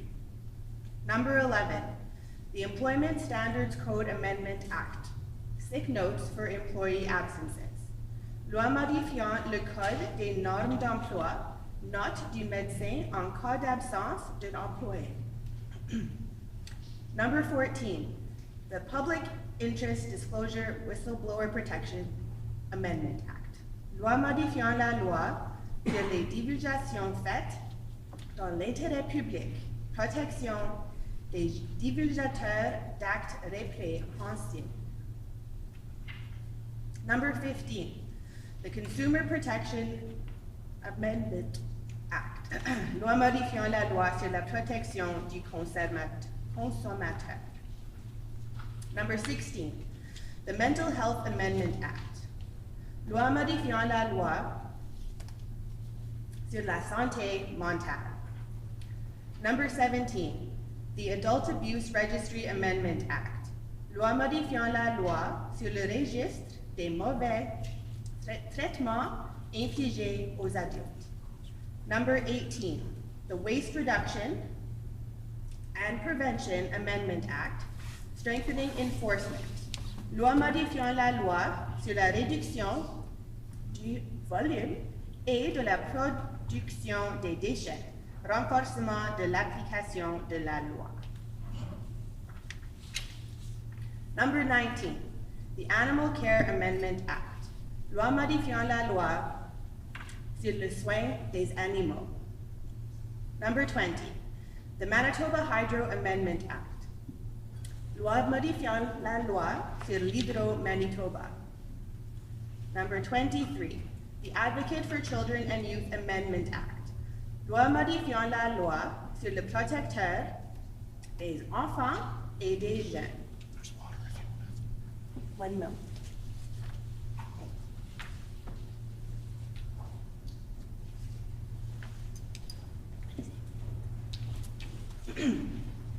Number 26, the Health System Governance and Accountability Amendment Act, eliminating mandatory overtime for nurses. Loi modifiant la loi sur la gouvernance et l'obligation rédactionnelle au sein du système de santé, fin de l'imposition d'heures supplémentaires aux infirmiers. Number 27, the Declaration of Principles for Patient Health Care Act and amendments to the Health System Governance and Accountability Act. Loi sur la déclaration de principes sur les soins de santé offerts aux patients et modification de la loi sur la gouvernance et l'obligation réditionnelle au sein du système de santé. Number 28, the Health System Governance and Accountability Amendment Act, nurse-to-patient ratios. Loi modifiant la loi sur la gouvernance et l'obligation réditionnelle au sein du système de santé, ratios infirmiers malades. Number 29, the University of Winnipeg Amendment Act, loi modifiant la loi sur l'Université de Winnipeg. Number 30, the Intimate Partner Violence Death Review Committee Act, loi sur le comité d'examen des décès causés par de la violence de la part d'un partenaire intime. Number 31, the Highway Traffic Amendment Act, loi modifiant le code de la route. Number 32, the Improving Access to Breast Cancer Screening Act, loi visant à améliorer l'accès au dépistage du cancer du sein. Number 33, the Planning Amendment and City of Winnipeg Charter Amendment Act, loi modifiant la loi sur l'aménagement du territoire et la charte de la ville de Winnipeg. Number 34, the Interprovincial Subpoena Amendment Act, loi modifiant la loi sur les subpoenas interprovinciaux. Number 35, the Adult Learning Centers Amendment Act, loi modifiant la loi sur les centres d'apprentissage pour adultes.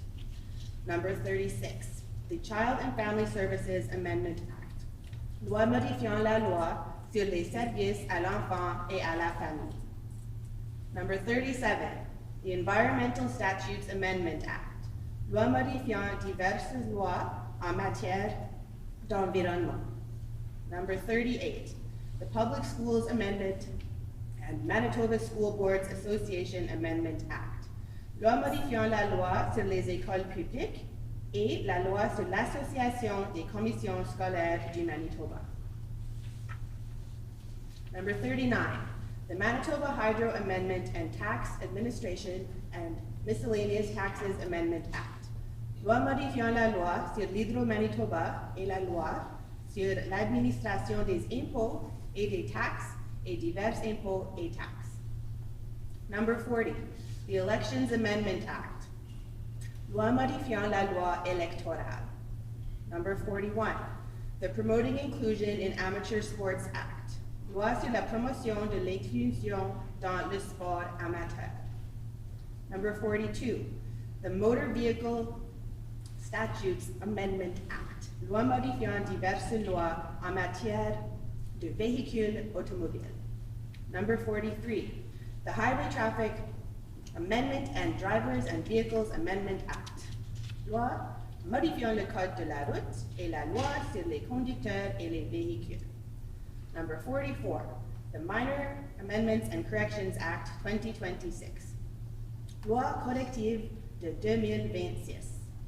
Number 45, the Yellow Quill University College Act and amendments to the Advanced Education Administration Act, loi sur le Yellow Quill University College et modification de la loi sur l'administration de l'enseignement postsecondaire.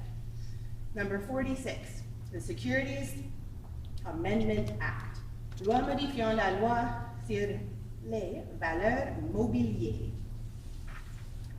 Number 48, the Real Property Amendment and Planning Amendment Act, land conveyed for public purposes.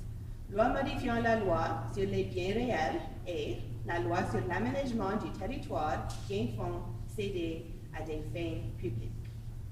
Number 49, the Business Practices Amendment Act, loi modifiant la loi sur les pratiques commerciales. Number 50, the Pharmaceutical Amendment, Regulated Health Professions Amendment, and Public Health Amendment Act, loi modifiant la loi sur les pharmacies, la loi sur les professions de la santé réglementée et la loi sur la santé publique.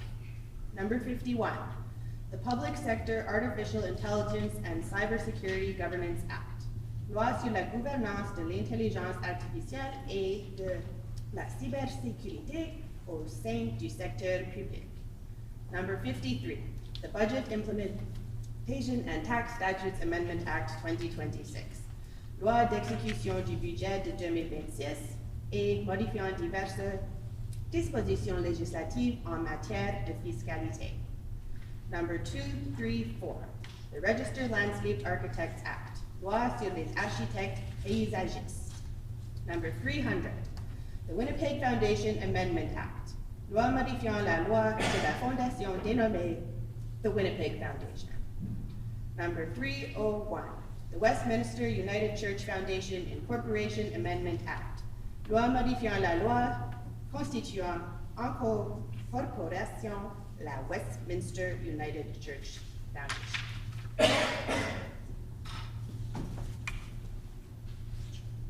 In His Majesty's name, Her Honor assents to these bills.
Before we rise, I would once again remind members, if you have not already done so, to remove the contents of your desk before you leave the chamber. The hour being well past 5 p.m., this House is adjourned and stands adjourned until Tuesday, September 29th at 10 a.m. or at the call of the Speaker. Have a great summer, everyone.